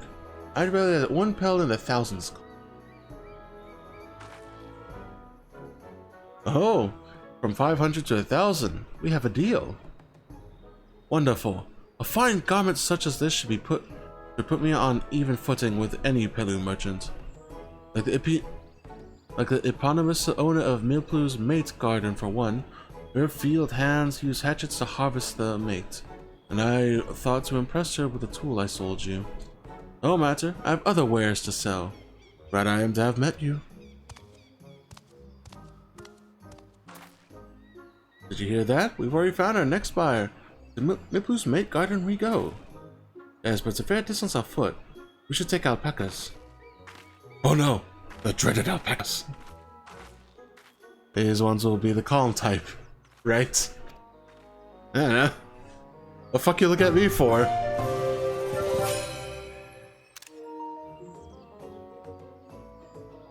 Success! You traded 500 pounds for yada yada. Excuse me.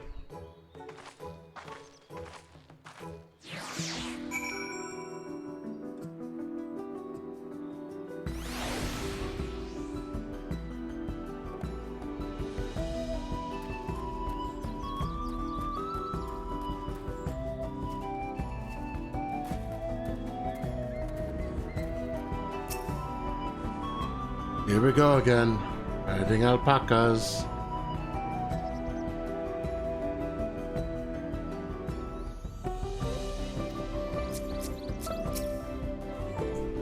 Well done recognizing that toolmaker as a potential customer. If you have a mind for your changing professions, you make an excellent merchant. You're doing so well, even Tobly would have to agree. Before we get moving, we should be the one to hold this. Yoink! With that, I suppose we should hop on the alpacas Mablu has so kindly provided. Yes, we should. If I'm going to catch a wild alpaca after this, I can't be shying away from the tame ones.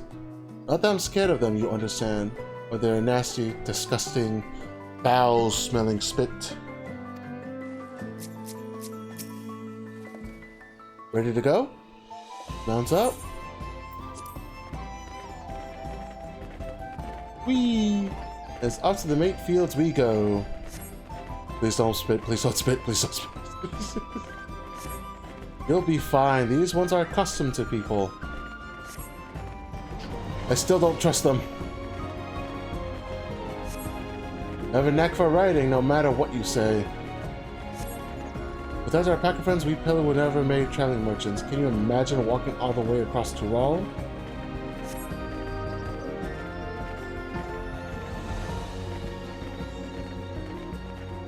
I swear that mountain is too tall to be real. I can't tell with the mist. Ogazormor. Wasn't that the name? A forbidding sight, isn't it? But I've never appreciated up close. We have to take the long way around the cliffs to get there. The highlands belong to the Yokhui.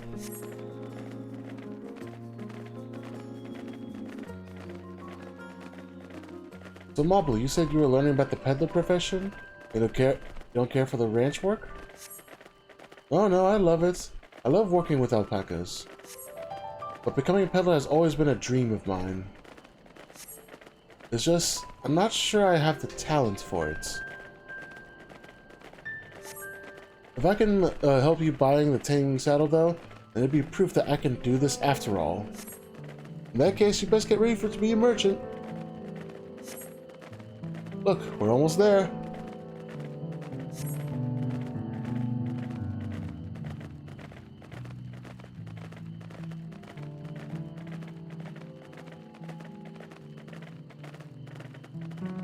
Oh hey, and there's an aether current right on top.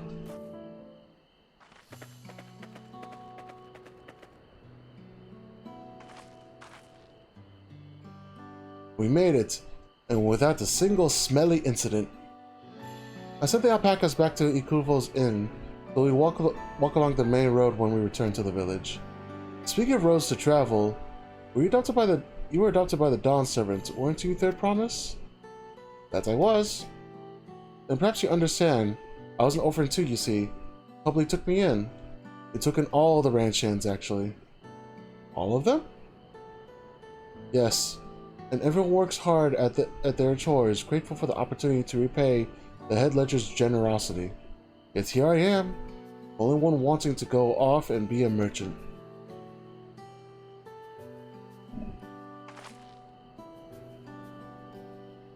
I'm sorry, I don't know why I'm telling you this. We need to keep trading for things for your saddle if you're to prepare for the feat of gold. As it's made to harvest season, we can't have too many quality hatches, and to that Wukumat's way with the people, we should have no trouble making a favorable deal. That's Meeple yourself over there. Pass the hatchet to the Third Promise, and let's get to bargaining.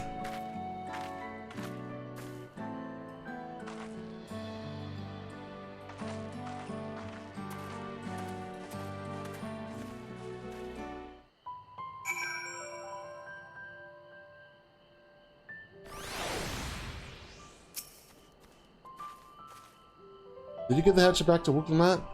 We should let her do the talking. What do I owe this honor? Let's get that Aether card first.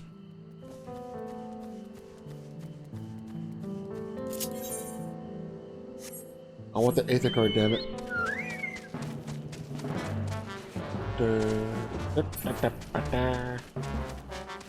Oh Lord, he coming.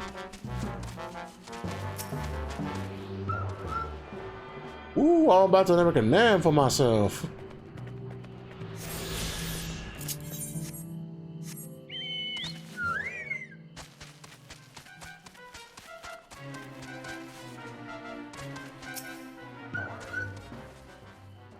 That little axe for me.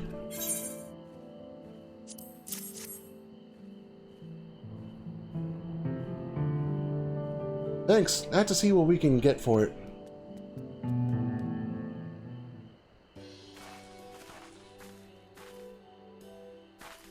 You're Mifu, the owner of these fields? I have a mind to trade if you're interested. Oh well, the Third Promise. I might be convinced to entertain a proposal. What do you have to offer? This hatchet, forged by a seasoned artisan, the razor edge of this exceptional tool will make light work of your crops. The quality is acceptable, I suppose. I offer you a large sack of mate leaves in exchange. The mate leaves are valued at 1 pound in the thousands column, the same price as the hatchet. This deal will bring us no closer to the mezcal. If I may, Mistress Pelu, it's harvesting season, is it not? Does not the demand for the hatchet afford them a higher value? It is indeed the season, which is why I procured an ample batch of tools well in advance. They thought ahead. We missed the window for demand. In that case, we'll have to fall back on connections. Think of it this way, a generous deal here will put you on the Third Promise good graces. Surely that's worthy of consideration. I do not wish to give offense, but I must tell you that I stand with the Second Promise. His innovations will improve every aspect of our lives, I believe, including farming, and will no longer have the need of hatchets. I assure you that I have nothing but respect for Wuklamat, which is why I am prepared to purchase a spare hatchet at a fair price. I suppose it is fair given your reasons, but we ourselves would be no better off for the transaction. Equal transaction this, though. How about this then? If we were help you bring in your harvest, would you give us a better deal? As a matter of fact, I would. Until Koano's reforms come about, I could always use more hands in the field. Yeah, fair enough. You can go ahead and add our labor to the bargain.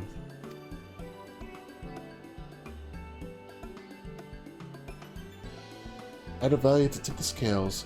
I could have forgotten one of the most basic rules of trading. You can rest here if you like, Mablu. Zack and I have mate together. Oh no, I'm helping too. Off to the fields then. Why don't you pick the healthy leaves? I'll take 5 good bundles from each of you.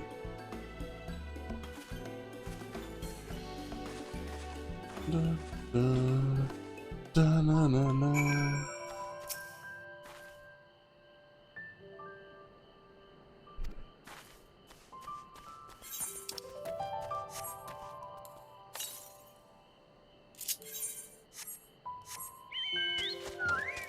There's one to the northeast as well. Straight east. This should be just at the edge of town, right? North. That's up there.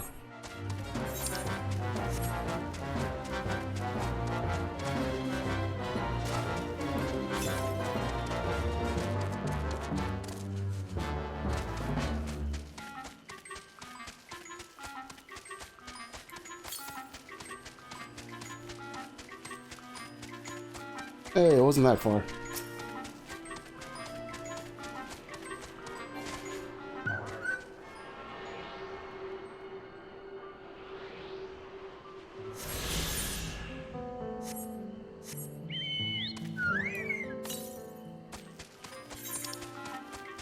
Oh, that's like roughly here-ish. I'll keep that in mind.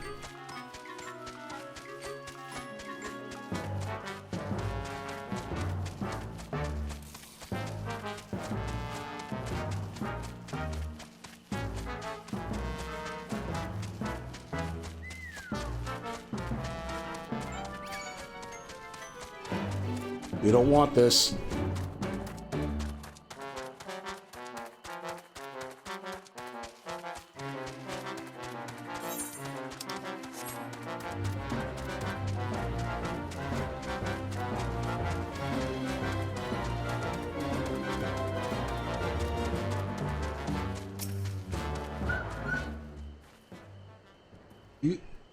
You see Wuklamat came to my rescue there? She really is good with people.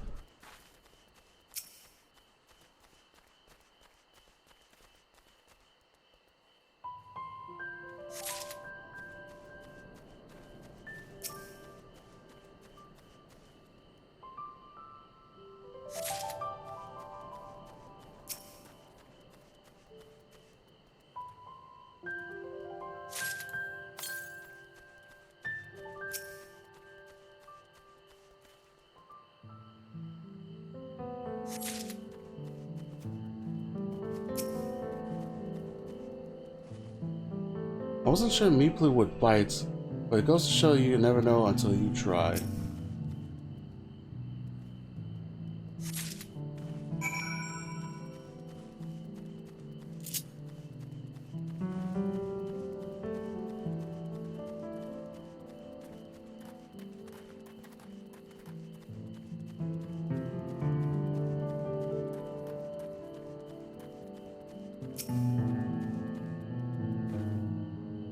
You've brought me some leaves then?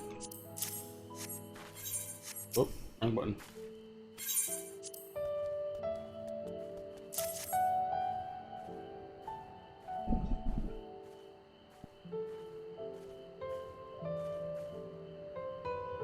Pardon me, I had to get on there for a moment. Yo, dude, how's Dawntrail going? I just saw chat just now. I got zoned in with how it's going. But it's going okay. I'm like, what's the place called?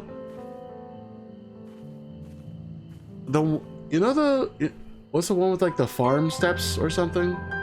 As like they look like giant staircases or something. I'm in a place that looks similar to that. It's like a whole mountain area.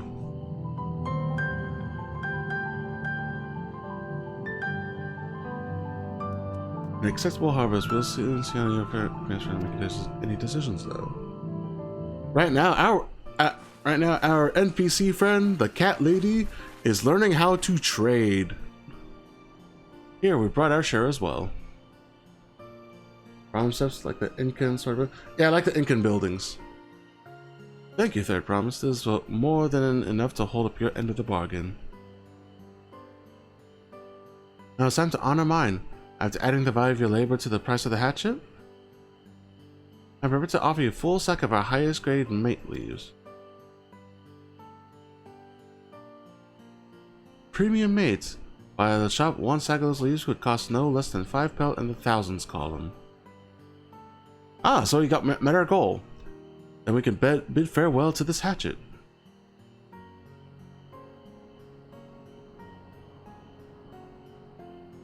I'll give it a good home. Talk of the contest aside, I'm glad we could come to a mutually agreeable trade. As am I. All the best with the rest of your harvest.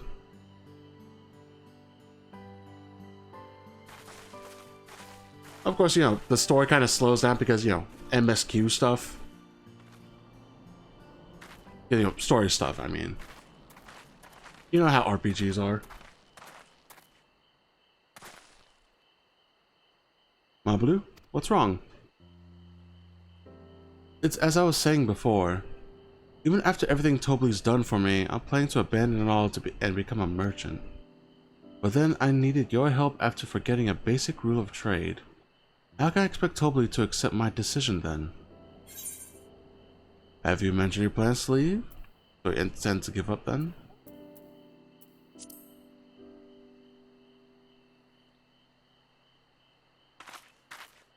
I can't. After getting a taste of the real trading, I want to become the merchant more than ever. Sure, not every part is pulse bounding, but there's a lot of helping other people in the area for this quest for Wuklamat. Yep. She's a people person, so she's connecting with the people. I can't. After getting a taste of real trading, I want to be a merchant more than ever. You'll just have to be honest. I seek to follow my father's footsteps, but not because he expects it of me. I want to preserve Tural's peace and become Dawn's servant. Becoming Dawn's servant happens to be the best way to do it. You should live a life of your own choosing, and wouldn't be surprised if Tobli held the same opinion, so talk to him. You're right. It's better to find out for sure than worry over what you might say. Thank you for the advice.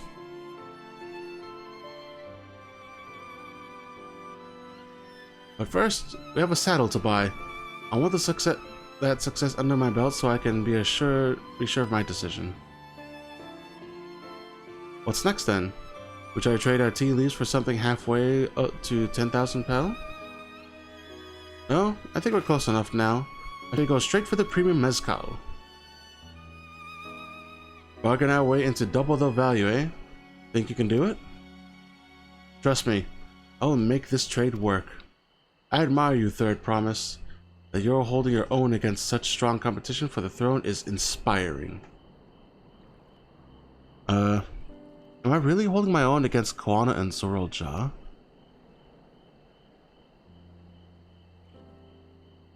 It's a hit or miss. I mean, of course I am. I'm Wuklamat of the Dawn's Promise, after all.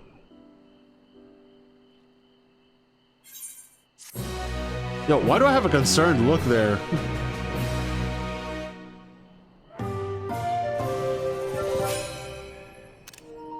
Hey, I made a trade! Yay! Why do I look so angry? Jesus.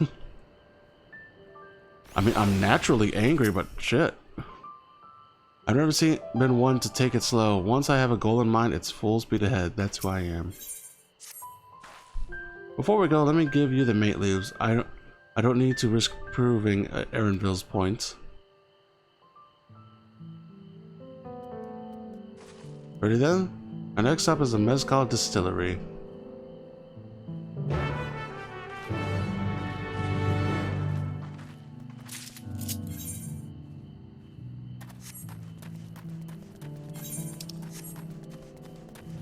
But yeah, here's a better view of the place in case you want to see.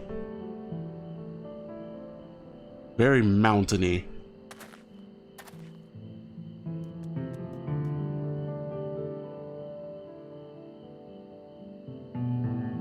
And then there's a giant mountain up there covered by mist.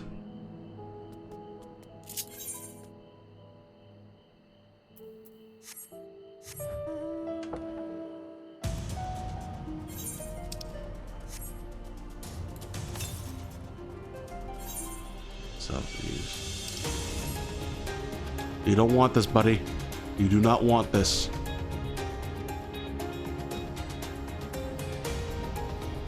It is rather craggy and hilly. Yeah. South. I'm on a flying chair, but I can't fly yet. Mountain bears. So grizzlies?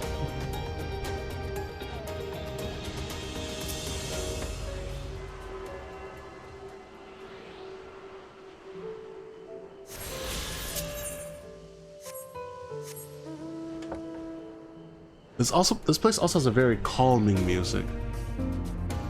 Not when I'm on the mount though. This is a default mount music. You don't want this, buddy. How much time? I could do that one. Agave monsters.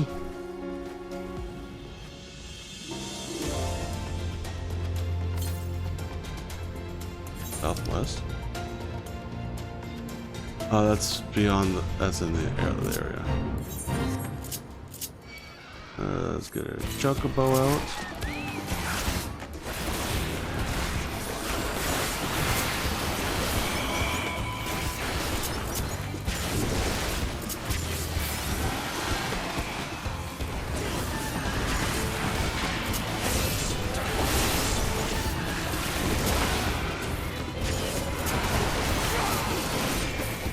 I honestly don't know. I kind of forgot what like half of my abilities do. I'm just pressing buttons, but it seems to be working.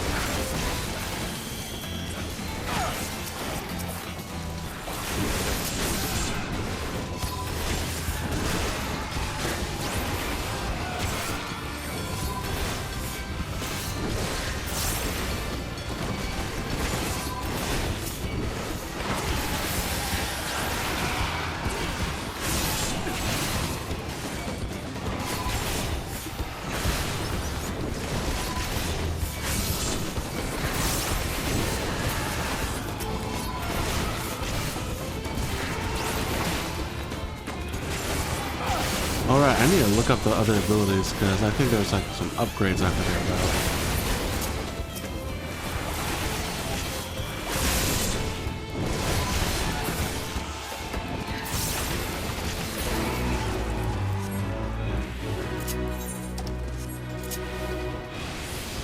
Hey, there we go. Man, even the combat music is like jazzy.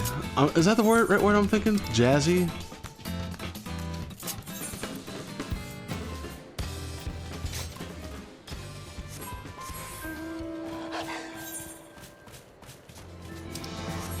I need to circle around. Wait, can I just go through? Yeah, there's a road.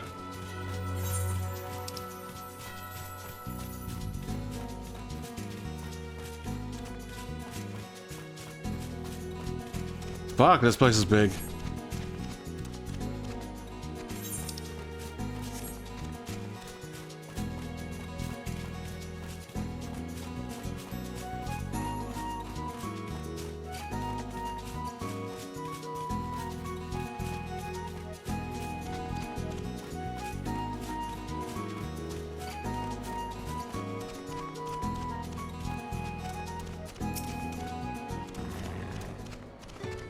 Oof, the smell of mezcal is overpowering. The fumes alone are making me dizzy.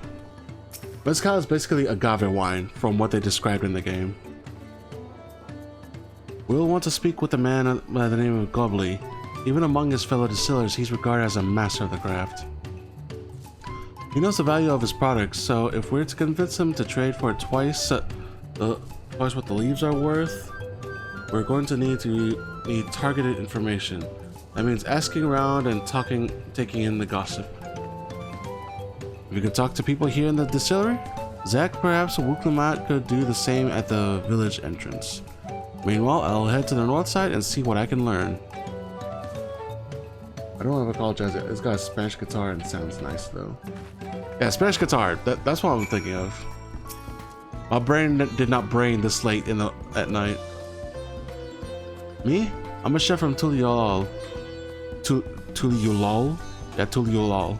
I often come here to buy Gobley's Mezcal, the finest in Tural, according to my customers. He always brings out a jug during our dealings, but I can't handle the stuff too well myself. I take small sips, not wanting to be impolite, you understand, but still end up so addled as to agree to whatever price he quotes me. It'd be nice to have a less potent refreshments during such conversations, else I might have to seriously reconsider our arrangement. Huh. Fair enough.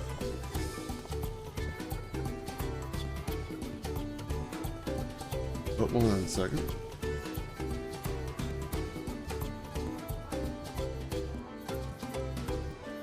Okay, back.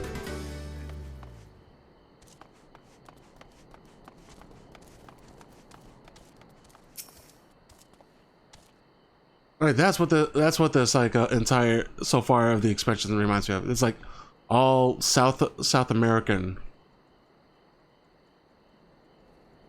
So like Central and Southern American to me.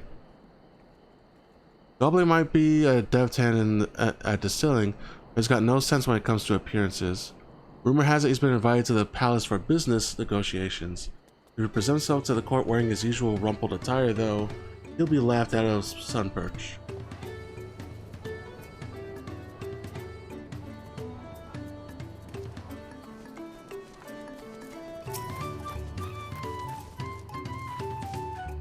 There's not much to say about Gobley, but I can tell you what Gobley's been saying. The other day, he was muttering about monsters prowling around agave jaws. That's the fields where they gather ingredients for mezcal. The princess has made it harder to procure said ingredients, and thus has driven up the price of his product. A boon, some might argue, but it's hard to celebrate when it affects the work as it does. Can't rightly bring joy to people if you can't keep making the thing they love. Fair enough. It's ruining supply and demand.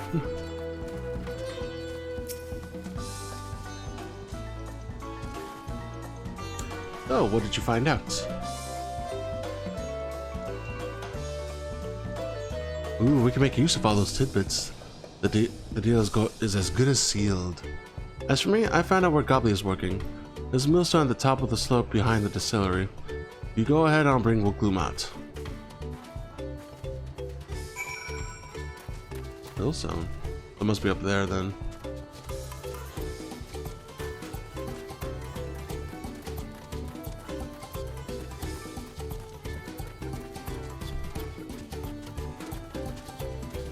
There he is.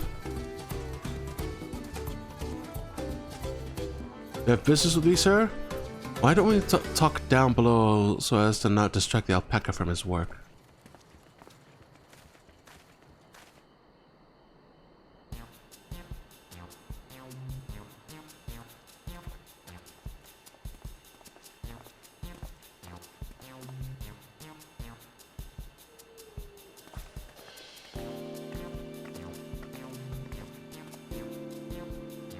Now, what's this about? Keep it brief if you would. I'm a busy man. We're in the market for a 3-year-old jug of premium mezcal, assuming you have any on hand, that is. Ah, an excellent choice. Must warn you though, it doesn't come cheap. We don't have Pelu, but we can offer a sack of the mint leaves in exchange. It's top grade stuff like the mezcal. No deal. Mate leaves are well and good, but I don't have any use for them.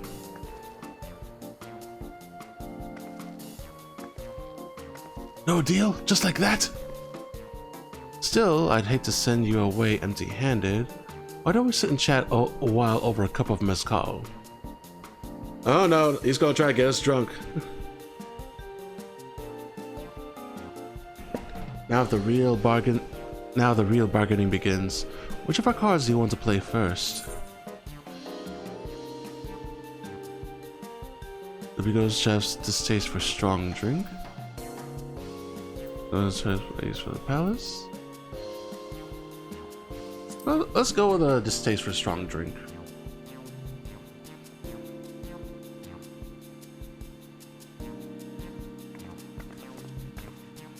I appreciate your hospitality, but I'm afraid I can't hold my drink.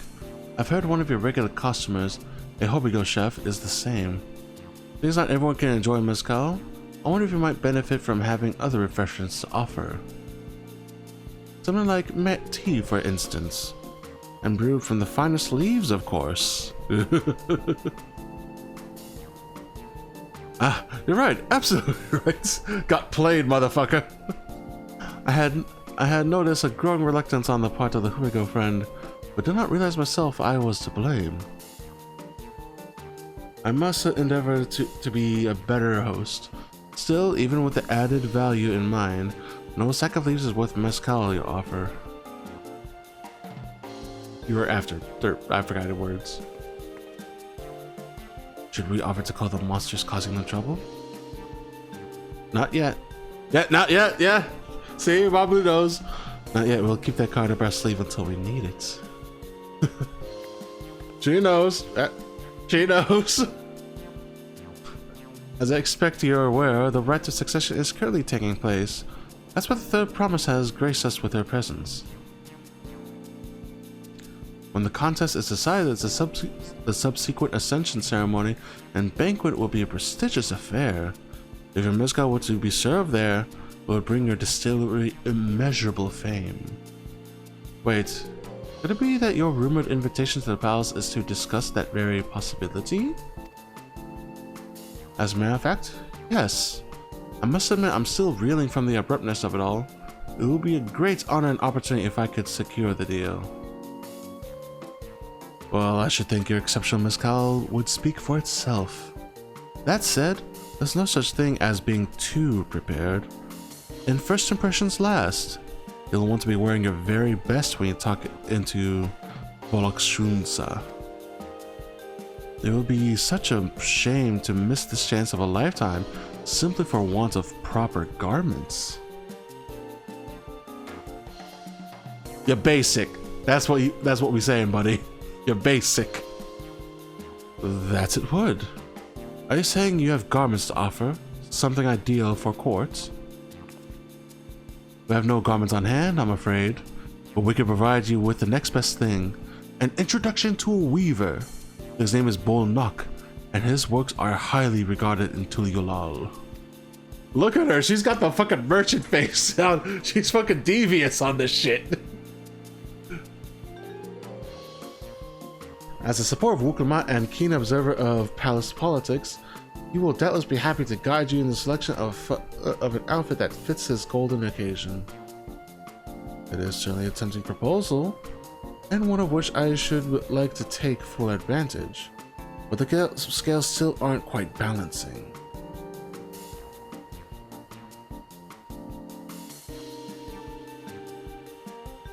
Say, weren't there monsters running amok in Agave's jaws? That's a problem we could easily solve for you. Truly? I'll be most grateful for your immediate assistance.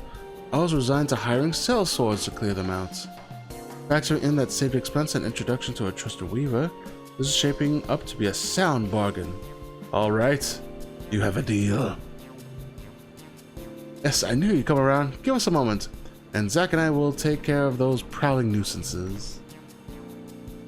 In the meantime, I'll use the time to pen an introductory letter to Bol Nok. The fields you look for are just as short of Wakupelo. Be safe.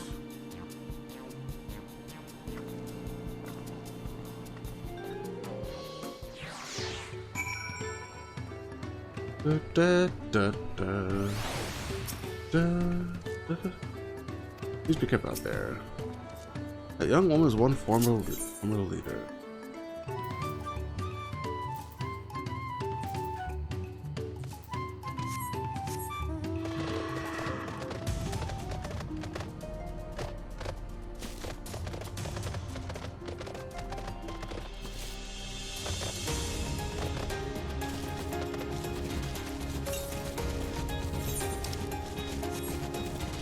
Northeast.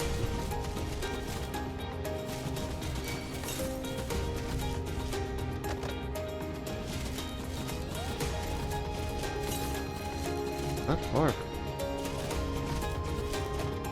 Oh, there. Okay.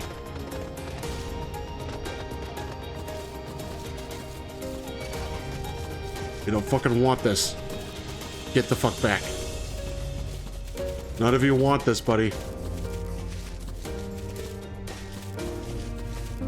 None of you want this. Go away.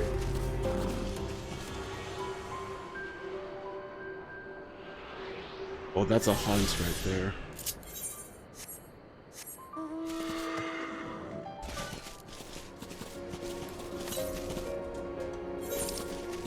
It's just that's a shit. That's it out of my.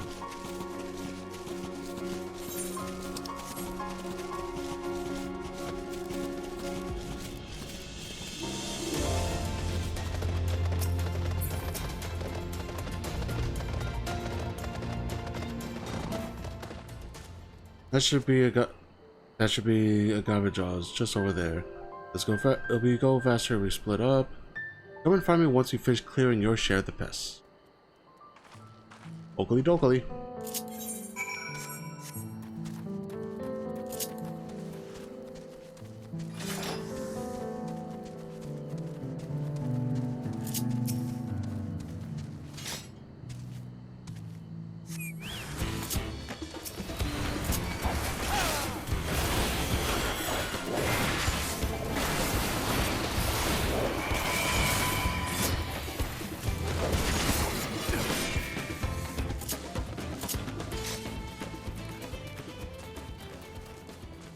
Have you ever had agave wine, Ian?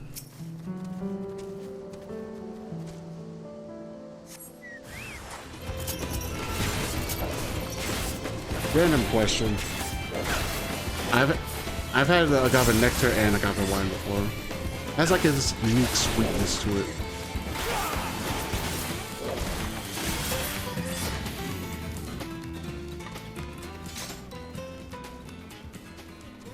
One can claim I have. But agave hot sauce and tequila for sure.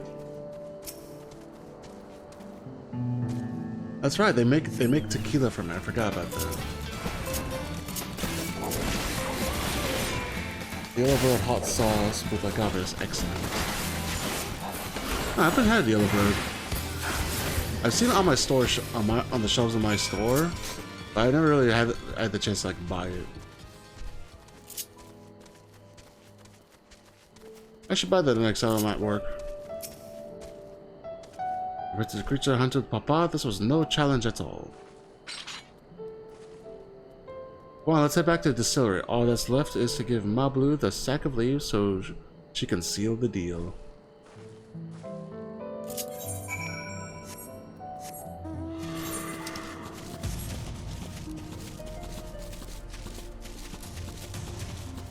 Shit, that thing's gonna murder me if I try to fight it.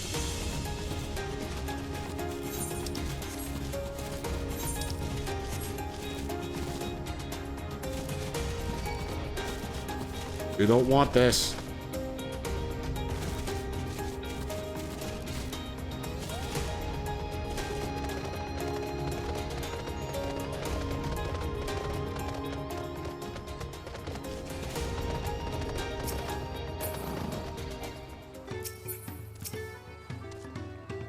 Go on, give Mom the sack of leaves so we can seal the deal.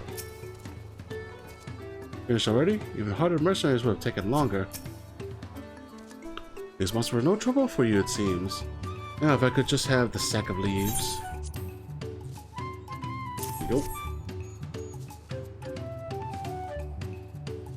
Thank you for looking after our precious trading goods.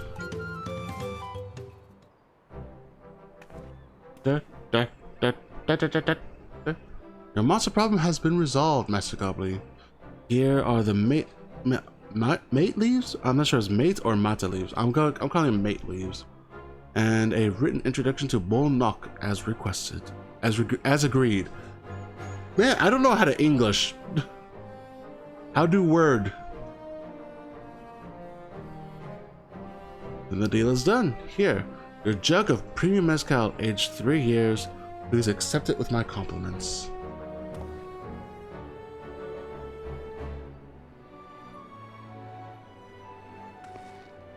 Yes, we finally have the mezcal. Great work. Especially you, Mablu. You're the one that inspired me to come this far, third promise. But let's not celebrate until we have the saddle in hand. Mablu, is it? You drive a hard bargain, young peddler. I look forward to doing business with you in the future. Thank you, but truth be told, I'm just a ranch hand. For now. Should I ever become a proper merchant though, I'll be back to strike more deals with you. Hey, there we go, kid. I mean, lady, fuck.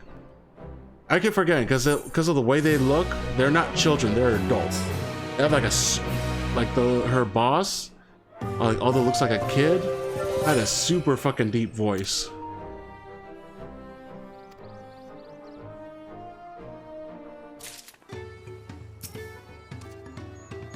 Please praise, can be confident I can be a peddler after all. Well, a little bit more confident than before at least. I'm satisfied with our trade and I trust you are too. If you have need of more mezcal, you know who to come to. Even at the palace, I don't think I've held a 10,000 pel jug of anything before. My hands won't stop shaking. Here, you better hold on to it until we get to the saddle maker. I accidentally drop it like right in front of her. Could you imagine if we dropped it and it had to start all over again? Yeah, could you imagine? Luckily, Hadley's place is not far. We just need to head across the plaza.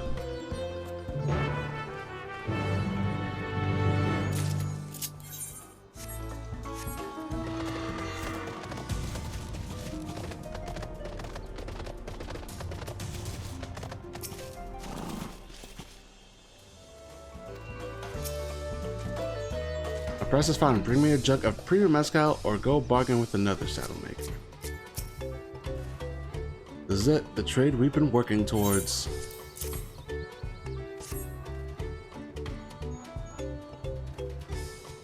Ew, still in one piece. Right, time to make our deal.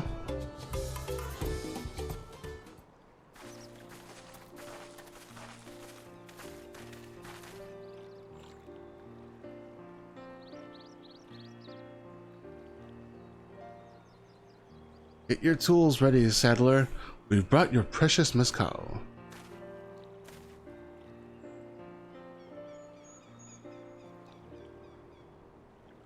Wait, you actually got your hands on a jug? But you had nothing. A few measly clumps of wool. What we had was an aspiring trader with a gift for negotiation. Get dunked on. Oh, that's cute. Looking away in embarrassment.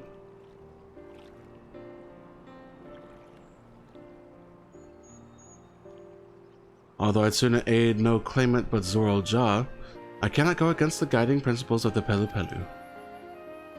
You made a bargain. We achieved our side of the bargain, buddy. The trade is a fair one.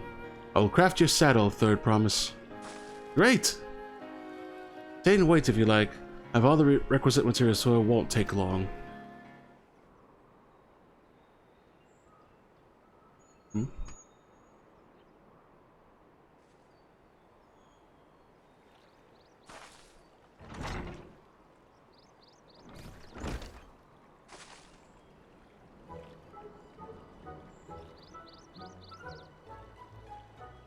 Your commission is ready. Catching wild alpaca is never a simple affair, we'll have an easier time with it with one of my saddles.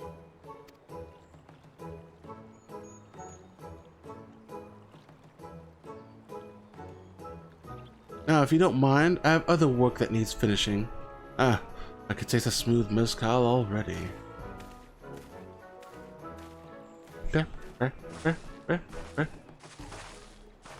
We did it! The saddle is ours!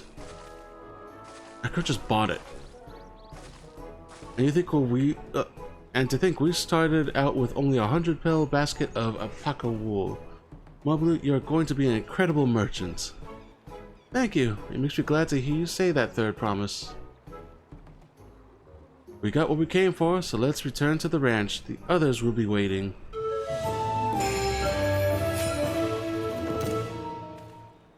Ooh, that is a fancy looking saddle.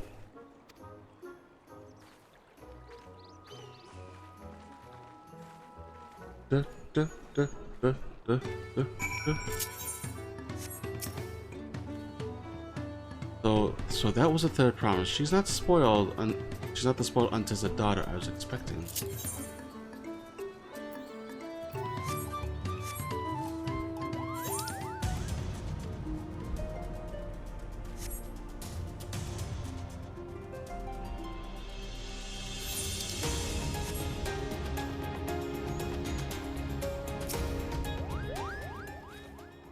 It looks like everyone's pitching in with the alpacas. Let's tell them the good news. I've been away for some time. I assumed trading was productive. I made the mistake of starting one and caught a glob of spittle for my trouble. I'm beginning to understand Luklamat's aversion for the animals. Tobley and Aaronville have been teaching us how to care for the alpacas. One gentle girl ate the feed straight from my hand.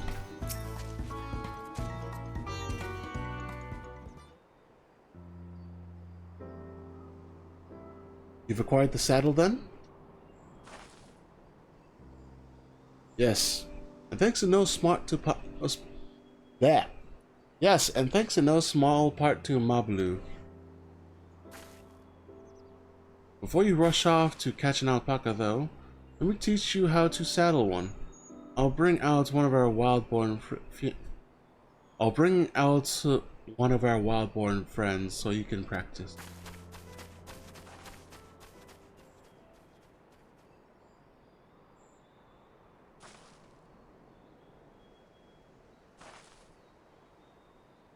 I know. There's something I need to learn.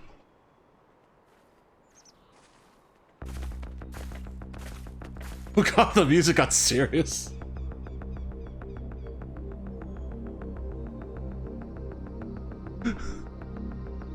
The stare down.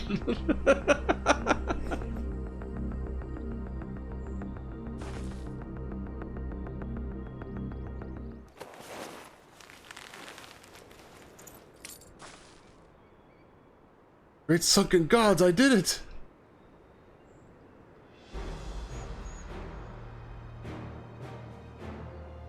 He hardly seems bothered, much less inclined to spit. As if he was completely accepting of Wuklamat's touch. That is because of the singular scent with which the saddle has been coated. Alpacas find it very soothing.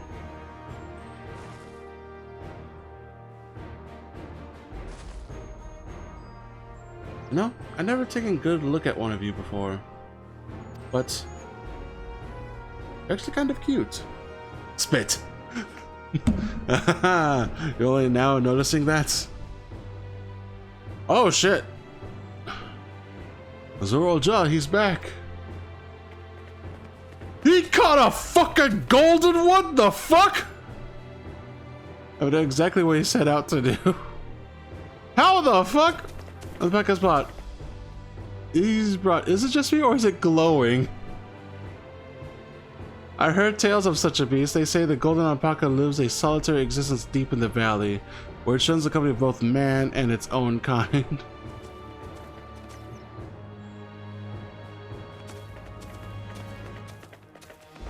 Yeah, he got you beat in this, but yeah, you can still earn your prize.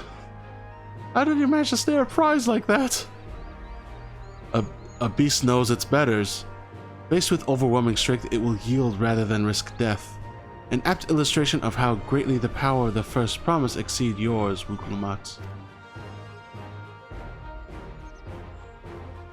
Strength alone won't win him our father's throne. I'll be the one to find the Golden City, and then Tural can remain at peace. Zorlja. An everlasting desire for peace can only be forged in the fires of war. Dude, you're a warmonger. We don't want that. Unite as one, the people must be taught.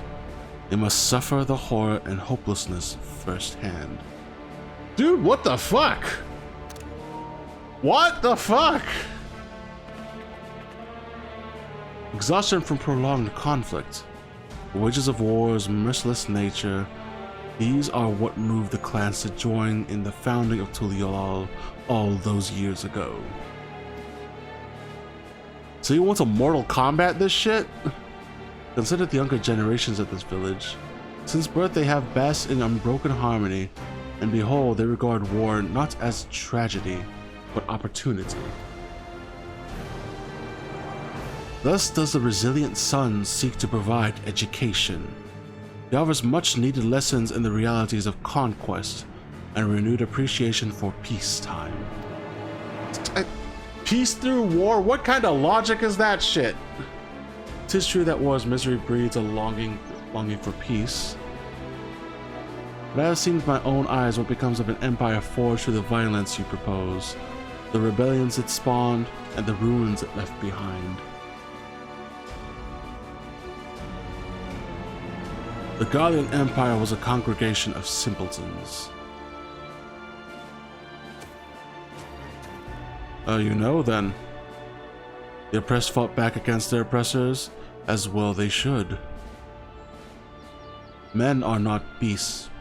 Only a fool would seek to rule over all with the threat of force alone. This is why Gurul Jaja did not elevate the Mamulja. Why he treated all clans with equal respect.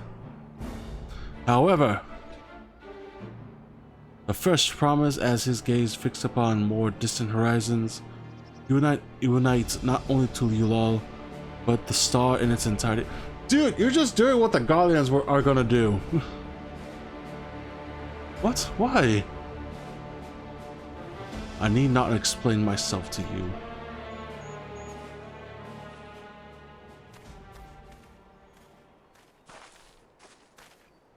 Oh, well done indeed. The first promise has completed the feat of gold with an appropriately golden flourish. Represent to you your much-deserved keystone?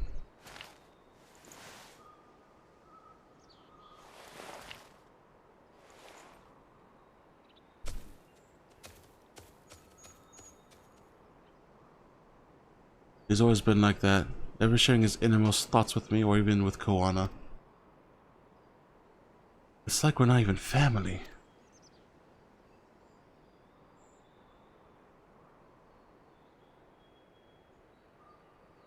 Damn.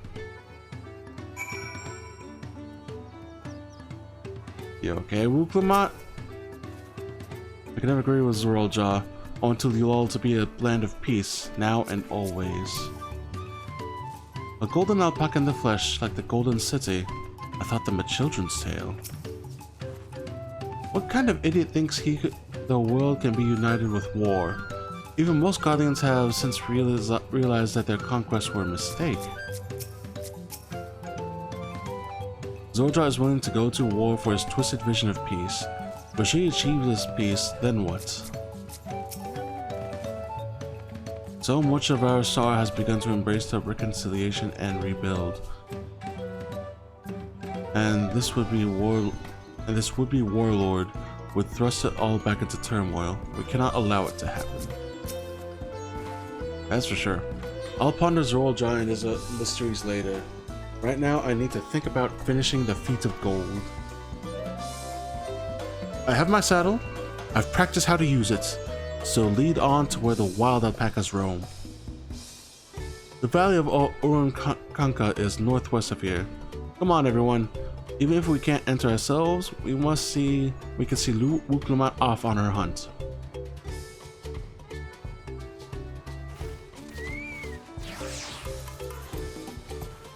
Oh, that's perfectly timed with the disappearing. Huh.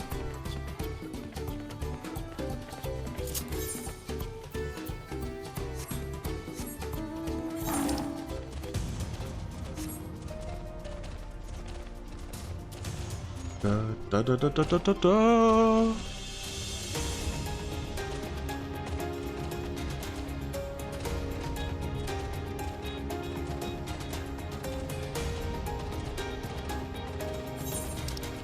That's higher.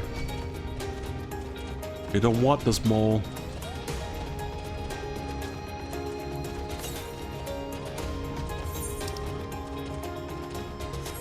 That's just right away.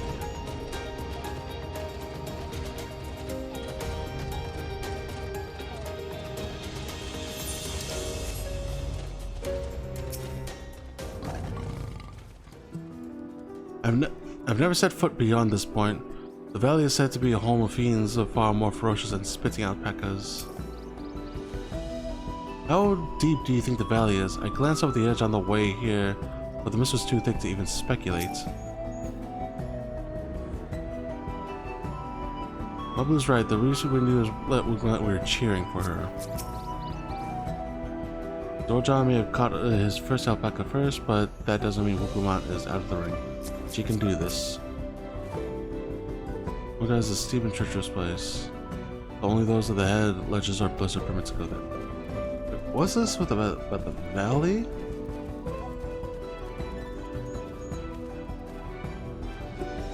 Oh, fuck that noise.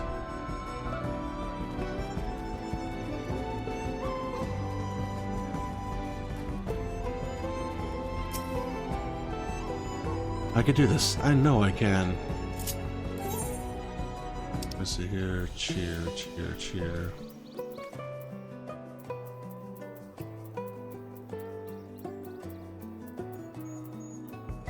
Cheer.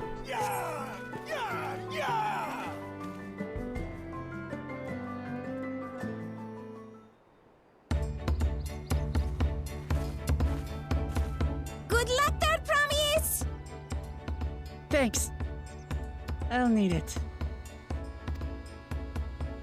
Truth be told, still not sure about alpacas. I'd rather not go near one if I can help it.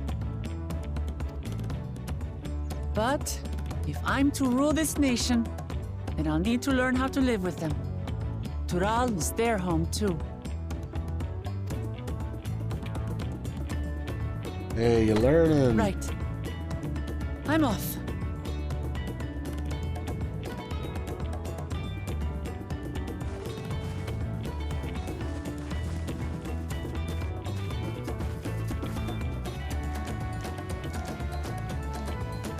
So, shall we head back to the ranch, or...? I'm staying here. As will I. Wuklamat is alone in this. The least we can do is stand watch and await her return.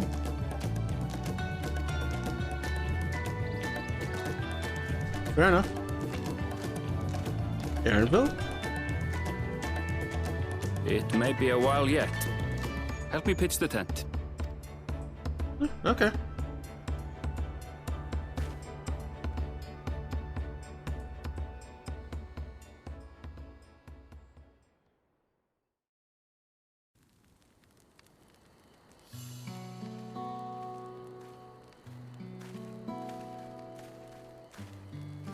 Trust a gleaner to come prepared for anything. What's a gleaner? That's a good shot. Someone whose job it is to travel the world and procure uncommon things for their employers. Erenville specializes in finding animals, I believe. This is a good shot.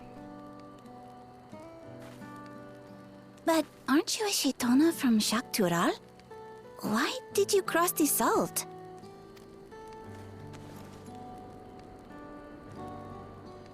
When I was much younger, the thought of leaving Tural never even occurred to me. But then, some years ago, my mentor tasked me with a difficult hunt. Something I could never find, she said, so long as I clung to the familiar. She suggested that I leave home, leave Tural, and join the Gleaners of Sharlayan. As one of their number, I could experience the world, immerse myself in myriad cultures and customs, see the many faces of nature. And once I had learned what is truly important, I would find that which I seek. My younger self took those words to heart, and off I went to become a gleaner.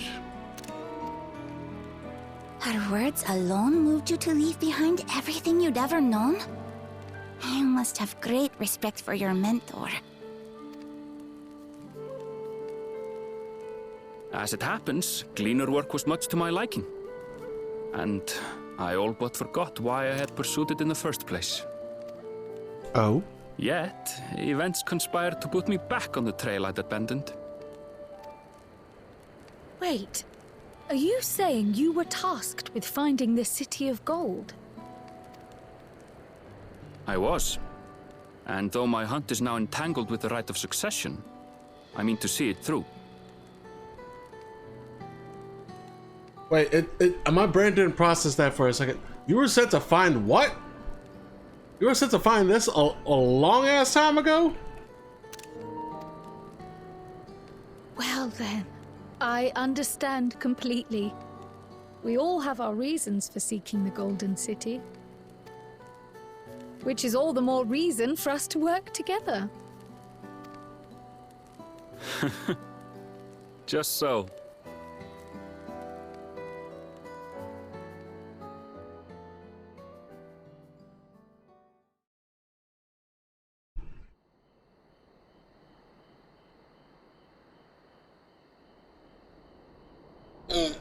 Oh, stretching. She should have been back by now. What if something's happened to her? We need to tell Tobli and arrange a search party. Wait. Do you hear that?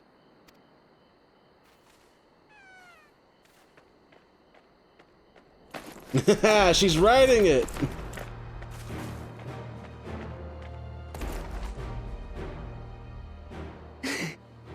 They did it. Damn, you sound exhausted.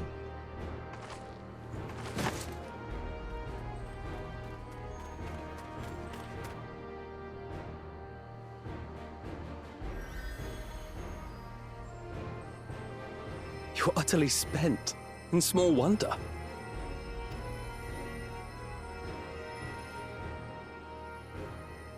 Well done, Third Promise. The ranch isn't going anywhere. Take a rest in the tent. I think I will. Thank you all for believing in me.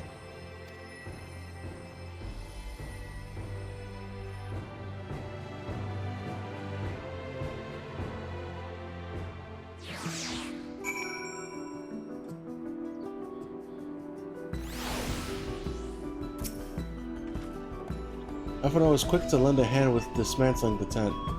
Is this to be his new obsession now that he's mastered collecting firewood? Yeah, I'm pretty sure. We were out here for quite some time, but I'm glad Wuklamot was able to catch your alpaca. And Nervo choosing to share his story with us was a welcome surprise. Thanks to Afana's healing hands, I can actually stand again, maybe even walk. Wuklamot has no serious injuries to speak of. However, she had clearly been pushed to the very limits of her endurance. I spoke too much. If Wuklamot is up to it, we should be heading back to the Tobli. On Solely, the third promise came back to us safely, and the alpaca she tamed is a healthy-looking beast. Surely this will be enough to satisfy the feats of gold. I'm not going for it. Give me silver things. There's Pelu. Wukamat still seems a bit unsteady on her feet. Highly surprising after she spent the long night chasing alpacas. You know what will melt fatigue away like that? Yeah. I don't know how English. You know what will melt away fatigue like that? Like that? Oh my god, what the fuck is wrong with our words? Blah blah blah blah blah. You know what will melt away fatigue like magic though? Mate tea. I'll run to the ranch and get a pot brewing. That way you can take your time and tea will be ready when you arrive.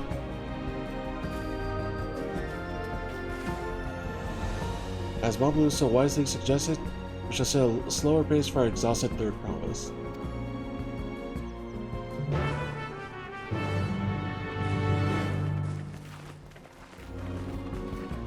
So what you mean is sprint all the way there, got it.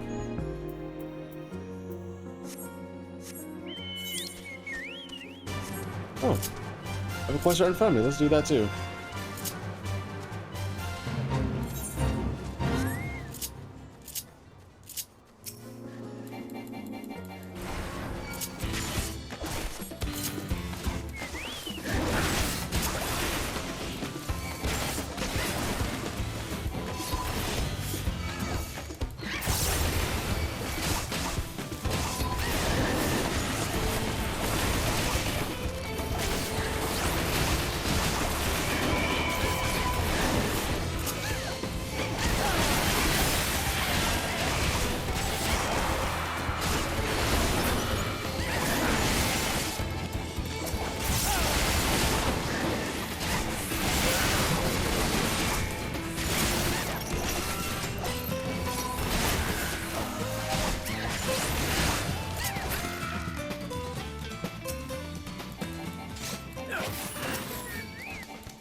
Oh, hey, help us going, finally.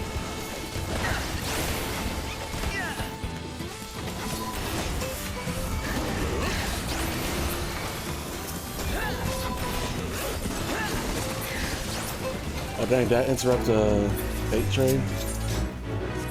Looks like I interrupted a fate train. Whoops, sorry guys.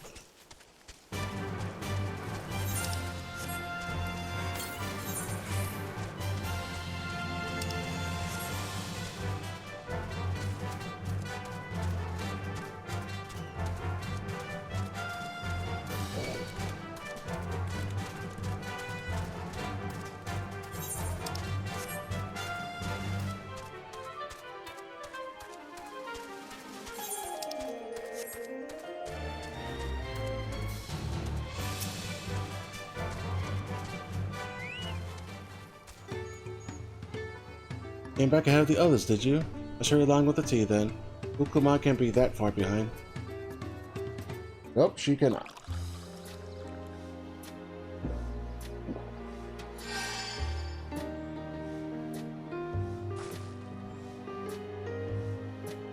Ooh, that tea really is magical. I feel better already.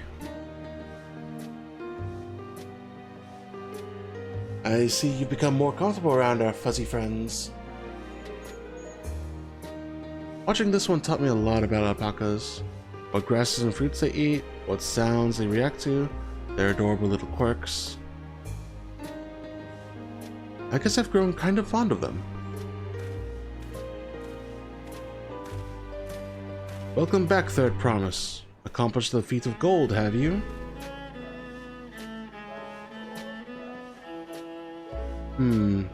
Yes, there's no mistaking a valley alpaca.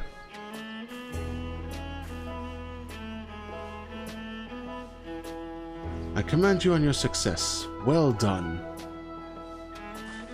Yes, we did it.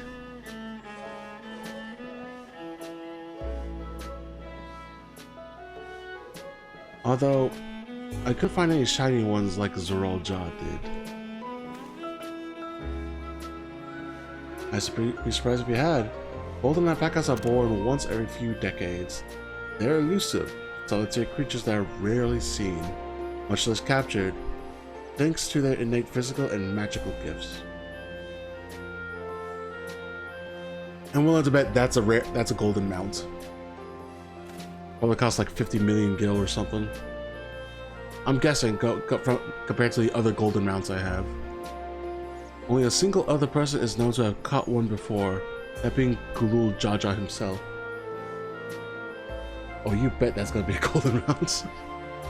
Papa was chasing alpacas too? So my grandfather's stories say. It was before the founding of Tululol, in a time when the mountain giants, the Yakui, held our people in the thrall.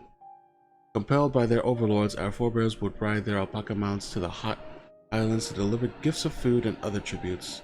Those were wretched days, to hear grandfather tell it.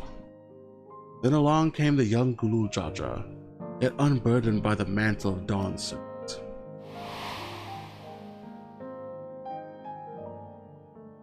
Our people were amazed by this imposing two-headed figure, equal to the Yakui in stature, and puzzled by his entourage of mismatched companions.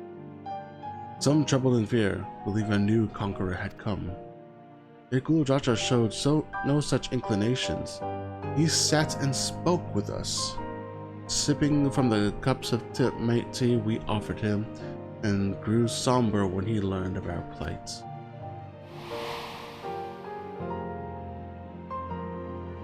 None of us could have anticipated that our visitor decided what to do next. Gulul Jaja ascended the cliffs to face the giants and freed the Pelu from the Yakui's subjugation. He then turned an aspiring eye, an appraising eye upon our riders, proposed we take to the road to peddle our beverages. The suggestion seemed obvious for one who traveled as he did, intent on fostering amity between the clans. Yeah, he's a giant of a dude. So it was that a few court words from Gulul Jaja transformed us into a clan of itinerant merchants.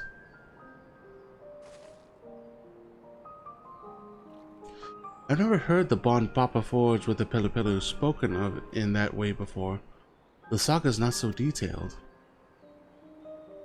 You may not know that Gulul Jaja sought a sure-footed guide for his trek up into the highlands.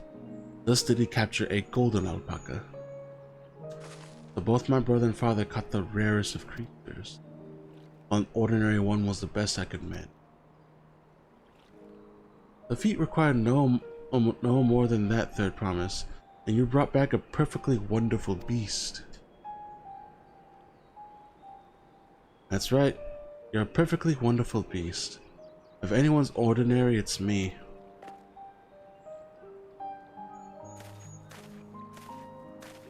It's gonna spit on you for you about talking shit about yourself like that. Not only did you accomplish the feat of gold, you also made many trades and brought joy to many people in true Pelu's fashion. I sorely doubt your sibling would have achieved the same result. You should be proud of the accomplishments which earned you your keystone.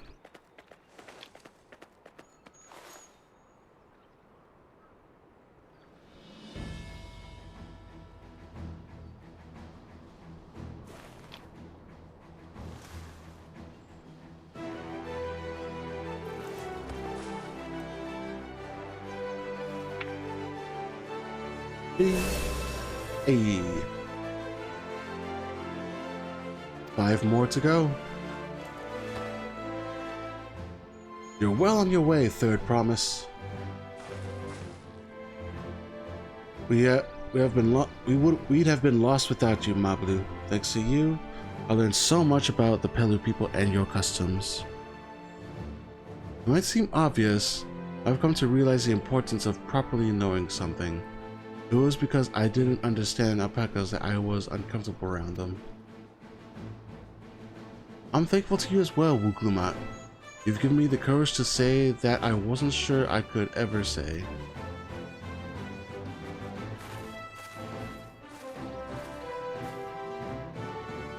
Probably, I want to leave the ranch and become a merchant. I appreciate everything you've done for me, and I've loved every moment caring for the alpacas. But this is something I need to do. I need to walk my own path and make my own trades.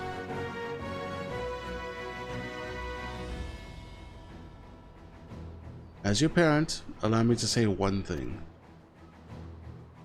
I've always tried to give you my wards' lives filled with as much happiness as I could provide. Yet never once have I wanted that to be the only happiness you knew.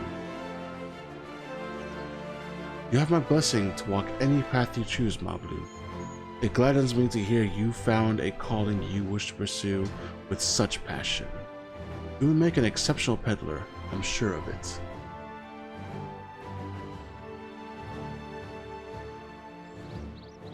Thank you, Tobli. What did I tell you, Mablu?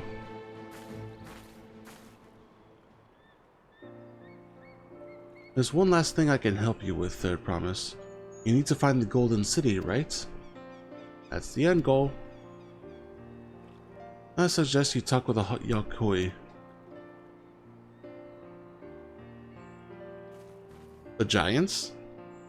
They once ruled over far more than just Rokopacha and the Pelu. 1,000 years ago, they were the overlords of Yaktural and all its people. During that era, the Pelu were commanded to search for a city of gold. Oh. They scoured every corner of the continent, but never found any trace of that fabled place. But if they didn't find anything, what could the Yakui have to tell us? Where not to look? They may not have found it, but the fact that they thought to look for it at all makes me curious. Perhaps there's value in delving into how the legend originated?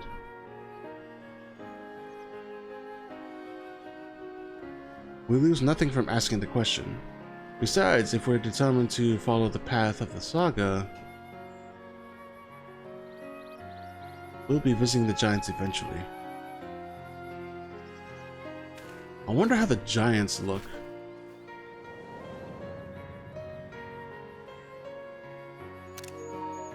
Oh, that's a hell of a shot.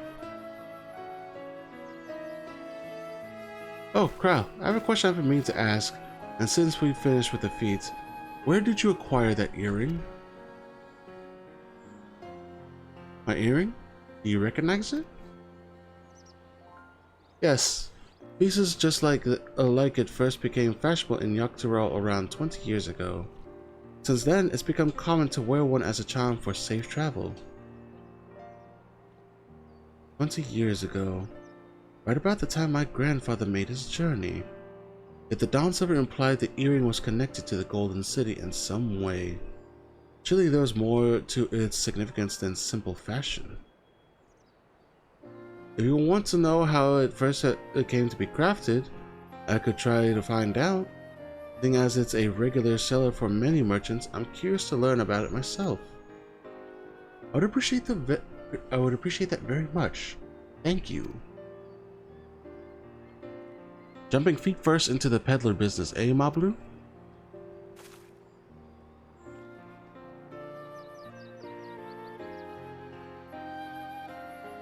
Right then, that's 2 keystones down. I say we head back to Tuliulal and plan our next move.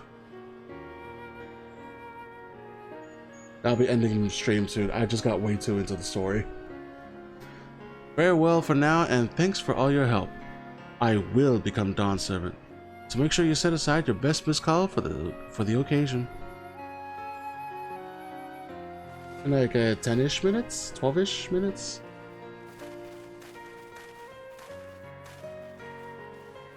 She has a fearsome opponent in that brother of hers. He even brought a golden alpaca to heal. But you've heard Zorojaw's supporters talk. You must see opportunity in his expansionist ambitions, but they find the man himself intimidating, terrifying even. Whereas I've grown to love Wuklumat. Everyone she meets will come to love her too, and that's why she'll win the throne. You might be right, Mablu. Might be right.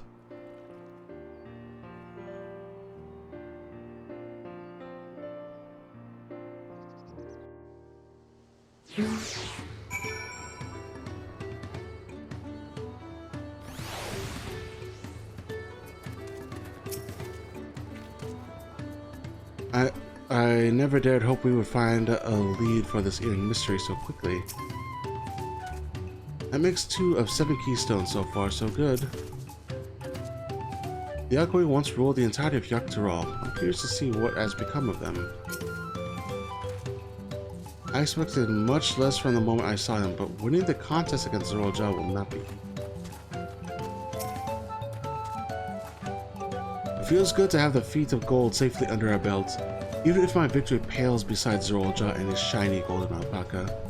I know I shouldn't let it bother me, and God knows you've all been so supportive, but I want to be strong, or wise like my brothers, to be a promise that people respect.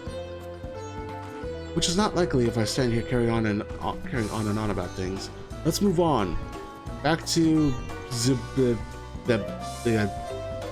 that word, that town. With us, the contest has hardly begun.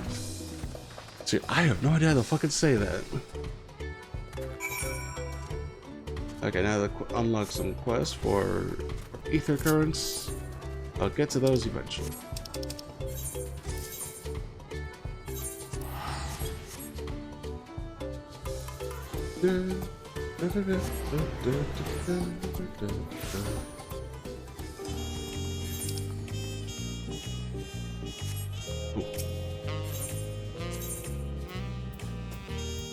This place definitely has a jazzy theme.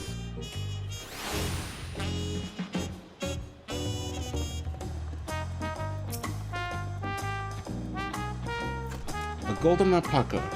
Well, I may have tried to track the beast myself.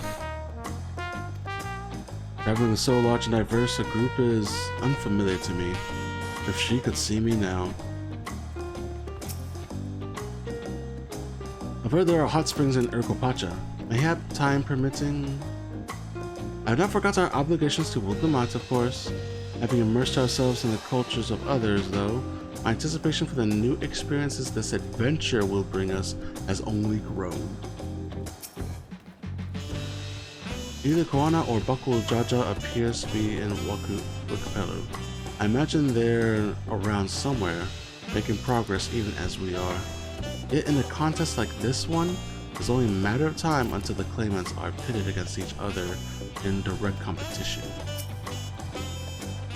The Pelu remind me of Lalafell, never letting their size slow them down or hold them back. They move at their own pace, making their textiles and mezcal, and raise alpacas to bear them to market. Idle musings aside, we've made a good start on these challenges. Hopefully we can keep it up. Look at us. A contest has barely begun and we already have 2 keystones. Shut up, shit. Even my talent birds aren't doing this well. We can only hope.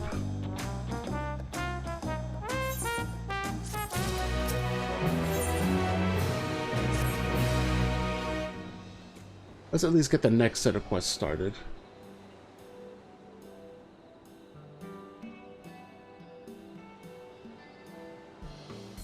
We've now won keystones from both the Feats of Freed and the Feat of Gold. Sure, that means our approach to the contest was the right one? Or at least a step in the direction.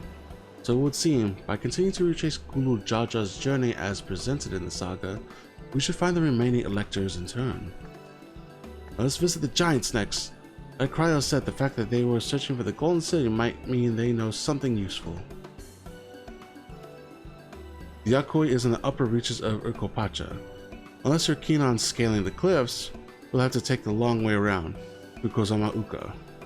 This route will take us close to the Moblin village, which is another important location in the saga. Since we'll need all the keystones eventually, it makes sense to pay them a visit while we're passing through. So we call on the moblins first then. Let's head there right away. I'm afraid right now is going to be a problem. Wait, why? Ooh. The flights of we wingless, the great stairs leading to the moblin settlement, collapsed in the storm. What are we to do then? We go around the long way? There is an alternative, but it requires preparation. Until it's ready, you could rest at the cabins to see more of the city. Whatever you prefer. You take the balloons, maybe? The dirigibles? Just be sure you'll accept any method of travel as long as it gets us up to our destination. Of course, what do you take me for? Then as your guide, I will see to the arrangements. It's the dirigibles, isn't it? Well, since we have some free time on our hands, let us make the most of it. Magic cannon! I mean, hey, it worked for Mario. What? I need to get my axe repaired. I nicked the blade pretty bad when I took a swing at Buckle Jaja. It reminds me, I never got around to introducing you to Rupley, did I? He's the man in charge of Waku Meki Meki, and a good person to know. Want to come along? Why not? Let's go then. Magic cannon travel. I mean, it's fast and almost instant, and the enemy will never see it coming. Ready? The markers of the Waku Meki Meki are to the east on the other side of Bayside Benny. Ukuma's now accompanying me. Got it.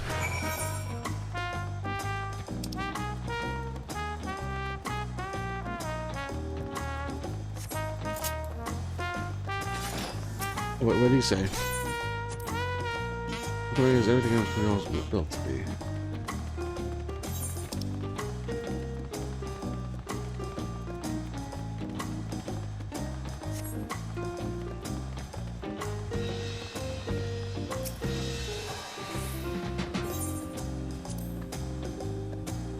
This is Auntie's Tacos, named for its owner here, the lovely T-Soul. Perhaps the best tacos in Tululol. This place sits at the top with that place. You say that third promise, but you only ever eat old Brook Ibu's food. Come and buy mine for a change. Wow, she's calling you out, dude. Sorry, T-Soul. It's been a while, hasn't? I swear I'll stop for a bite once the contest is over. Oh, that's Auntie's Tacos. Pardon me. We got a wide range of options from healthy to hearty, plus a variety of salsas to choose from. This is our flagship location, by the way. At least it will be when I get around to opening a second branch, hehe.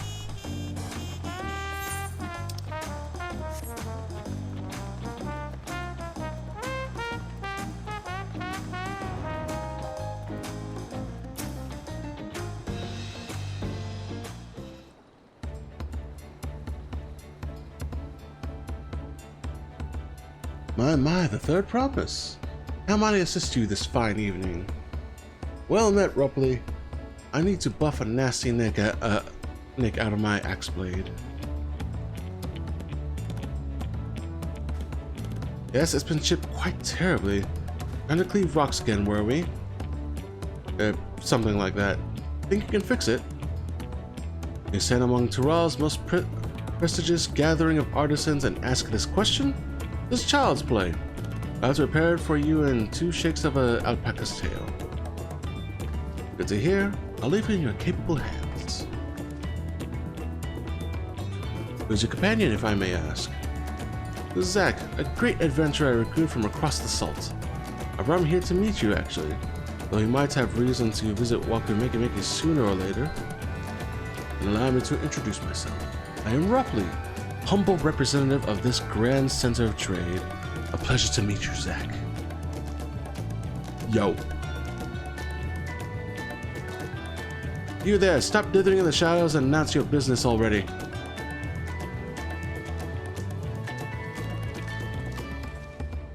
Oh, it's the dude from the ship. I've seen that man somewhere before. I remember. Pepperidge Farm remembers.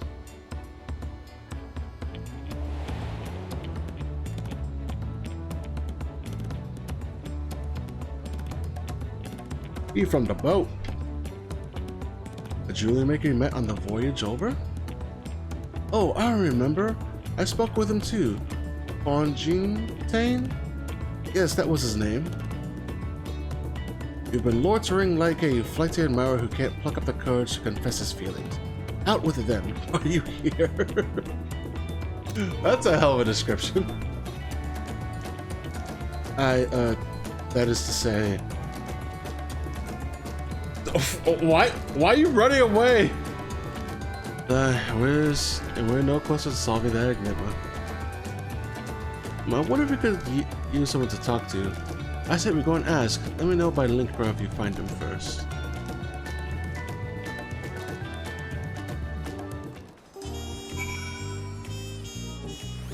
Looks like my control needs to charge. 1 second.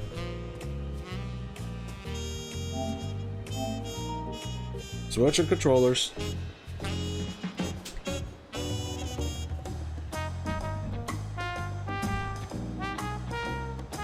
Yes, I have 2 controllers. It's very handy.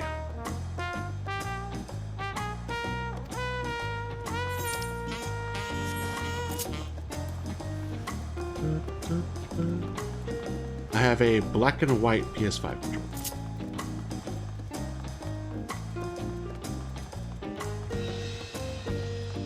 For my PC, I use a dark blue PS4 controller.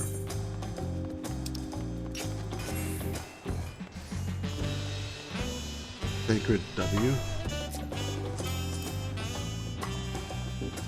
Sacred Waters. And it adds a back controller for when player 2 joins. Yes! If there'll ever be a player 2.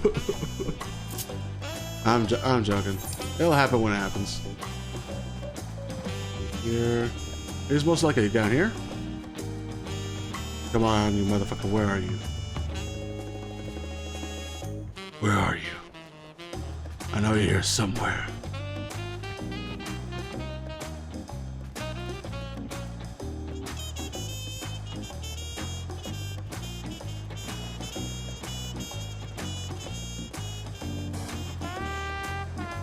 Come on.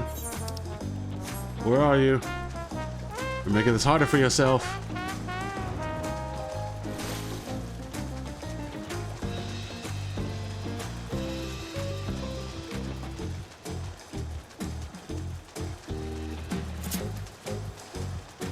There you are. You're conversing with Master Ropley. But wait, we've met before, haven't we? On the ship.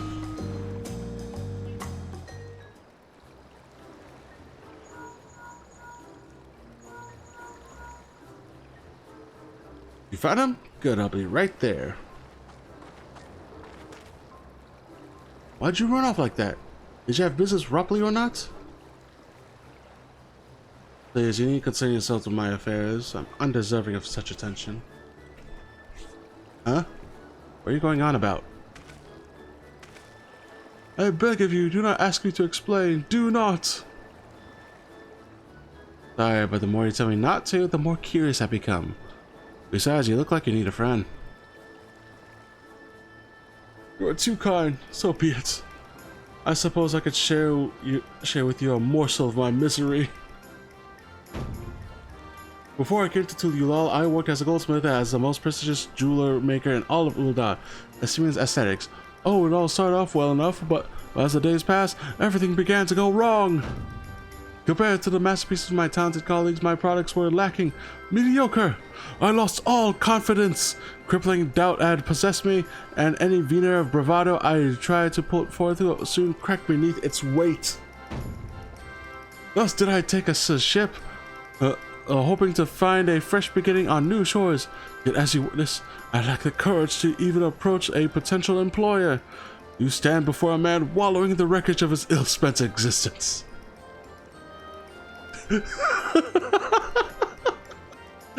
Shock look.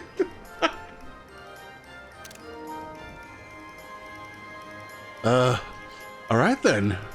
You offered a morsel, then served us the full course. You must really want someone to hear your story. If you like, I could try to give you a few words of advice. Then, you have experience with my predicament? Of feeling terribly inadequate compared to our undeniably superior peers? Well, when you put it that way, yeah, you're kind of like falling behind the pack here.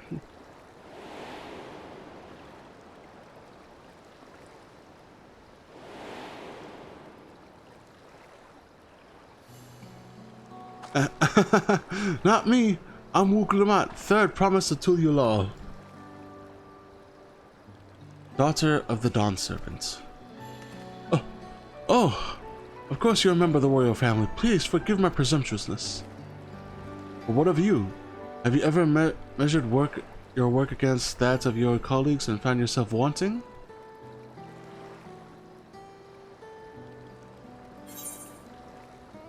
You can't measure your worth by the success of others. On occasion.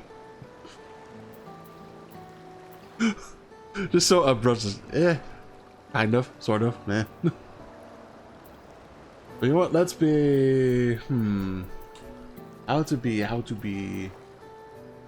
Just meh about it, or be encouraging about it?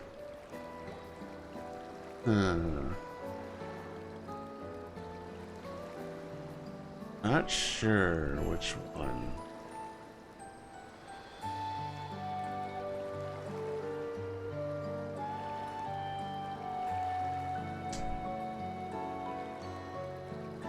Let's dice roll this. Where's my dice? Odds, first choice. Evens, second choice. Well, evens will be on occasion. Odds will be you can't measure your worth. Evens it is, on occasion.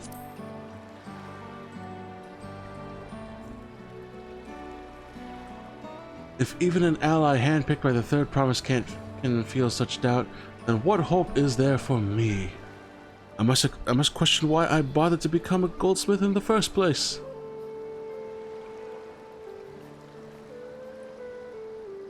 Looking back, 'twas my father who inspired me to take up the trade. His exquisite creations brought radiant smiles to the faces of his clients, and I admired him deeply for it. But in the course of striving to be as great a goldsmith as him, I lost sight of my original motivation. All I ever wanted was to spread joy through my craft as he did. Perhaps I will give this one last try. Thank you both for reminding me of what is truly important.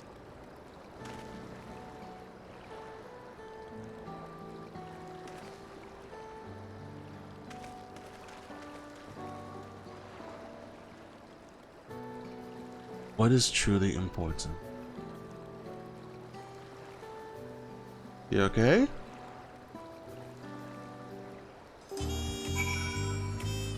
One second. Need to fix a thing.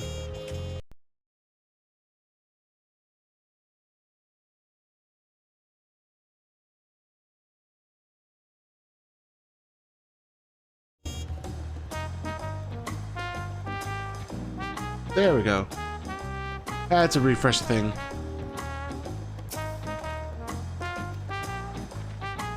Oh, sorry, Zach. I didn't mean to ignore you.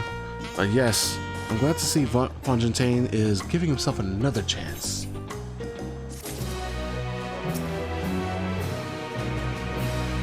There's a good spot to end.